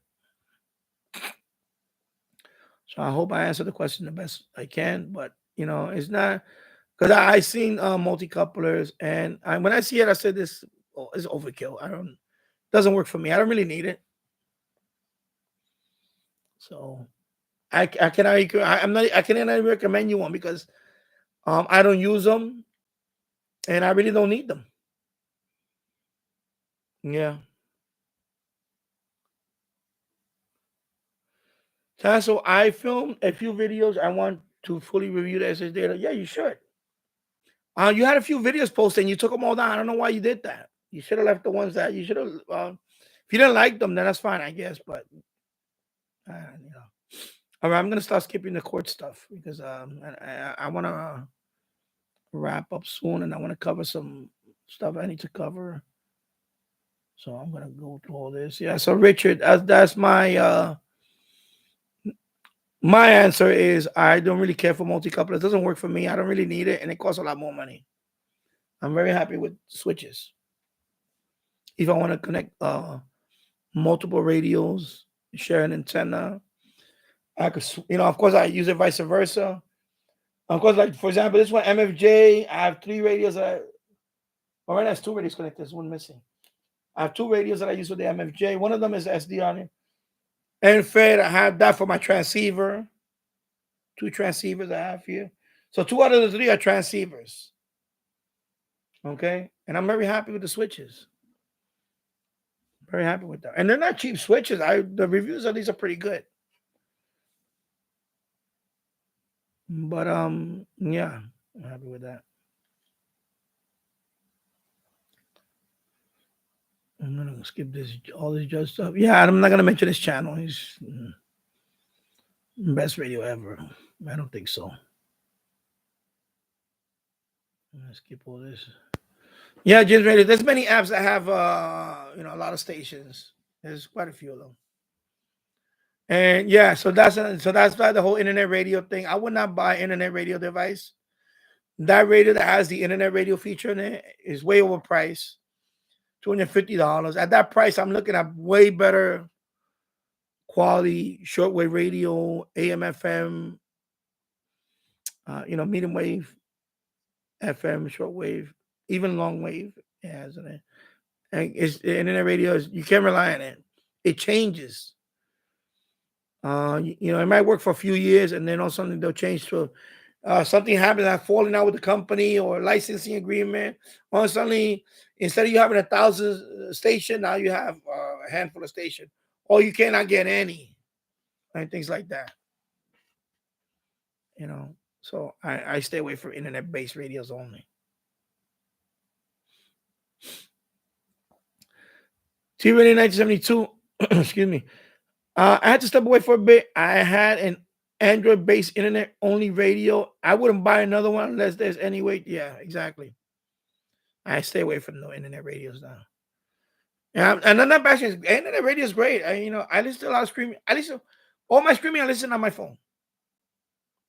And I have my Roku TV in where I sleep at. That has internet radio on it. If I could sometimes listen to it there. When I listen here on streaming, I can listen to it on my Roku TV. The only thing is a 55-inch TV and it's bright and it's like, lights up the room. Otherwise, I will listen to it here, which I do. But I wouldn't buy an internet radio device. It looks cool and it has a display, but they're not reliable. Yeah, and you have one that's now obsolete. Yeah, I agree. It's just not worth it. Keegan is, I heard of Sea Crane and Ocean Digital Internet Radios. Yeah, that's the one I was looking at years ago. But then when I saw reviews on it, and then eventually I was looking into one of those years ago. And then when I saw that happened, that the radio basically turned into a brick. And I said, nope, I'm not buying no internet radios. Nope. They're not worth it. They're not worth the money. You don't really need it. The internet radio I have is a Luratech. Okay.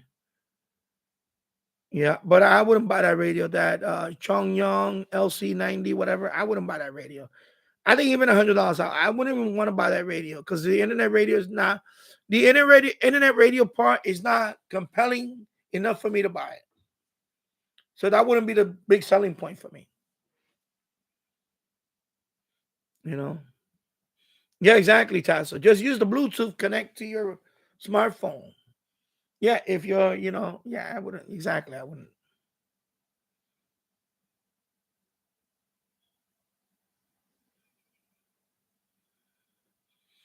Yeah, exactly. Have an internet connection. So that particular radio is Wi-Fi. It's most likely it's gonna be Wi-Fi, of course.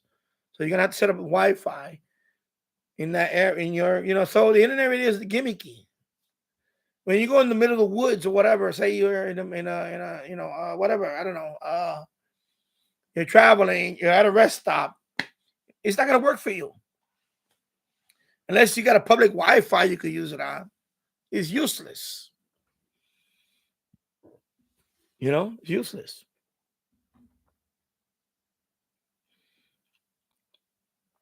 King and I listen to Wisconsin Public Radio based in Madison, WM, Milwaukee, NPR over the internet on my laptop on the weekends. Okay, cool. Yeah, all that you can listen to. Yeah. Let me skip over here. I'm gonna skip this. Occasionally I hear a few Wisconsin public radio stations via eSkip. Cool. Yeah, I remember Judge Jerry Springer. You guys talking about yourself. Jim's ready to check it. Picking up cousin Brucey that is over 820 miles away. So yeah. Yeah, I agree. I agree. You're better off getting the snake. Yeah, getting New York City on $7 radio. Yeah, that's a good. I'm telling you, that's a good radio. That little CS 106. It's a nice little radio. I DX'd on that radio. I picked up Buffalo on that radio. Good. 1520. I picked up Buffalo on it. I heard it. Because I have it in the basement right now. Maybe I should do an update video on it. But there's yeah. James Farley, I'm still here, just listening, and no tats. James Farley, I used to like Morton Downey. Yeah, I remember Morton Downey. Yeah. Tasso, okay, you take care, Tasso. Enjoy the rest of the weekend. Okay, James Farley's talking to Keegan. VT radio. I bet Danny can pick up shortwave AM7. Yeah, I mean, I live in Yonkers, right there. 770, you can pick it up anywhere. 770, when I was in Florida, I could pick it up in Florida. 770, all the way to Florida, it makes it. When I was in Indiana, same thing. 770 was coming in. Yeah, 770. But in Florida, where I was staying at, I believe 770 was 770 in Florida, where I was at, was Cuba. It was Radio Rebelde? No. Progresso. I think it was Progresso. Yeah, where I was at, actually, it overshadowed. Depends. Most of the time, it was actually Progresso. Because it's a local station there. Not local, but it's the low power station. And then at night, it was Progresso. Yeah. I think I made a video on that too.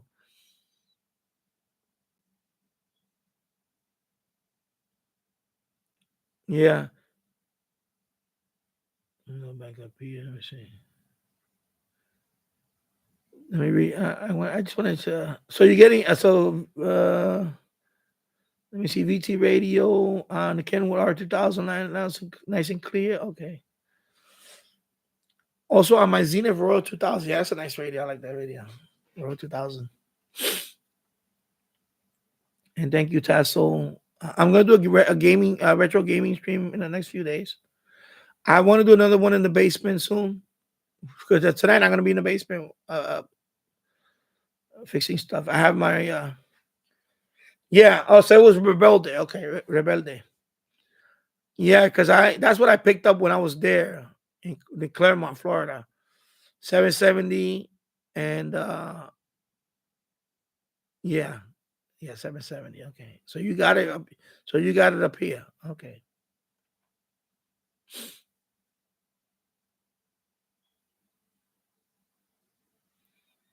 So James Foley used to have a Radio Shack F-beam antenna. Okay.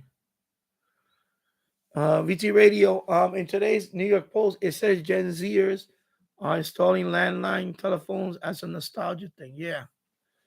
I have one. I have a couple of them. I was because I'm I had to rip the wood floor out the basement, and I'm rearranging the basement right now. That room first. And I found my landline. I have a landline. It's brand new, still brand new.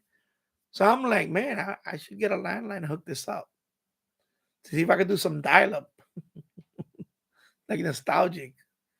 I have Magic Jack too, and you can do it'll dial with Magic Jack to make calls. It'll dial. You hear the But yeah, for nostalgia, actually, well, it goes back to what they're talking about Russia now with the satellite stuff. Do you want to have an old-fashioned car, or do you want to get one of these electronic, everything's hooked up electronically, GPS and all that stuff with these cars now? So I'm looking at old-fashioned cars, old-fashioned motorcycle, old-fashioned cars. Not so much dependent on technology. Because, they talk about EMP, right? They talk about if we have EMP attack, which is like your nuclear weapon blowing up in space or whatever, or right above us, and it wipes out all the electronics. What's going to survive? Maybe the tube radios might survive. So these tube radios are going to be more valuable. Something like that EMP, I think the tube radios will survive. Maybe I'll take my best one, lock it up in a Faraday cage or something. I seen a movie where the guy put his car, car and a helicopter. He put it inside a Faraday type, like a hangar. It was a Faraday. It was a Faraday cage, and he saved it for an event like that. It was a fictitious movie about I forgot the name. I think it was a weird. I think Alex Jones actually produced that movie. Forgot the name of the movie. So the guy opened up the garage and he had an old. I think it was a Chevy Chevelle. He had a Chevy Chevelle. I forgot what car it was for the 70s. Because they had, I guess there was a civil war in the United States. Not a civil war, it was a nuclear attack or something. It might have been a martial law, something happened. And there was an EMP attack. It was some fictitious stuff. So his stuff was in a Faraday kind of garage. So he comes out with the Chevy Chevelle. So I'm like, hey, we're going to have to do something like that here with the radios or something. I'm going to have to hide a couple of them.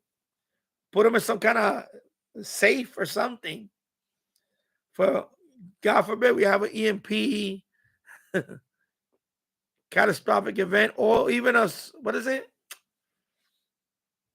What it was the solar thing that happened. It happened, I forgot what year. It was, I know you guys would know what it is. Off the top of my head, I can't remember what it was. And it would have wiped, and this is like in the 1870s this happened. It was a solar something happened with the solar. And had that would have happened now, it would have wiped out a lot of electronics. Okay, so imagine that. I'm good. James, I'm thinking about getting one of those old Delcos, If I ever go to a flea market, I should have bought one years ago. I saw one of those. Carrington, okay, yeah, that's the Carrington effect. Yeah. So, and yeah, but but the problem is that these cars, they have a lot of chips in it, computer chips.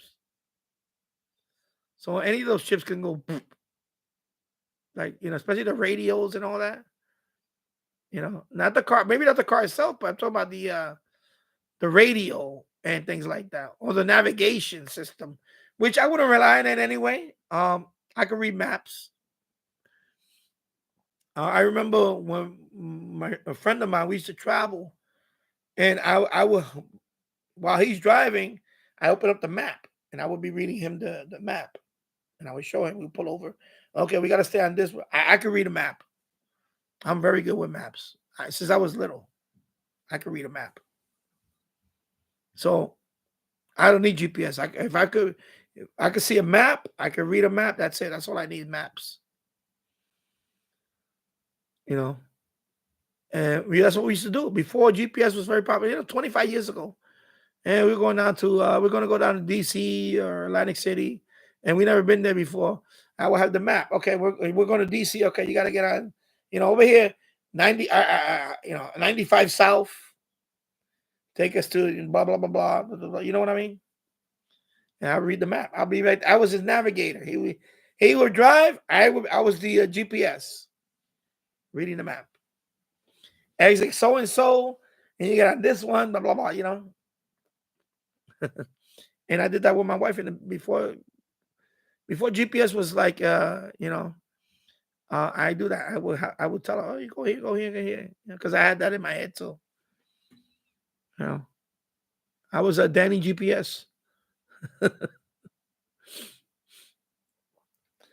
Keegan DX 770 here at night has been WABC New York, or KKOB Albuquerque, or KAAM Garland, Texas, Dallas Fort Worth region. Okay. Yeah. I think that's the one I was getting, the 770 from Fort Myers. Because there was another 770 that I get during the day, but it wasn't that strong. And then at night, boom, I will get Cuba. And sometimes you will hear WABC in between. Sometimes you will hear it either mix or, but it will be mixed.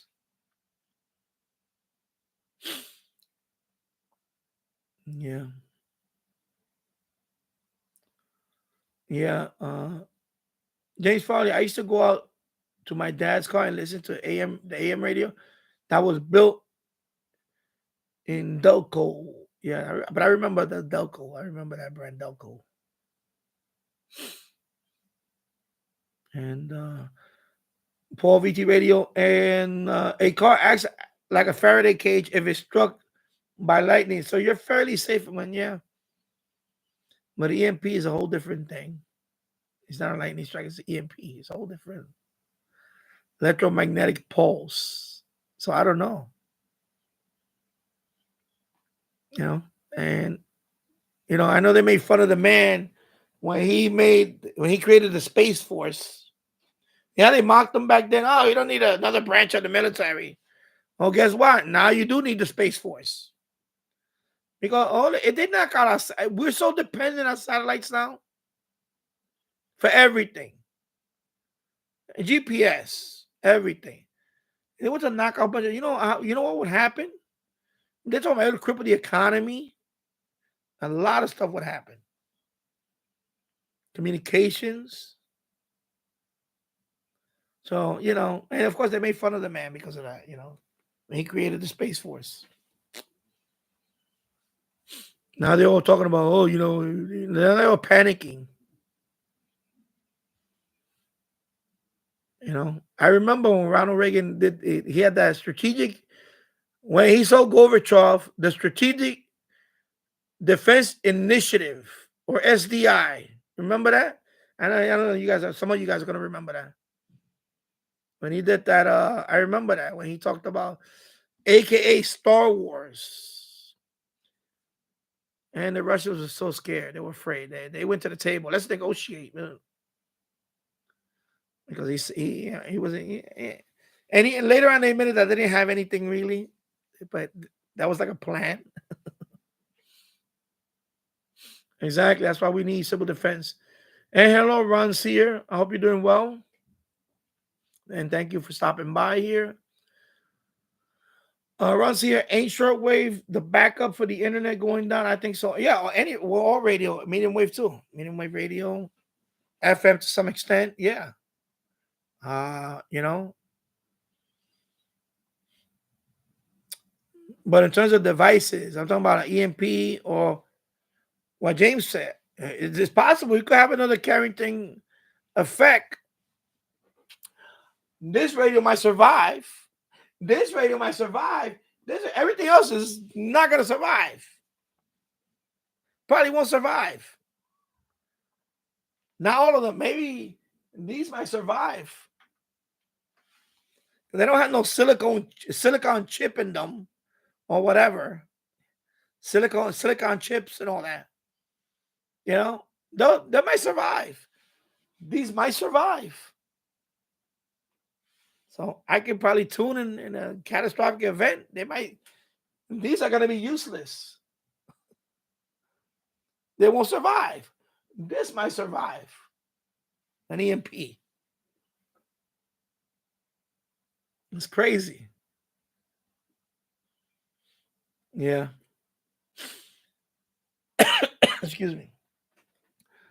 VT radio. This is why we need AM radio. Anyone have the civil defense markings on their radio at 640 and 120 kilohertz. Okay.